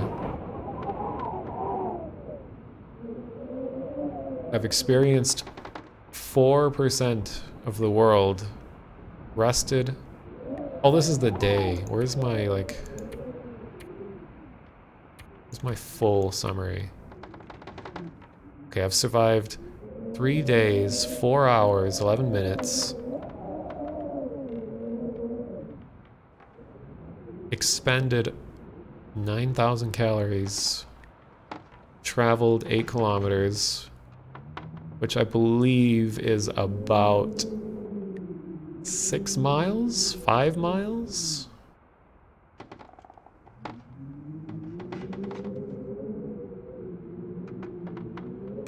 No, I bike quite a bit in real life too. It's very enjoyable because you're not paying for fuel. Like your fuel is the food that you eat. You feel so much more aware of your surroundings when you're biking. Like you can better enjoy the world around you when you bike compared to being in a car. And you know, if you stop moving in a bike, in theory, you're not gonna kill anyone. Like a car, if you like get distracted for even a few seconds, that could mean that you crash, kill yourself, or someone around you, do like thousands of dollars in damage to your car.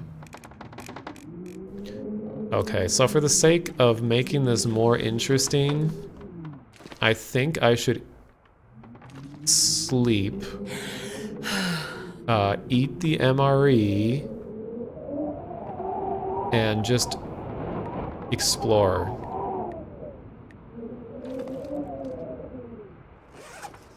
No, I drove I had a car for like 3 years, and I drove a ton. I don't know exactly how many miles I drove, but I got my fill of it. But now I live downtown, and I just bike everywhere, or walk, or bus, or take a train, save a lot of money, and I'm probably physically more fit than I've ever been before because of how often I travel. By my own accord. So I think this will be my last night in this cabin, and I'll go out and explore some more. And hopefully by the time I return, all of this stuff will have been cured.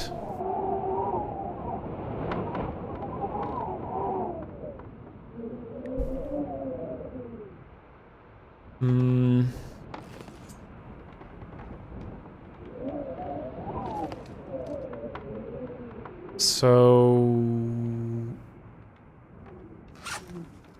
I'll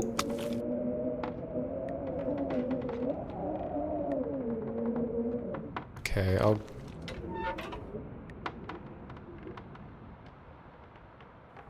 Yeah, I opened the safe. I got like a shooting guide out of it.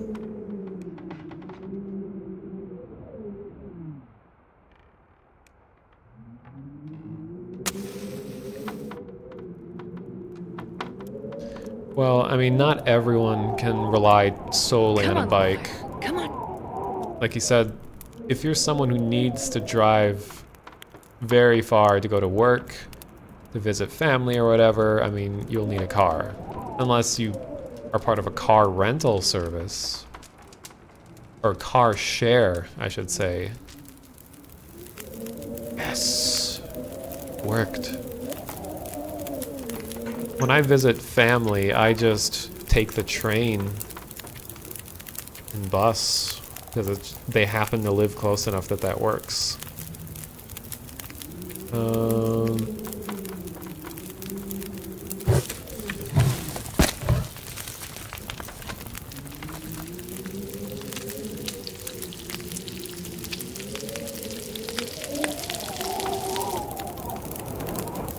Stop trying to meta life. Okay, I'll boil this. You work 30 seconds away. Like, do you work in your own house? They just like 30 seconds to go from upstairs to downstairs.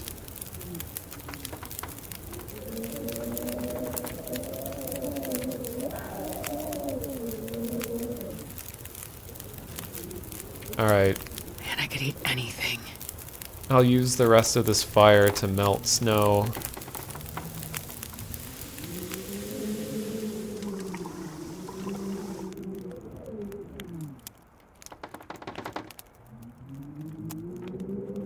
And I'll just carry around the non-potable water.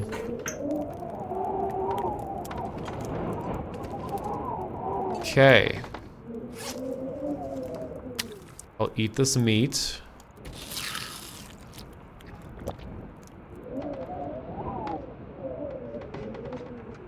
Oh, you work across the street and it takes 30 seconds. I see.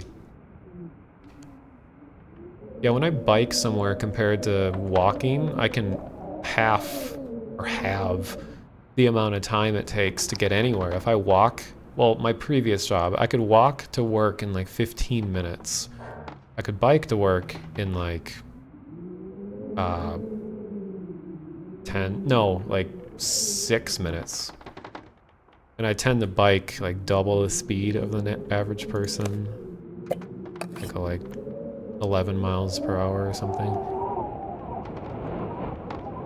Okay, so this should be my last night here for a little while.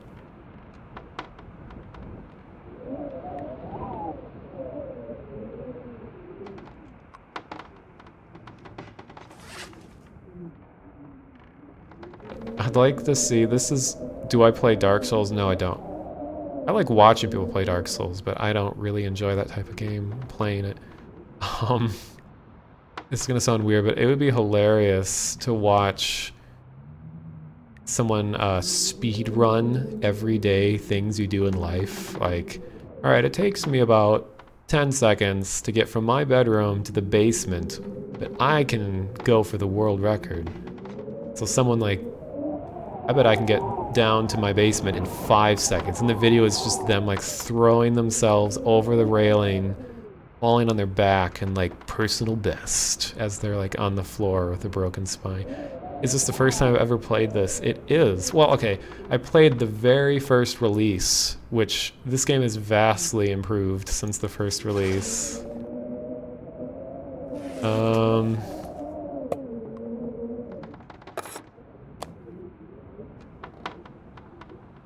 I don't know if I want to eat the MRE now. Wait, I think there's a maximum calorie. I think like 2,000, so if I ate it now, I would be at almost exactly 2,000 calories. I'm scared to eat it. You know what? I'm just gonna eat it.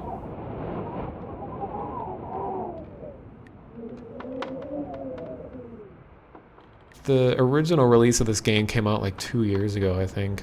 2.5 is maximum. Okay, that's good to know. So I won't waste it by like reaching the maximum. Is there no end to the winter? The winter consumes you. There is no end. Okay, I'm gonna eat it.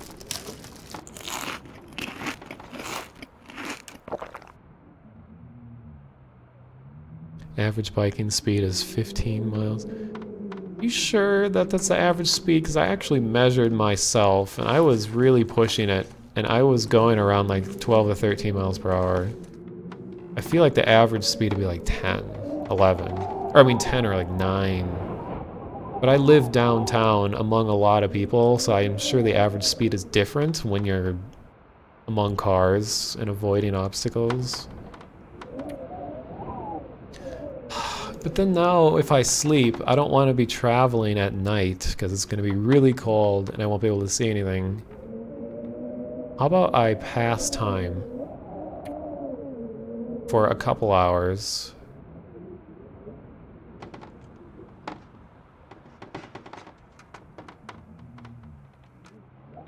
Okay. I think I need to lay down. Now I'll sleep. This is going to be a really good sleep.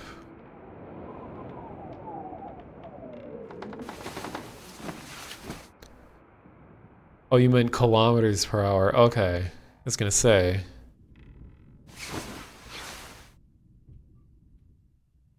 I've survived 3 days, 17 hours. And I'm really dehydrated. Oh my god. My tongue feels like I know, it's... The US measurement system is really stupid. Imperial system. Less than 1 hour of darkness. Okay, this is going well. I'll wait an hour and I'll head out on my journey. At the break of dawn.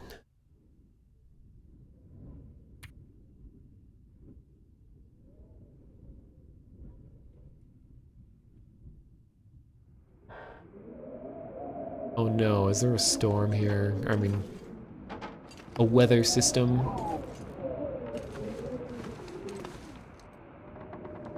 Let's see how cold it is.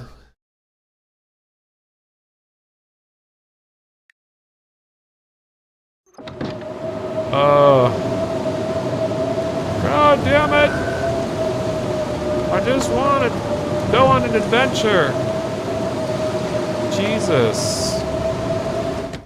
36 degrees Celsius below zero. I'm gonna just have to wait out the storm, and as soon as it stops, I'll go.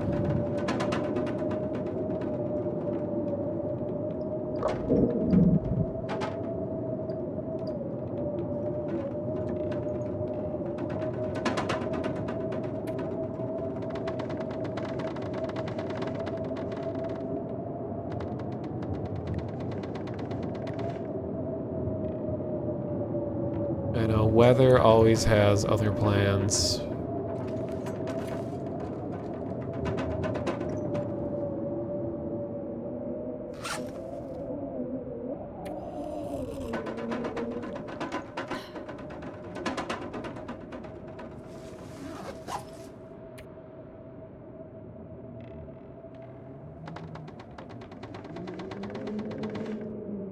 Is it any better out?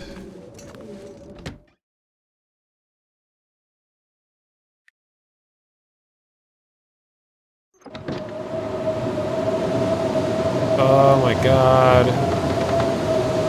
It's slightly warmer, believe it or not. I can watch my body temperature drop.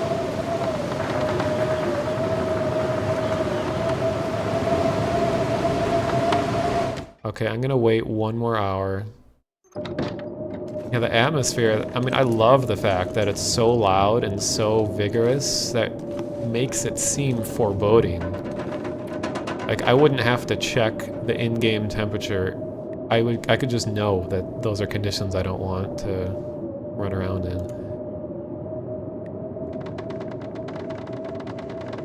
What clothes am I wearing? I have 40% conditioned boots. So I have a 5-degree clothing bonus.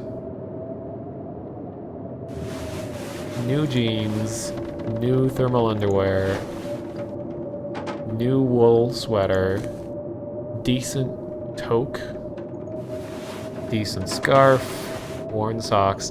Still gets me, I have no gloves on this whole time. Like, my fingers have got to be just gone.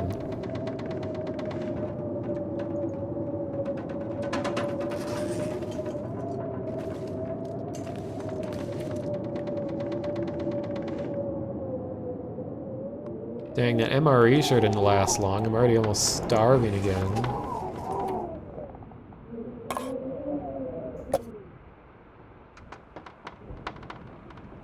Sounds like it let up. A little bit.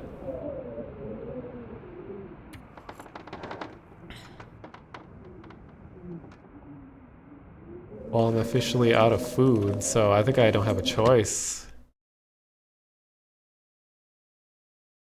I'm just gonna go no matter what the weather is. It's better. It's only like 5 degrees Fahrenheit. That's good. Now, question is, do I want to go back to the frozen lake where there's a lot of cabins I didn't search? Or should I venture into the unknown uphill? Wait.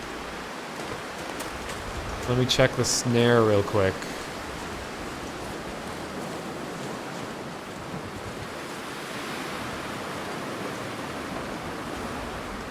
Oh my god, I took the longest route to check that.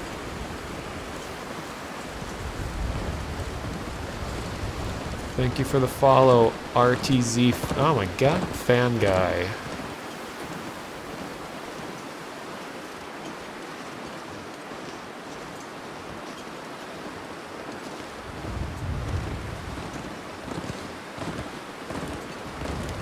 What am I wearing in real life? Well, because you asked, I'm wearing a t-shirt and shorts and nothing else.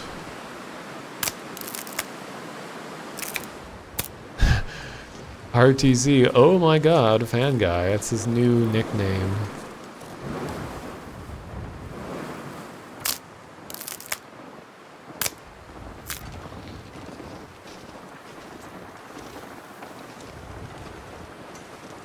I'm not wearing socks. Oh my god, good thing. Wait, is this the old one? No, it is a new one. Sweet. But I'm like... Okay, food first.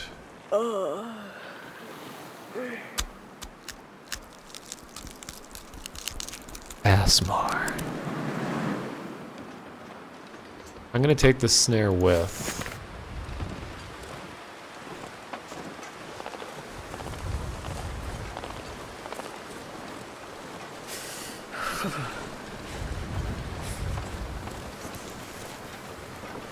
Boy, how about that trip I was gonna make? I'm back!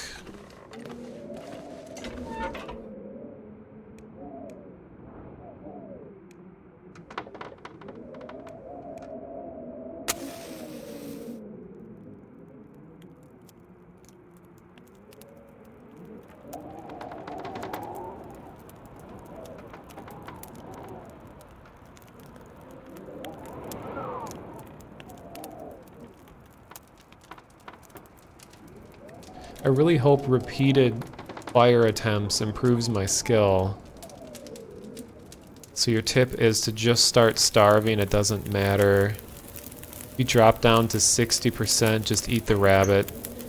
Once you've done that, just sleep and watch your health. Okay.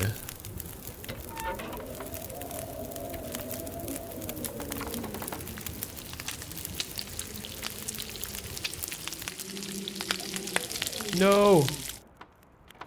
Oh, I could eat a horse. Are you kidding me? It didn't cook because it couldn't do the last like 1%. That is bullshit.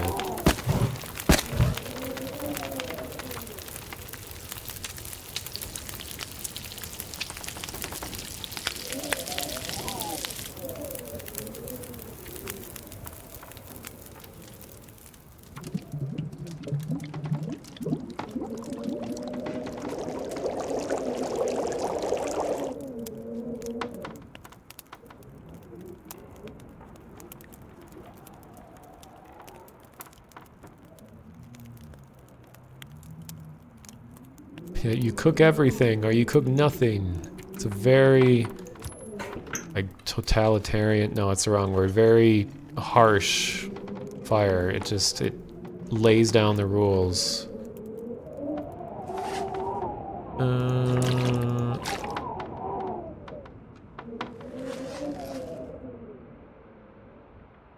Well, it's almost the end of the day, so I'll try this. Fire does improve by repeatedly making fire. That's good to know.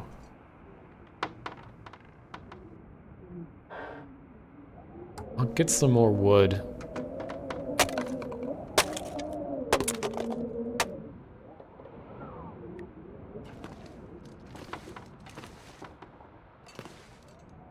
Am I carrying too much weight? No, I'm good.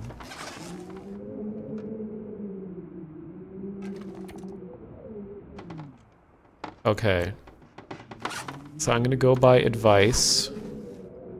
And I'll watch my condition. I need something to eat.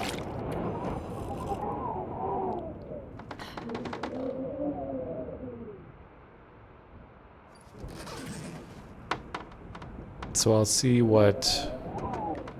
I'll pass some time.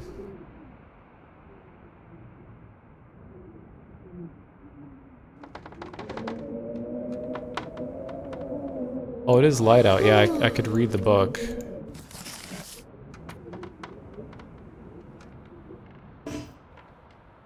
I can't read when I'm hungry. Oh, that's great.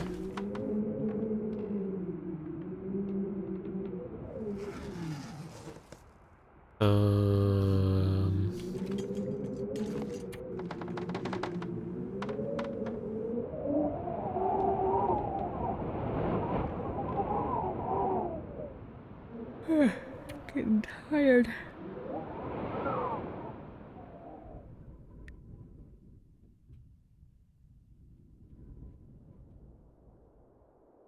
So when you said if I could wait until 60%, you're talking about like my condition, right? Because clearly my starvation is 0%.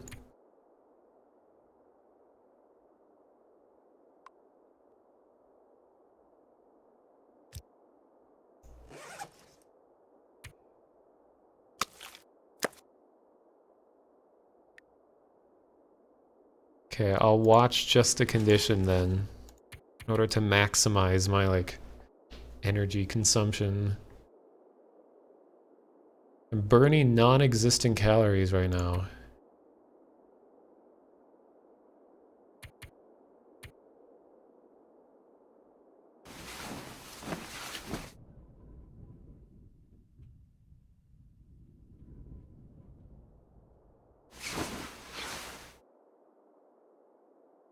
$82. Dehydrated.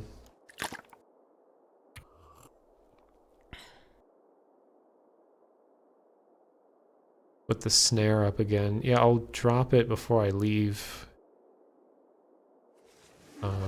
2 hours of darkness left. So I'll wait 2 hours.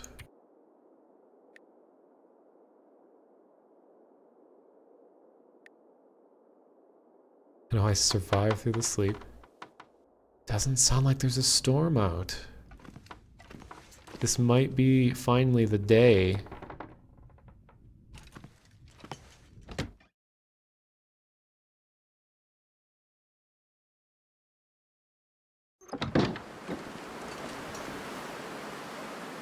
It's only 16 below. No biggie.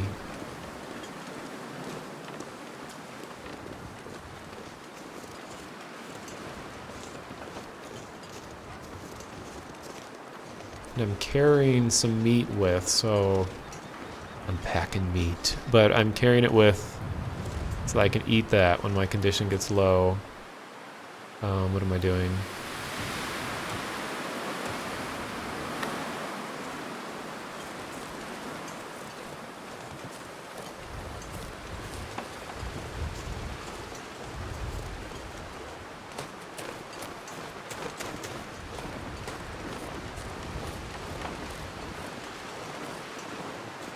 Can't I just like fist fight a deer?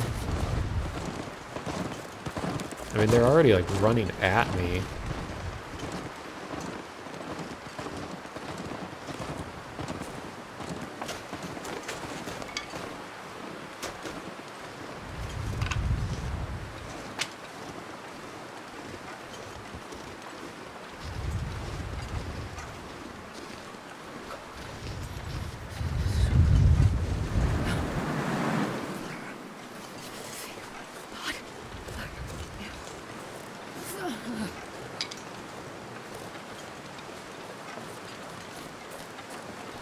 Why don't I have mods or bots?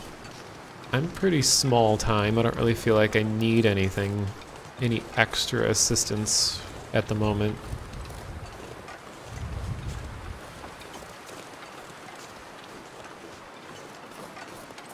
I mean, maybe if I was raided by spam bots or something.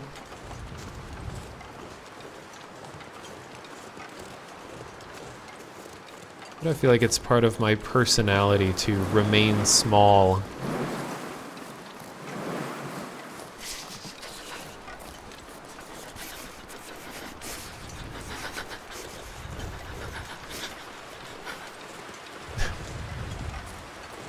Her freezing reminds me of Dr. Steve Brule while he's at that cooking show. Oops. I can store items on the dead body. Vanilla stream. Yeah, my unmodded stream. It's a vanilla stream. Here's our guest, Dr. Steve Brule. Today we're gonna make paninis. What's a panini? It's Italian for sandwich. What's Italian? It's a country. Oh yeah, the boot. Yeah. And then he eats the panini and he's like, Crazy. and then the whole rest of the cooking show is just him frantically waving at the hot food in his mouth. Okay, I'm getting cold.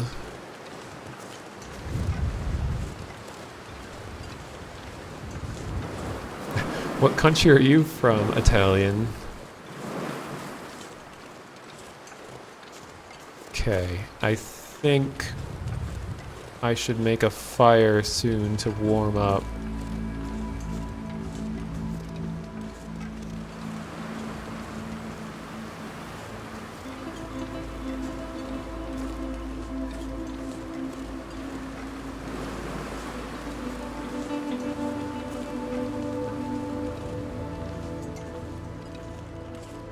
Maybe I should eat the meat too.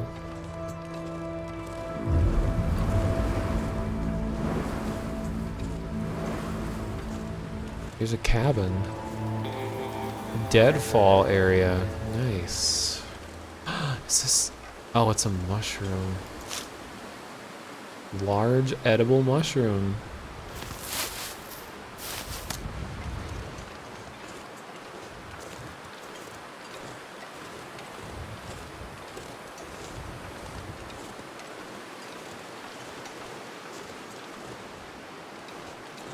Oh, use the hatchet. Stuff will come in handy. Firewood. Here we go.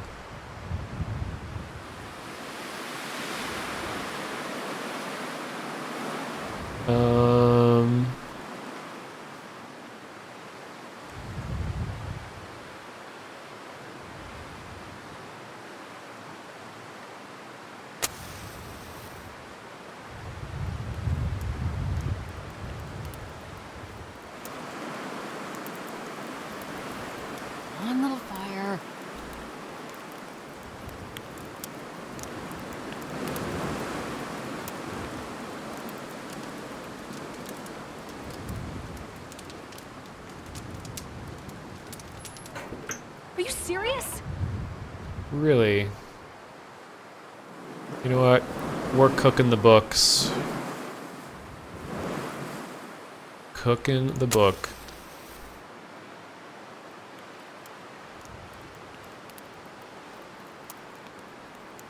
Are the guests ever informed about the joke, or did they talk to Steve Brule line? On fire. I never really know if it's staged or not.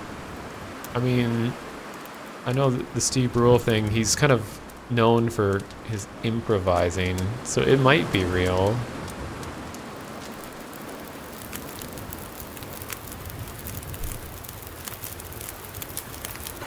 Okay. Stick, stick, stick.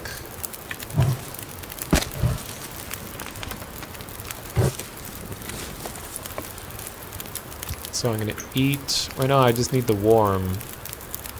I think I will go ahead and eat cooked rabbit.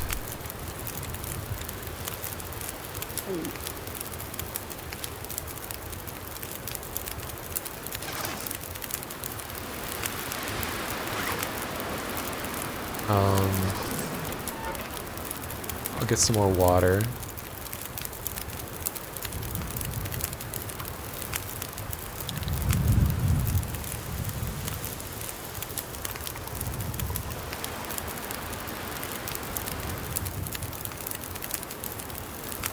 Eating only generates condition if you sleep afterwards. Oh crap. Is there any way to safely sleep outside? Because I died the last time I tried.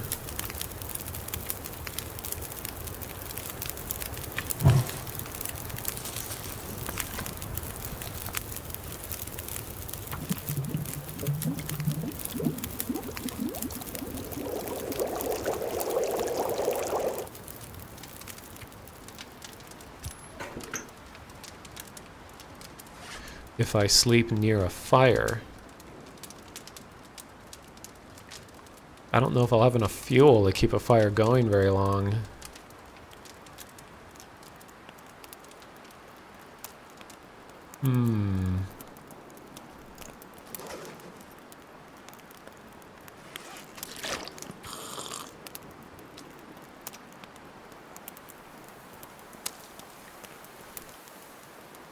I'll give it a shot.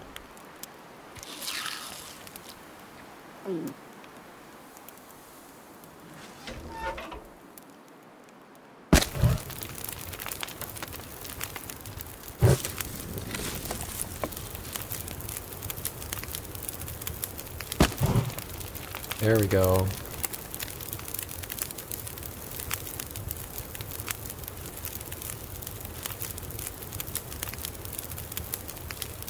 It could be better if I went back. Well, well, I just burned a bunch of stuff, so I feel like I should try to take advantage of this to increase my condition.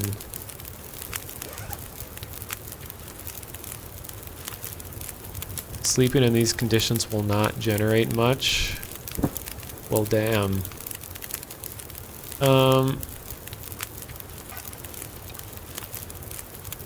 I'll just, for science sake, I'll do it.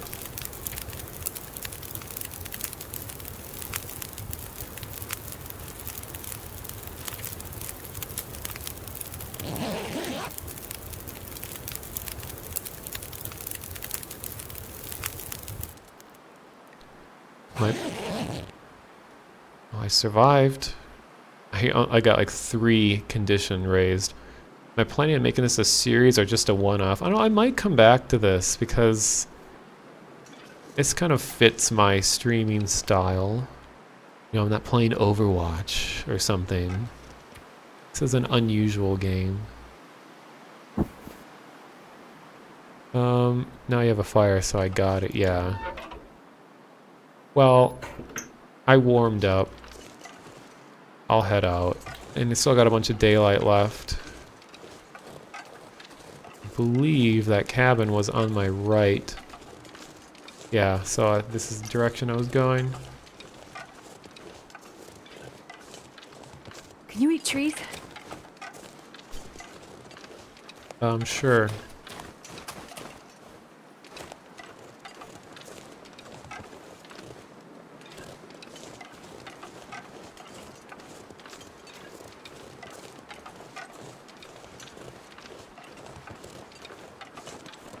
been enjoying it so far. Wouldn't mind seeing more. Well, I'm glad.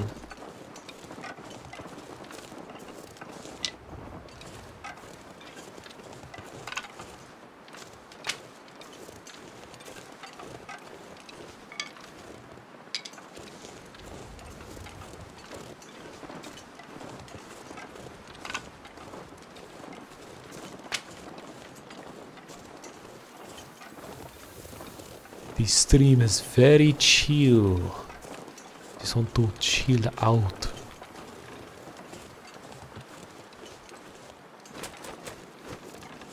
Stream is very cool.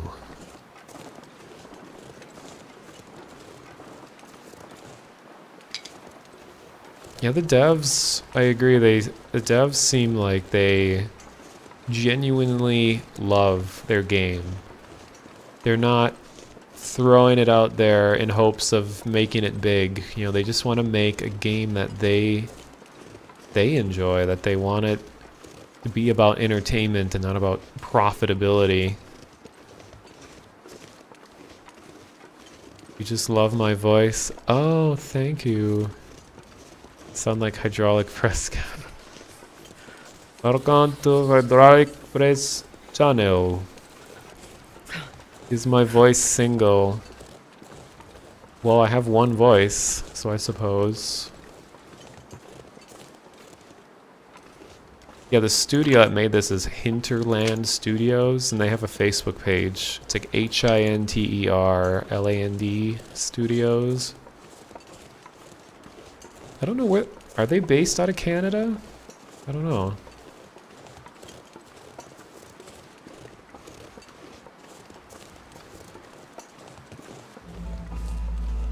Well, you know, under certain political conditions in the US, people may migrate to Canada. So keep the studio in mind of places you might want to work when you leave the United States. So you're telling me there's a chance. Wolf bait, what?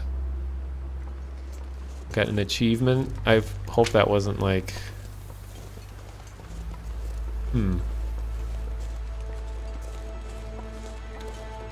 Death Road to Canada? Yeah! See, Death Road to Canada is the prequel to this game. This is after you've made it to Canada.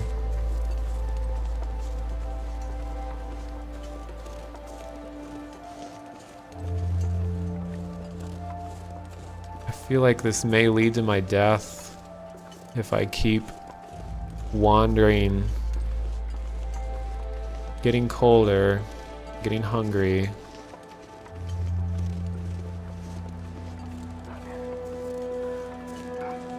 Oh my god. It's a wolf.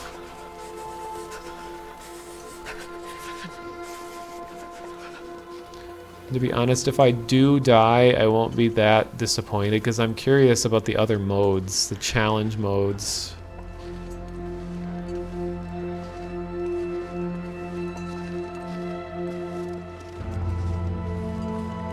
I wonder if they specifically don't allow wolves to spawn until after a certain period for like ease of difficulty.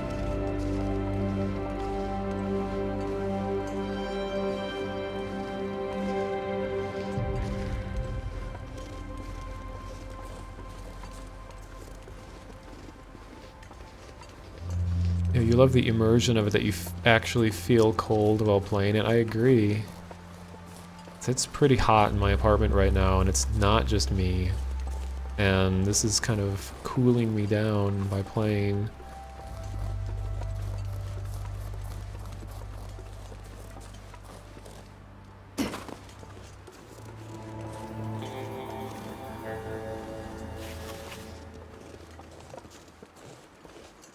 Thank you for the follow, Shakat. Ooh, crowbar again. Pry bar. Jesus, it's cold. Rifle.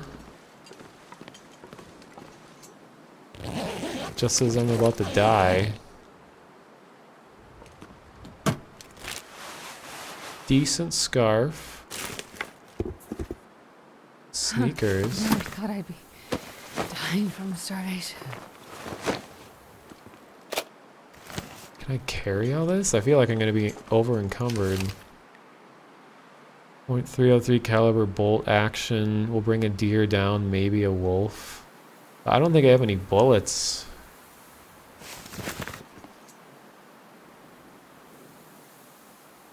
So I gotta strategically figure out how I'm gonna do this. Okay, I'm not over encumbered. Gun is by far the heaviest thing in my inventory.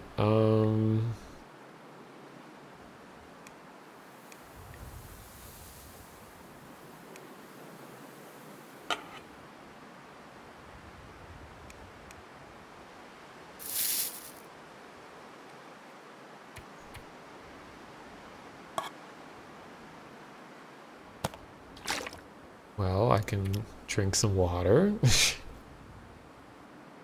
I don't... Oh, I have a cartridge. That's right. Or I have a box. 6 bullets. Guarantee I'll miss half of them. Kit for cleaning the rifle.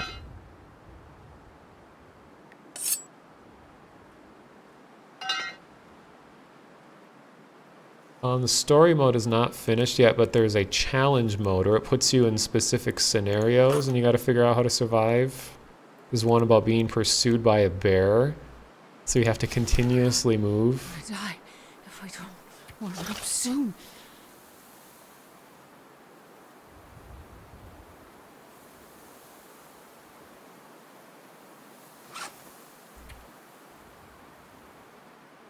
Maybe I should make a fire. Because even if I do kill something, the amount of time it would take to take all of the food from it would probably kill me. Don't forget to load it.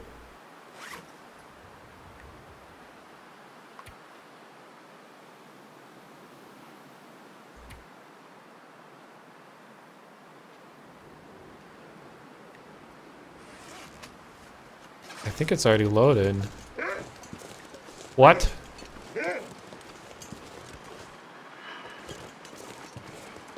Maybe it's a good time to gun.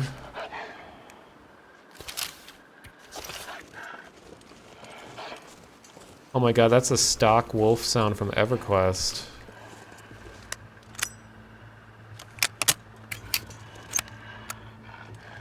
You know what, for gameplay's sake, I think I'll go for it. Yes. Rip the Doge 2016. Now I'm freezing. Okay, how about this?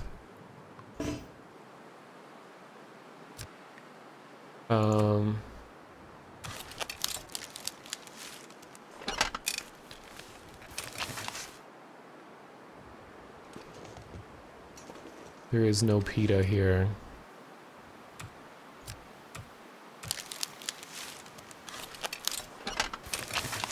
That is a something from the Gonome from Opposing Force. They also made that noise. That's like video game stock sound 101. Okay.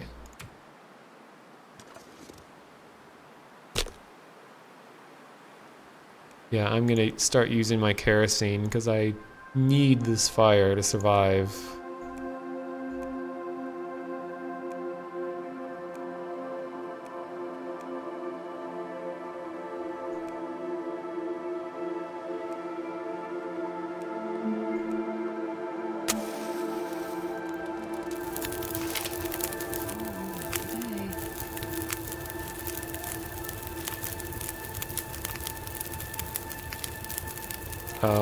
Wait.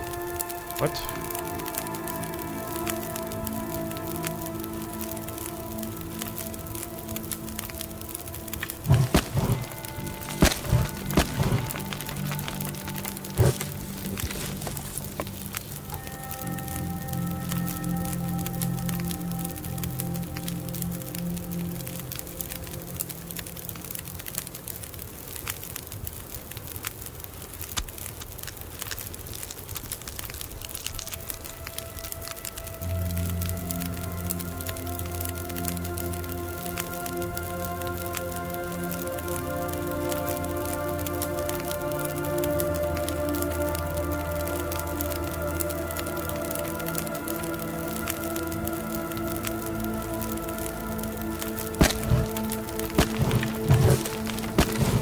Ever heard of the Beginner's Guide game? I have.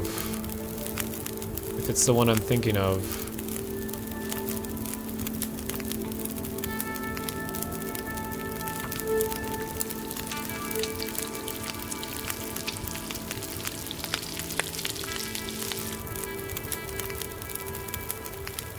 Do I usually stream around this time? Yeah, typically between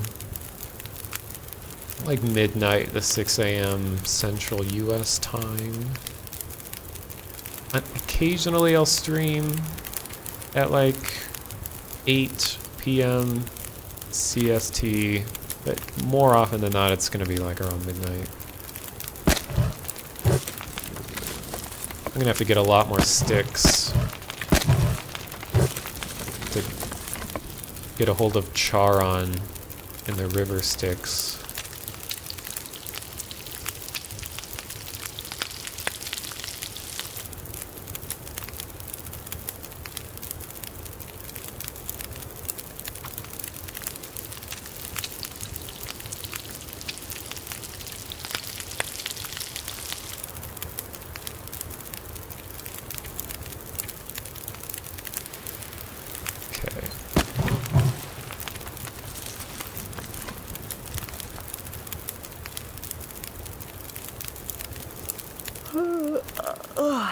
You're heading out, Saravo. Alright, thank you for watching. I assume you came from Videobum stream, so welcome to the stream. What was I doing? Hope this doesn't like risk me dying, just sleeping out in the open.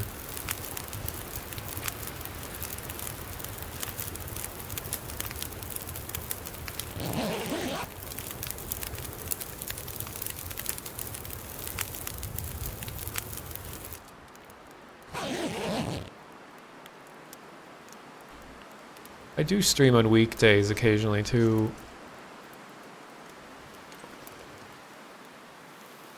And I put all my streams on YouTube afterwards. I forgot to eat before going to sleep. God damn. That was like part of the point.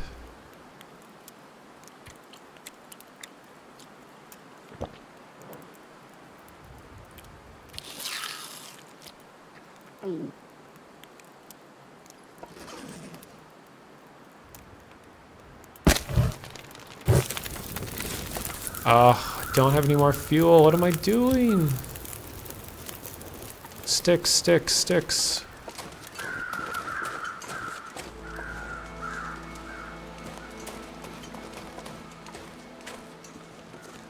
I have a frickin' hatchet. How can I not just chop that tree apart?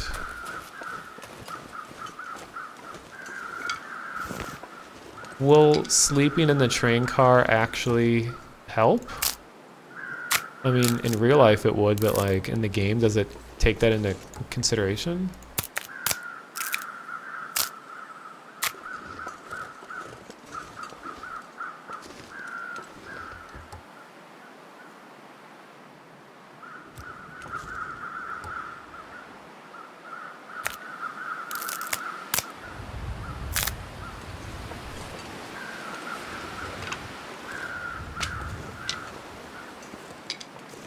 Well, I'm losing daylight, so I feel like... Wait, is this a dead deer? Oh my gosh.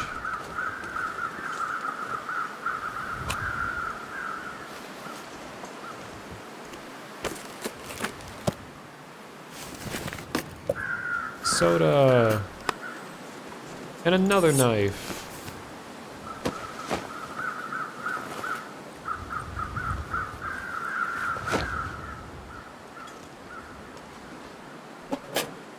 Tools.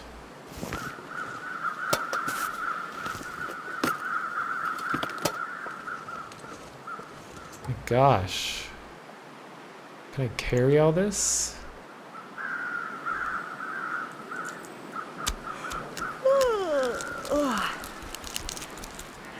Knife to see you. L to the OL.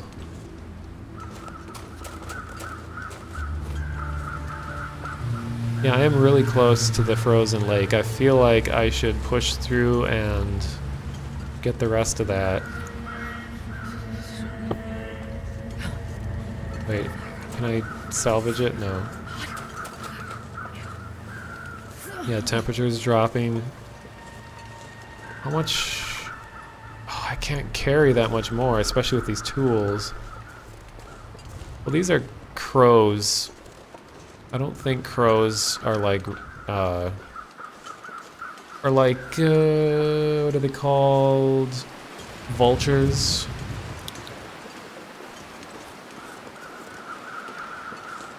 Ari, or Ari, thank you for the follow. What? You what?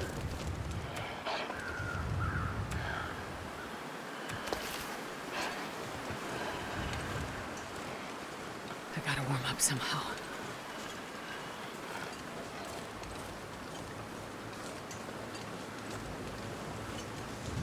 Oh my god, there's 2 wolves?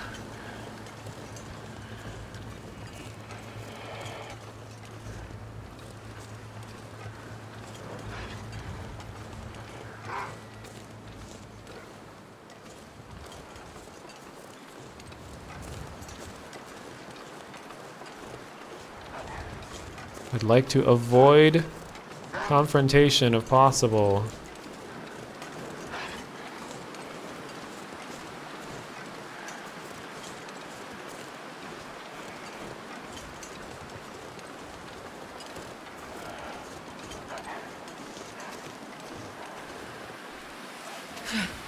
Too cold to think.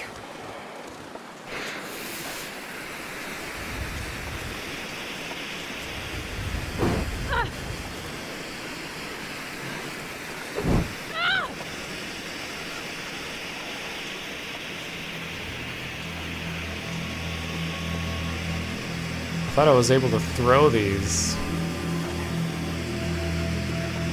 Oh, it's the other cabin. I forgot about this. Can't I throw this?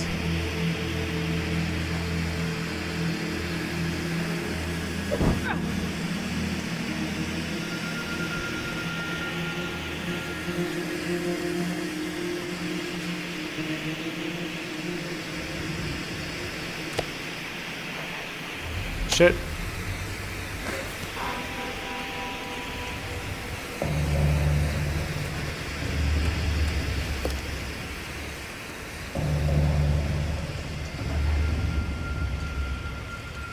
This wolf does not seem to care about the flare.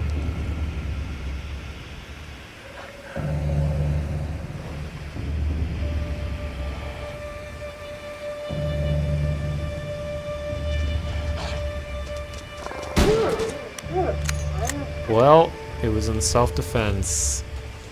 I'll figure out what to do with that in the morning. Actually, wait.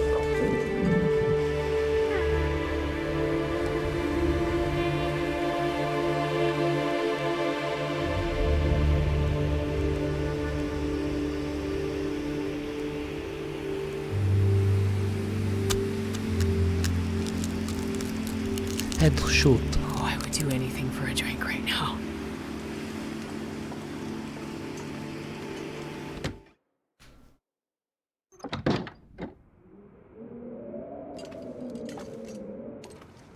Okay, priorities. I gotta figure out. I'm carrying too much. I picked up the meat that I dropped earlier. So, okay. Very cold. Condition dropping. Okay, thirst I can drink right away.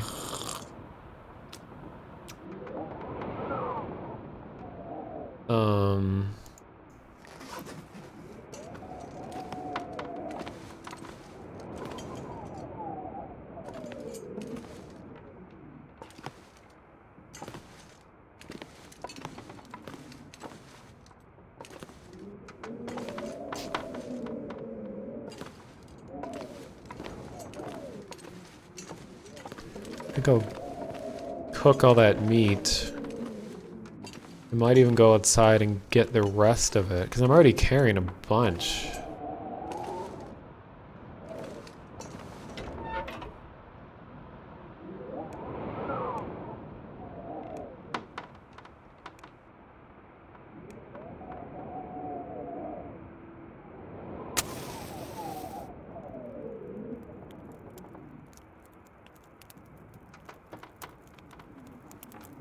Come on, little fire.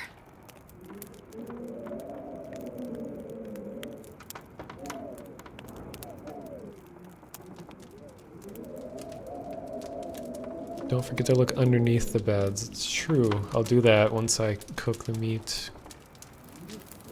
If this fire starts. Sounds like it is.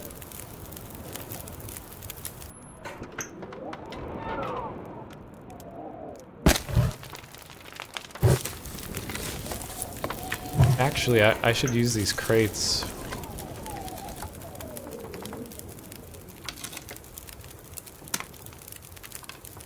Hello, Plant Prince. Any monsters in this game? There are wolves.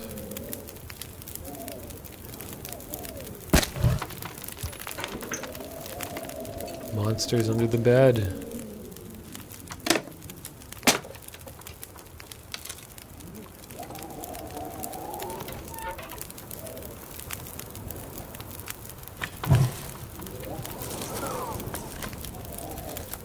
Gamey venison. Ew.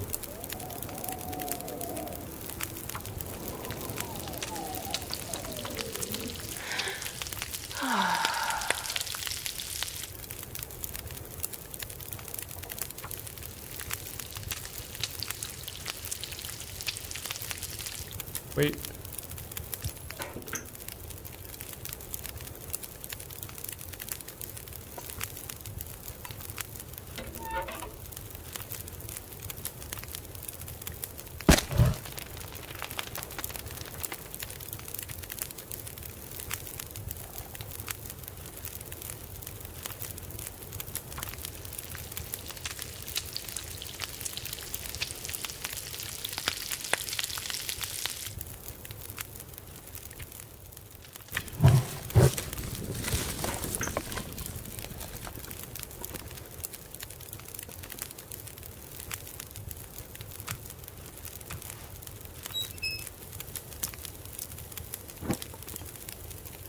Any Bigfoots in this game? I don't think so.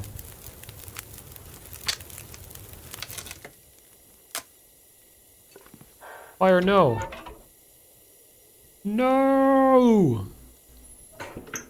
Well, that's the end of that. So I'm going to eat the meat.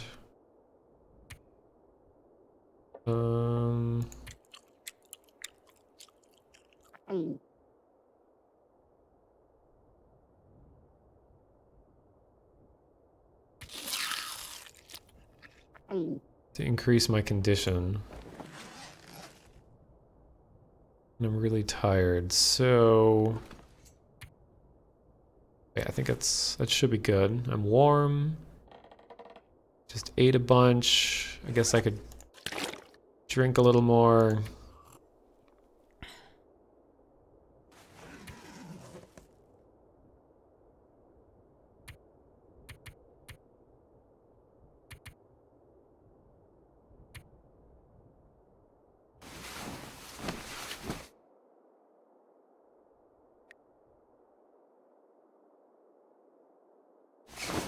What do I think of Bigfoot, Chupacabra, Mokelembes, and aliens?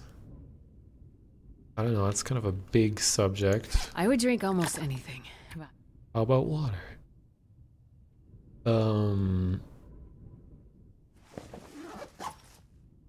I don't believe that any of them cannot be explained by science. So I don't think there's a such thing as any super, like, unexplainable things. I just think that they're uninformed encounters where people don't know the details, so they make up their own fantastical elements that make it seem bigger than it really is.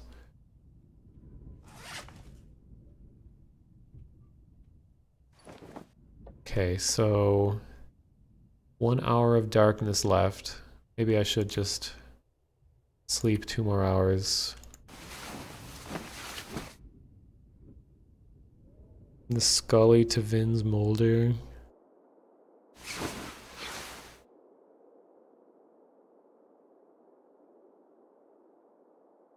slept with raw meat in my pockets and a lantern in my hands. Sounds like lyrics from a song or something.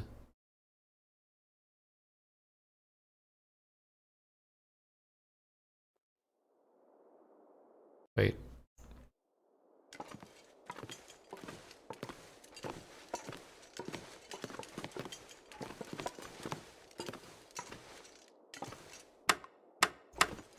I want to listen to the radio.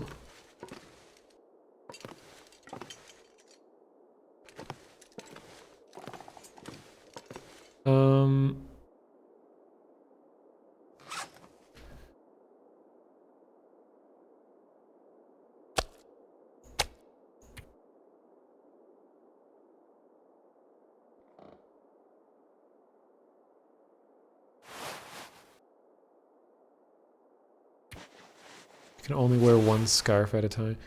How about this?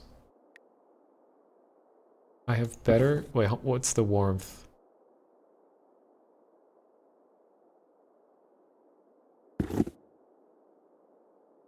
Okay, I'll scrap this.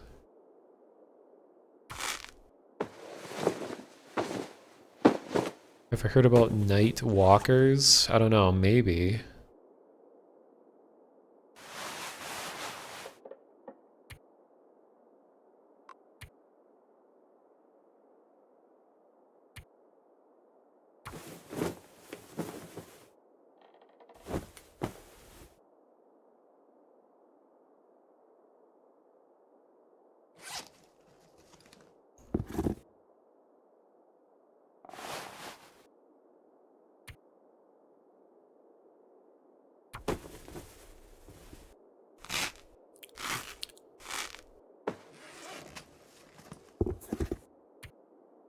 Oh, I need leather? Shoot. Oops. Well. Wait, so what is my, clothing bonus 5? So it really hasn't changed much.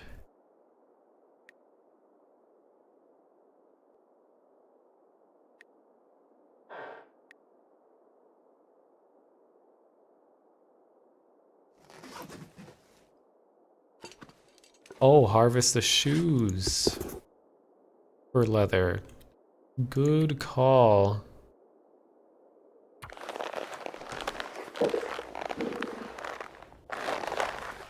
And I like your song, Bernard.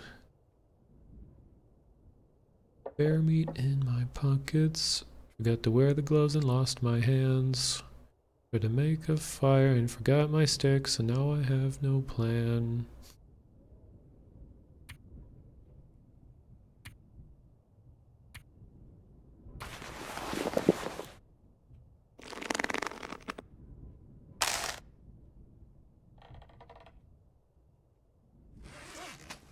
So I added a degree to repairing my boots. Oh, there is a pelt still on this wolf outside.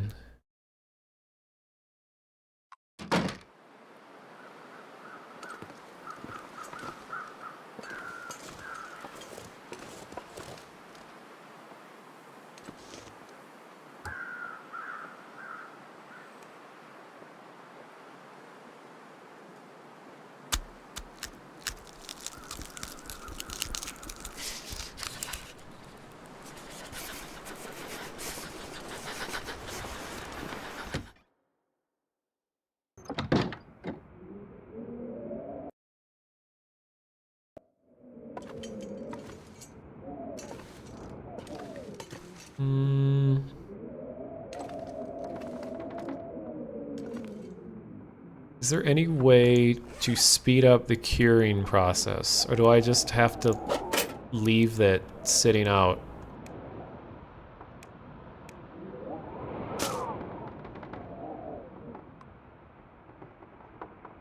Wait, where's... what happened to the pelt? Cured leather. Oh, wolf pelt.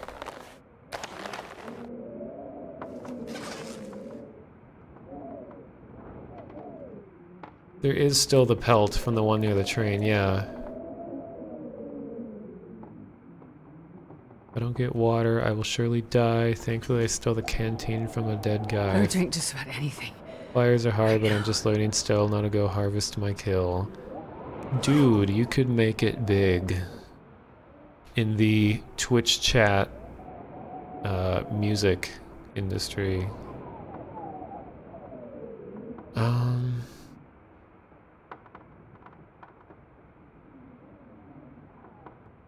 What am I looking for now?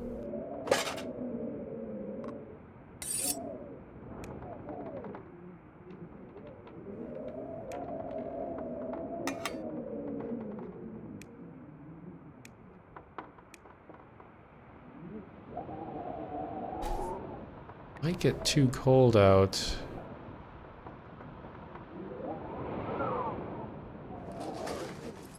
Oh, I was drinking water, that's what I was doing. But I'm pretty sure I drank it all. So maybe I'll get some more wood. Some stuff. Like, isn't there a chair upstairs?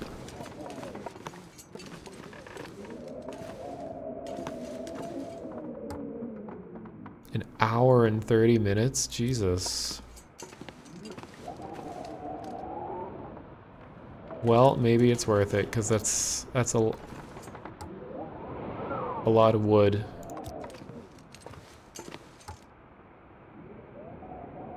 And it's gonna really wear out my hatchet.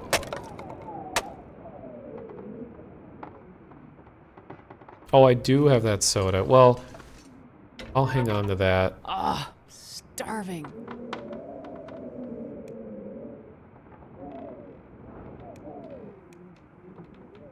Dang it.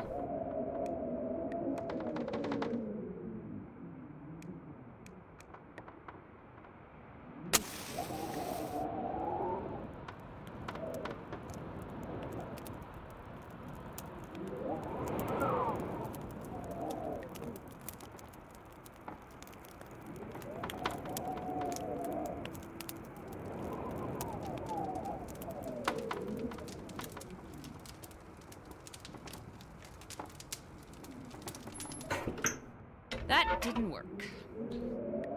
Oh, god damn it. Yeah, I'm getting pretty low on matches.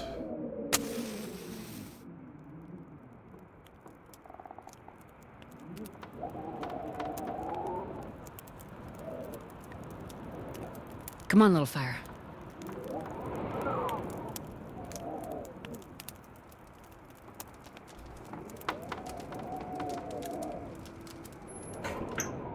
Why didn't that work? Crying out loud, I'm wasting so much, but I'm not gonna burn this book. And I don't have any more tinder.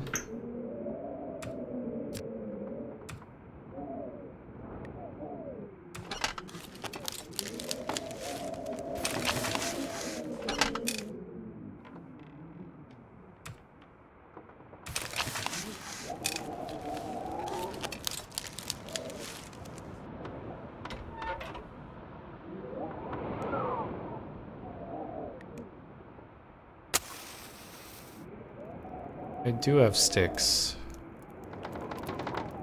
But I figured this would, if I can just get this going, I'll be able to make a bunch of water, cook the rest of the That meat. didn't work. But instead I'm just wasting stuff, because apparently that's not enough, not a high enough probability of starting.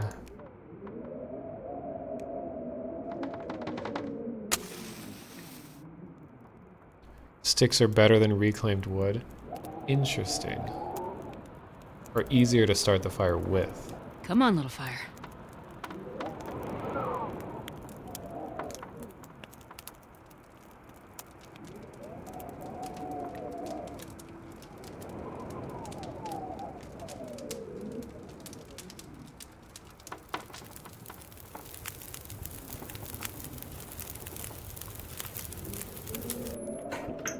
Oh, yeah. That's a good one.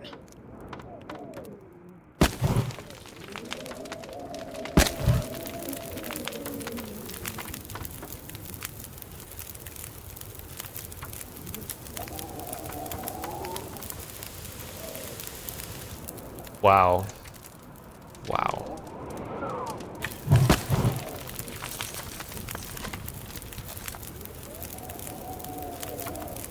That is ridiculously stupid how it's... If you're within God, my stomach feels like an a empty minute of the water, it just acts like you didn't boil any water at all.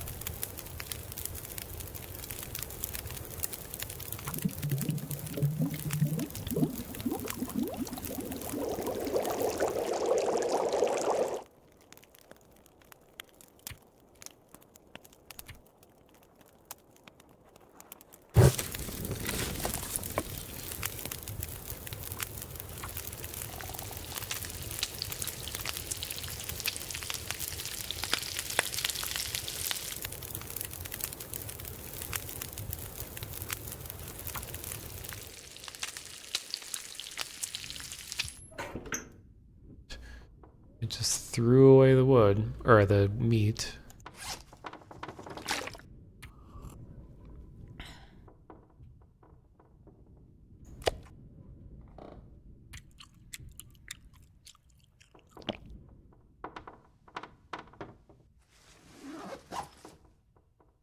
Four hours left.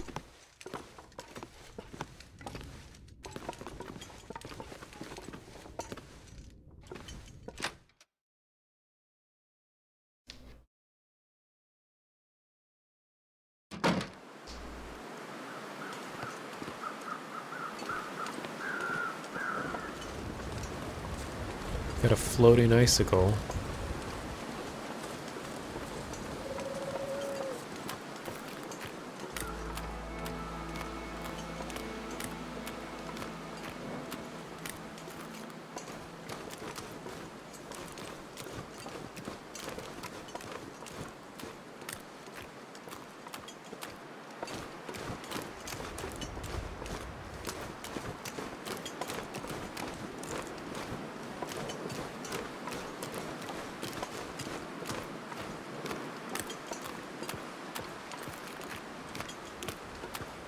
You can eat the cattails, really? And they act as tinder. Huh.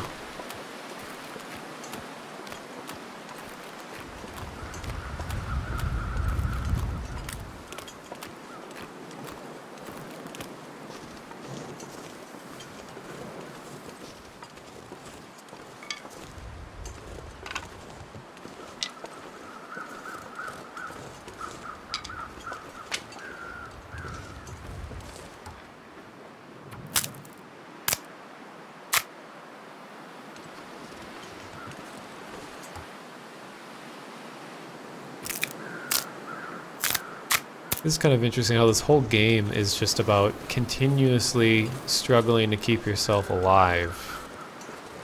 I mean, that makes sense, realistically. Like, if you're in a survival situation like this, you know, a vast majority of your time would just be spent trying to stay alive. Like, you have no time. It's sort of like, what is it? Maslow's hierarchy of needs? Where you can't even begin to think about the upper level forms of survival unless you've met the fundamentals. And this game is basically stuck at the bottom of the hierarchy of needs continuously. Skip branches, only pick up sticks. Okay. It's like we really take it for granted that in our lives acquiring food is relatively simple, and then we can think about stuff like you know, having a job, playing video games. Ooh, more matches. Hat.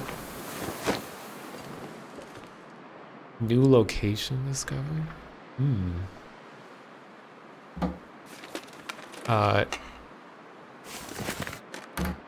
Yeah, like in this sort of survival situation, you wouldn't be able to think about video games or entertainment for that matter. You would just be continually struggling just to make it through each day.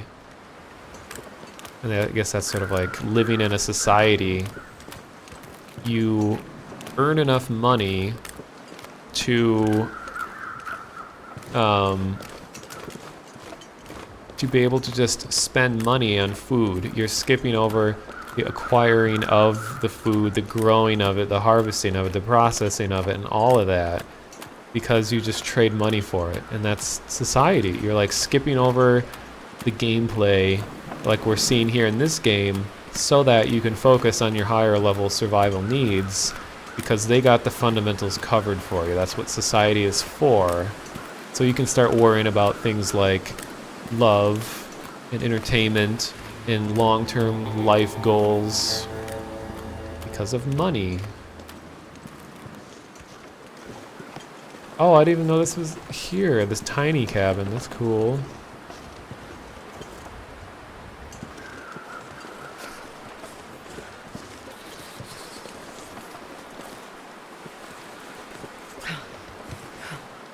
So you can ice fish. Someone said earlier that ice fishing is really ineffective. Like that you barely get any meat from the fish.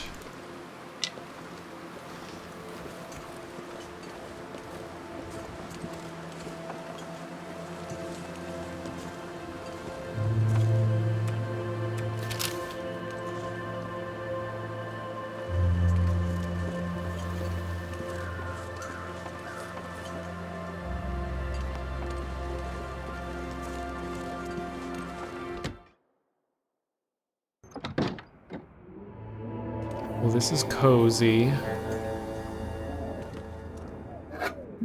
This'll come in handy. Pinnacle Peaches.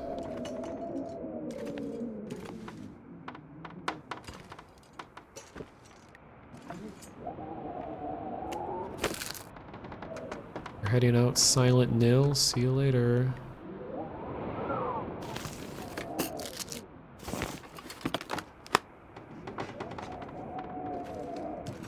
Gotta pack up stuff in preparations for moving out. You're moving?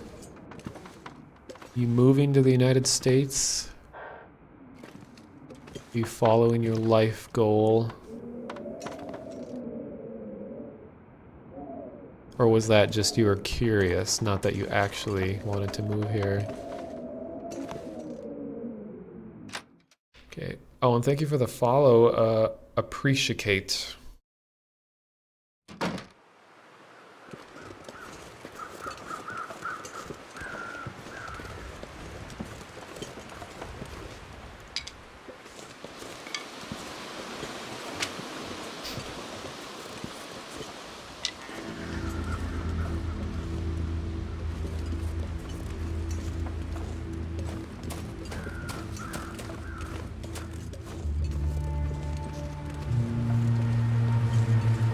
Fingers are numb.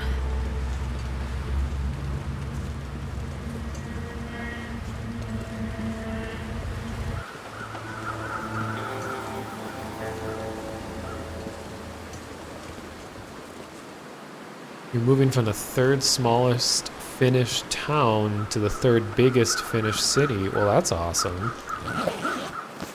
I moved from a relatively big suburban part of Minnesota to the biggest part of Minnesota, and I loved that transition. I think living in a dense, huge city is so fulfilling. See ya.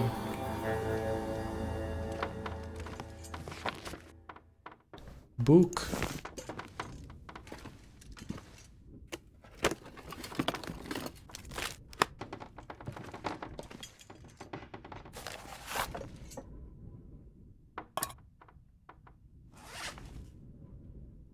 Oh, carrying too much.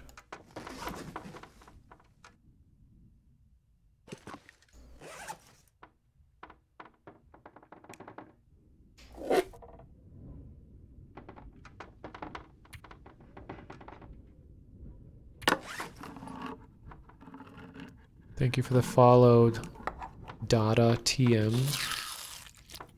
Larger areas have higher chances of getting mugged. You prefer the quiet life. I understand what you mean. I go to and from Vegas quite a bit now. Well, the thing is about, I mean, it really obviously depends on what city you're moving to, but um, there's the whole safety in numbers kind of thing. Like, I live in a complex with like 400 other people, but it doesn't feel that way. But living among lots of other people is, you kind of look out for one another and you're more secure that way. Whereas, like, if you're just living out in the middle of nowhere in like a rural community or something, or even in a suburb, that there's less people looking out for you and you're a lot more on your own. Even though I'm living in a place where crime is higher than a suburb, at least if something were to happen, there's a lot more people to witness it and potentially help.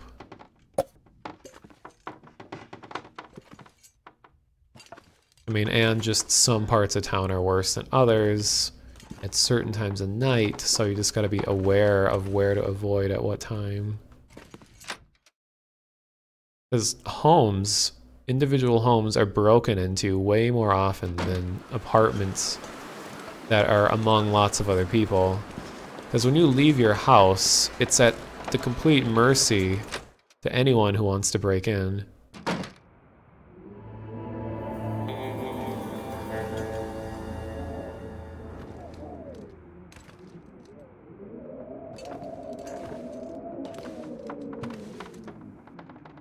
I mean, I guess that's where security systems might want to take that fire log. Yeah, I was thinking about it.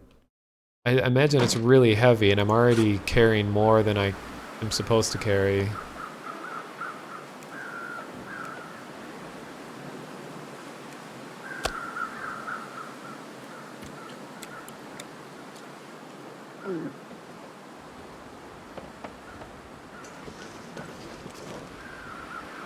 Yeah, and if you haven't already in life, but surviving on your own is such a huge mental... What? Hypothermia? Crap. And there's a wolf on the ice. Surviving on your own is a giant mental shift. Like, when I go back home with my parents, I suddenly feel so lazy that I just don't feel like accomplishing anything because I'm too comfortable. I don't feel like I'm relying on myself. And then when I go back home, or go back to my own apartment where I live on my own, I suddenly kind of get into this mindset of like, oh, I gotta actually keep track of what I'm doing and when I need to wake up and if I have enough groceries and what I need to buy. And it just kind of puts you in like a first world survival situation. So if you haven't lived away from your parents Look for shelter. and on your own yet, it's a huge difference in lifestyle. I think it was a massive improvement. So I don't like to live in total comfort because then you just feel unmotivated. You don't want to do anything in life when you're too comfortable. Encumbrance is one thing you ignore completely, so it doesn't actually affect anything, encumbrance. So I seem to be moving at the same speed.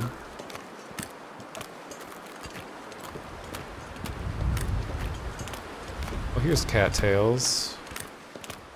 No, no, no, no, no, no, no, cattails.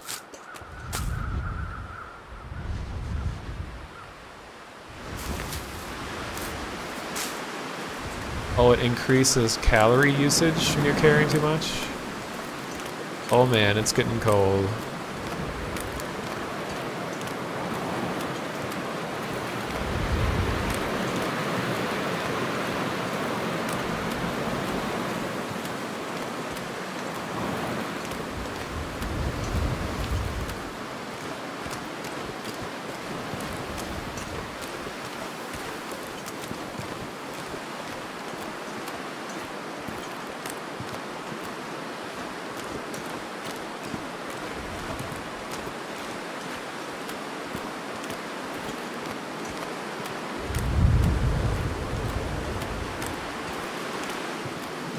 Do not want to encounter a wolf while encumbered, I see.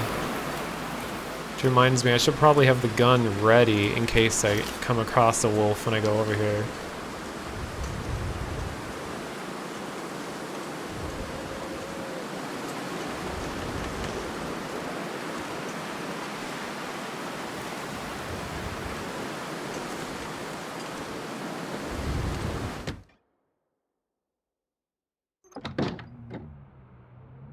I swear people on Twitch try to come up with the most difficult to pronounce names ever. Like, thank you for the follow. Neopredelenist. Neopredenalist.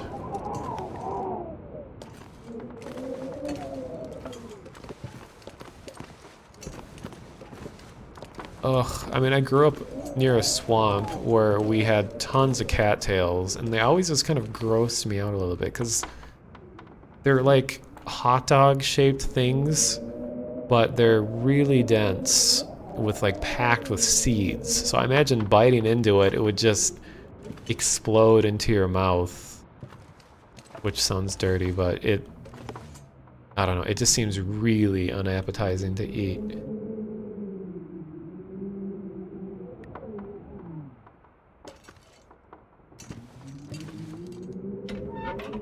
And I picked up a lot of stuff.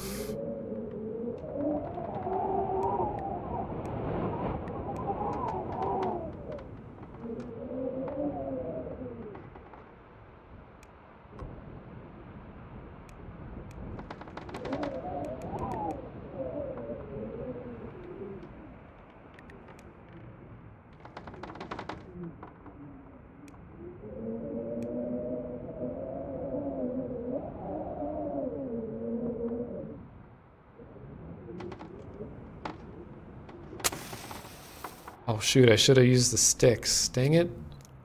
Keep forgetting to do that. The edible part is the root / lower stem. Okay. In real life. Make a survival meal combo? Do you have to cook that? Okay, see you later, sick today. Thanks for stopping by. Perfect.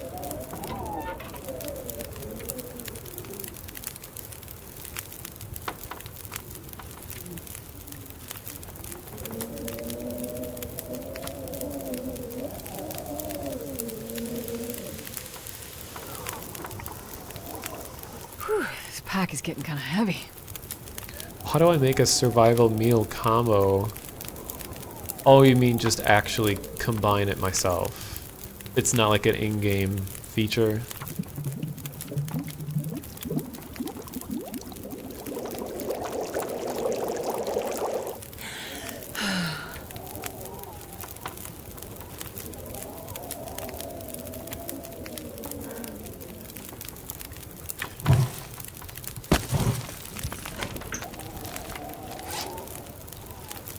Wait.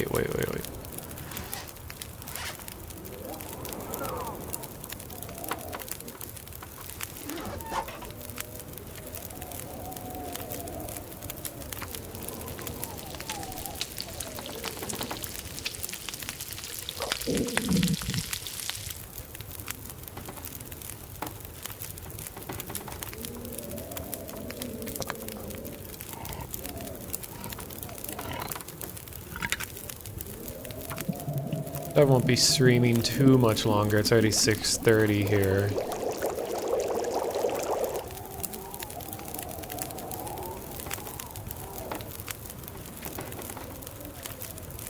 I'm glad this character didn't die, though.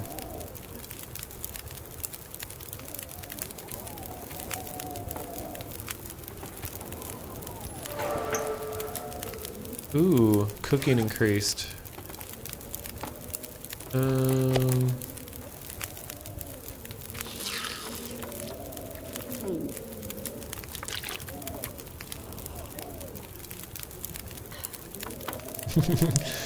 Venison covered in dusty soup. Throw some coffee grounds onto it for texture. Vomit. Vomito. Vomitar. I used my hatchet a ton. See if I can sharpen it.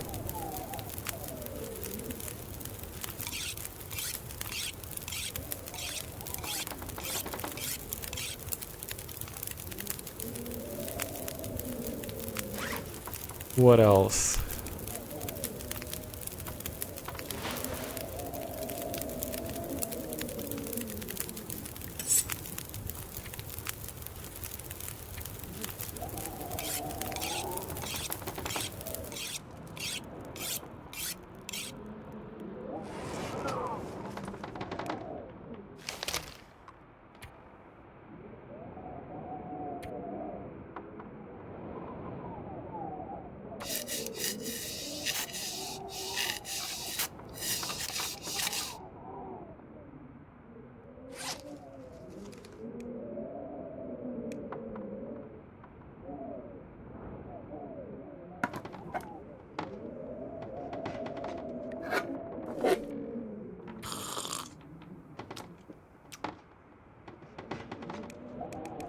Okay, so I think I'll do is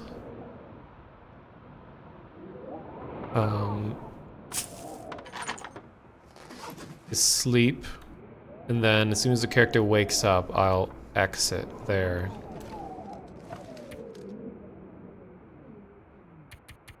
If I don't rest soon, I'm gonna faint.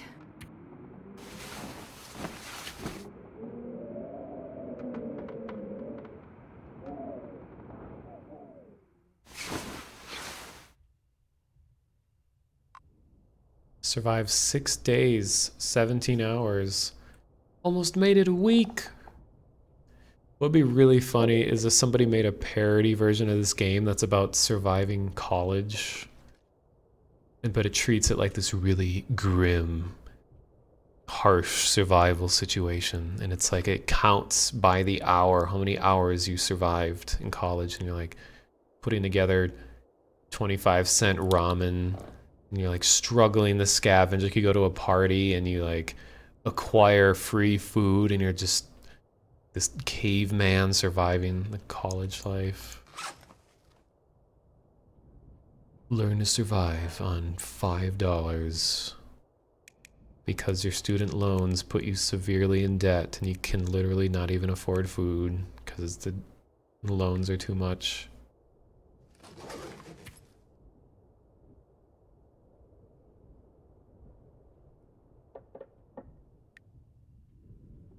Dilapidated old store looking for ramen. Wolf pelt by the train. Yeah. Oh.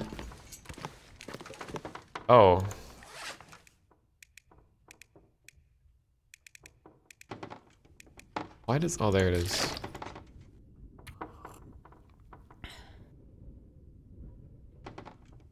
Just defer the loans. Oh, God.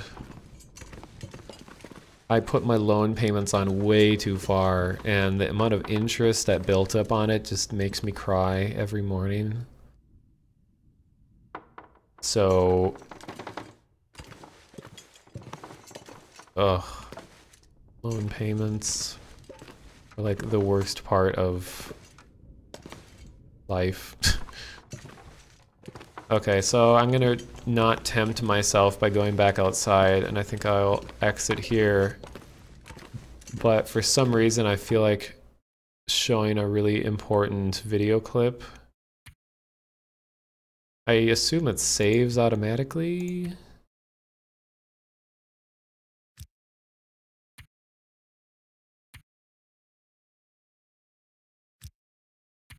Oops.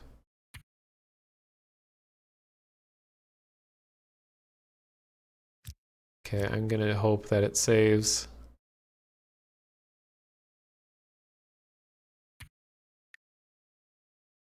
Also reminds me is I need to go shopping today, Sunday. Get to bike over to the grocery store and strap like 50 pounds of food to my body and my bike and hope I don't tip over. All right.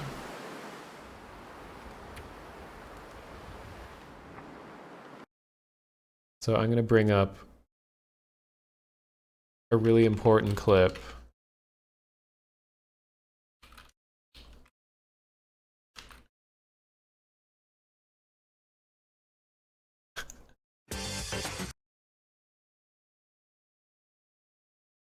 I still gotta get this set up more efficiently so I can easily show a YouTube video, but here, this is gonna have to do.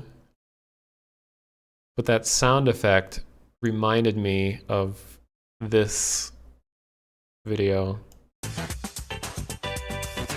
Hi, Kathy Mitchell here in the kitchen with a brand new exciting product called the Griddleman. And I have a friend to help me introduce it to you from Channel 5 News, Dr. Steve Brule. Now, have you ever bought a panini at a restaurant? What's a panini? Panini's a sandwich. Well, then why did you call it a panini? Well, panini is Italian, I think. It means grilled in Italian. What's Italian? That's a country in Europe. It looks like a boot, kind of shaped. Like a cowboy boot. Kinda. Let's make you a sandwich. You want to hand me one of those spatulas over there? The purple one. Just, they're all yellow. The purple spatula. Here, I'll get it. Oh, without Okay, without that one, purple yeah, okay. How about some meat? You like turkey? Who you calling turkey? And then you can add whatever you like, your own little touches. You like pickles or... Yeah. Let's Okay, put some, very good. Let's put some pickles. All right, those are olives. You like olives? Okay. Okay. We need to put a little of this grease on it now. What type of animal does the grease come from? Well, this is horse. Sounds expensive. Go ahead and brush it right on there. There you go. Very good. Very good. And now we're ready to go. We'll just lay that sandwich right on there. Do you like sandwiches? Have you had a panini before? And a cowboy boot. Okay, and we're going to close the lid. That sandwich is going to be ready in about 5 seconds. Look at that. Doesn't that look amazing? Kathy, I can't wait. I have to take a bite of this panini. All right, well, be real careful because it's hot. I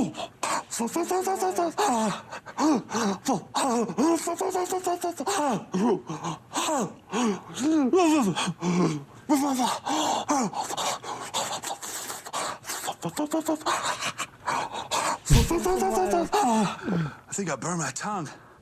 Oh, maybe just a little bit at the edges. Excuse me. It smells like horse. Very important video, but I don't know, that all those sound effects just reminded me of that. So, I will end the stream. First of all, thank you for the follow, Sultry Livy, and all of you who've been watching tonight, and to Vidyabum for the host. You guys should follow him. He streams around the similar time, and streams somewhat similar games. He does a lot more like horror-oriented things, and I think he's doing like Alien Isolation and stuff too. I don't know if he's still here, but you should follow Fred Sauce also, which he might still be here. So I'll play this lovely song called Sea Island Murders, but it's the one I started the stream with, but from my favorite artist, Loskull. So, thank you all. I don't know what I'm going to stream next or when I'm going to stream next, but keep an eye on Twitter. Tends to be late at night. Could be any day of the week, and that's about it. So, thank you. Enjoy the music, the ambiance. Good night.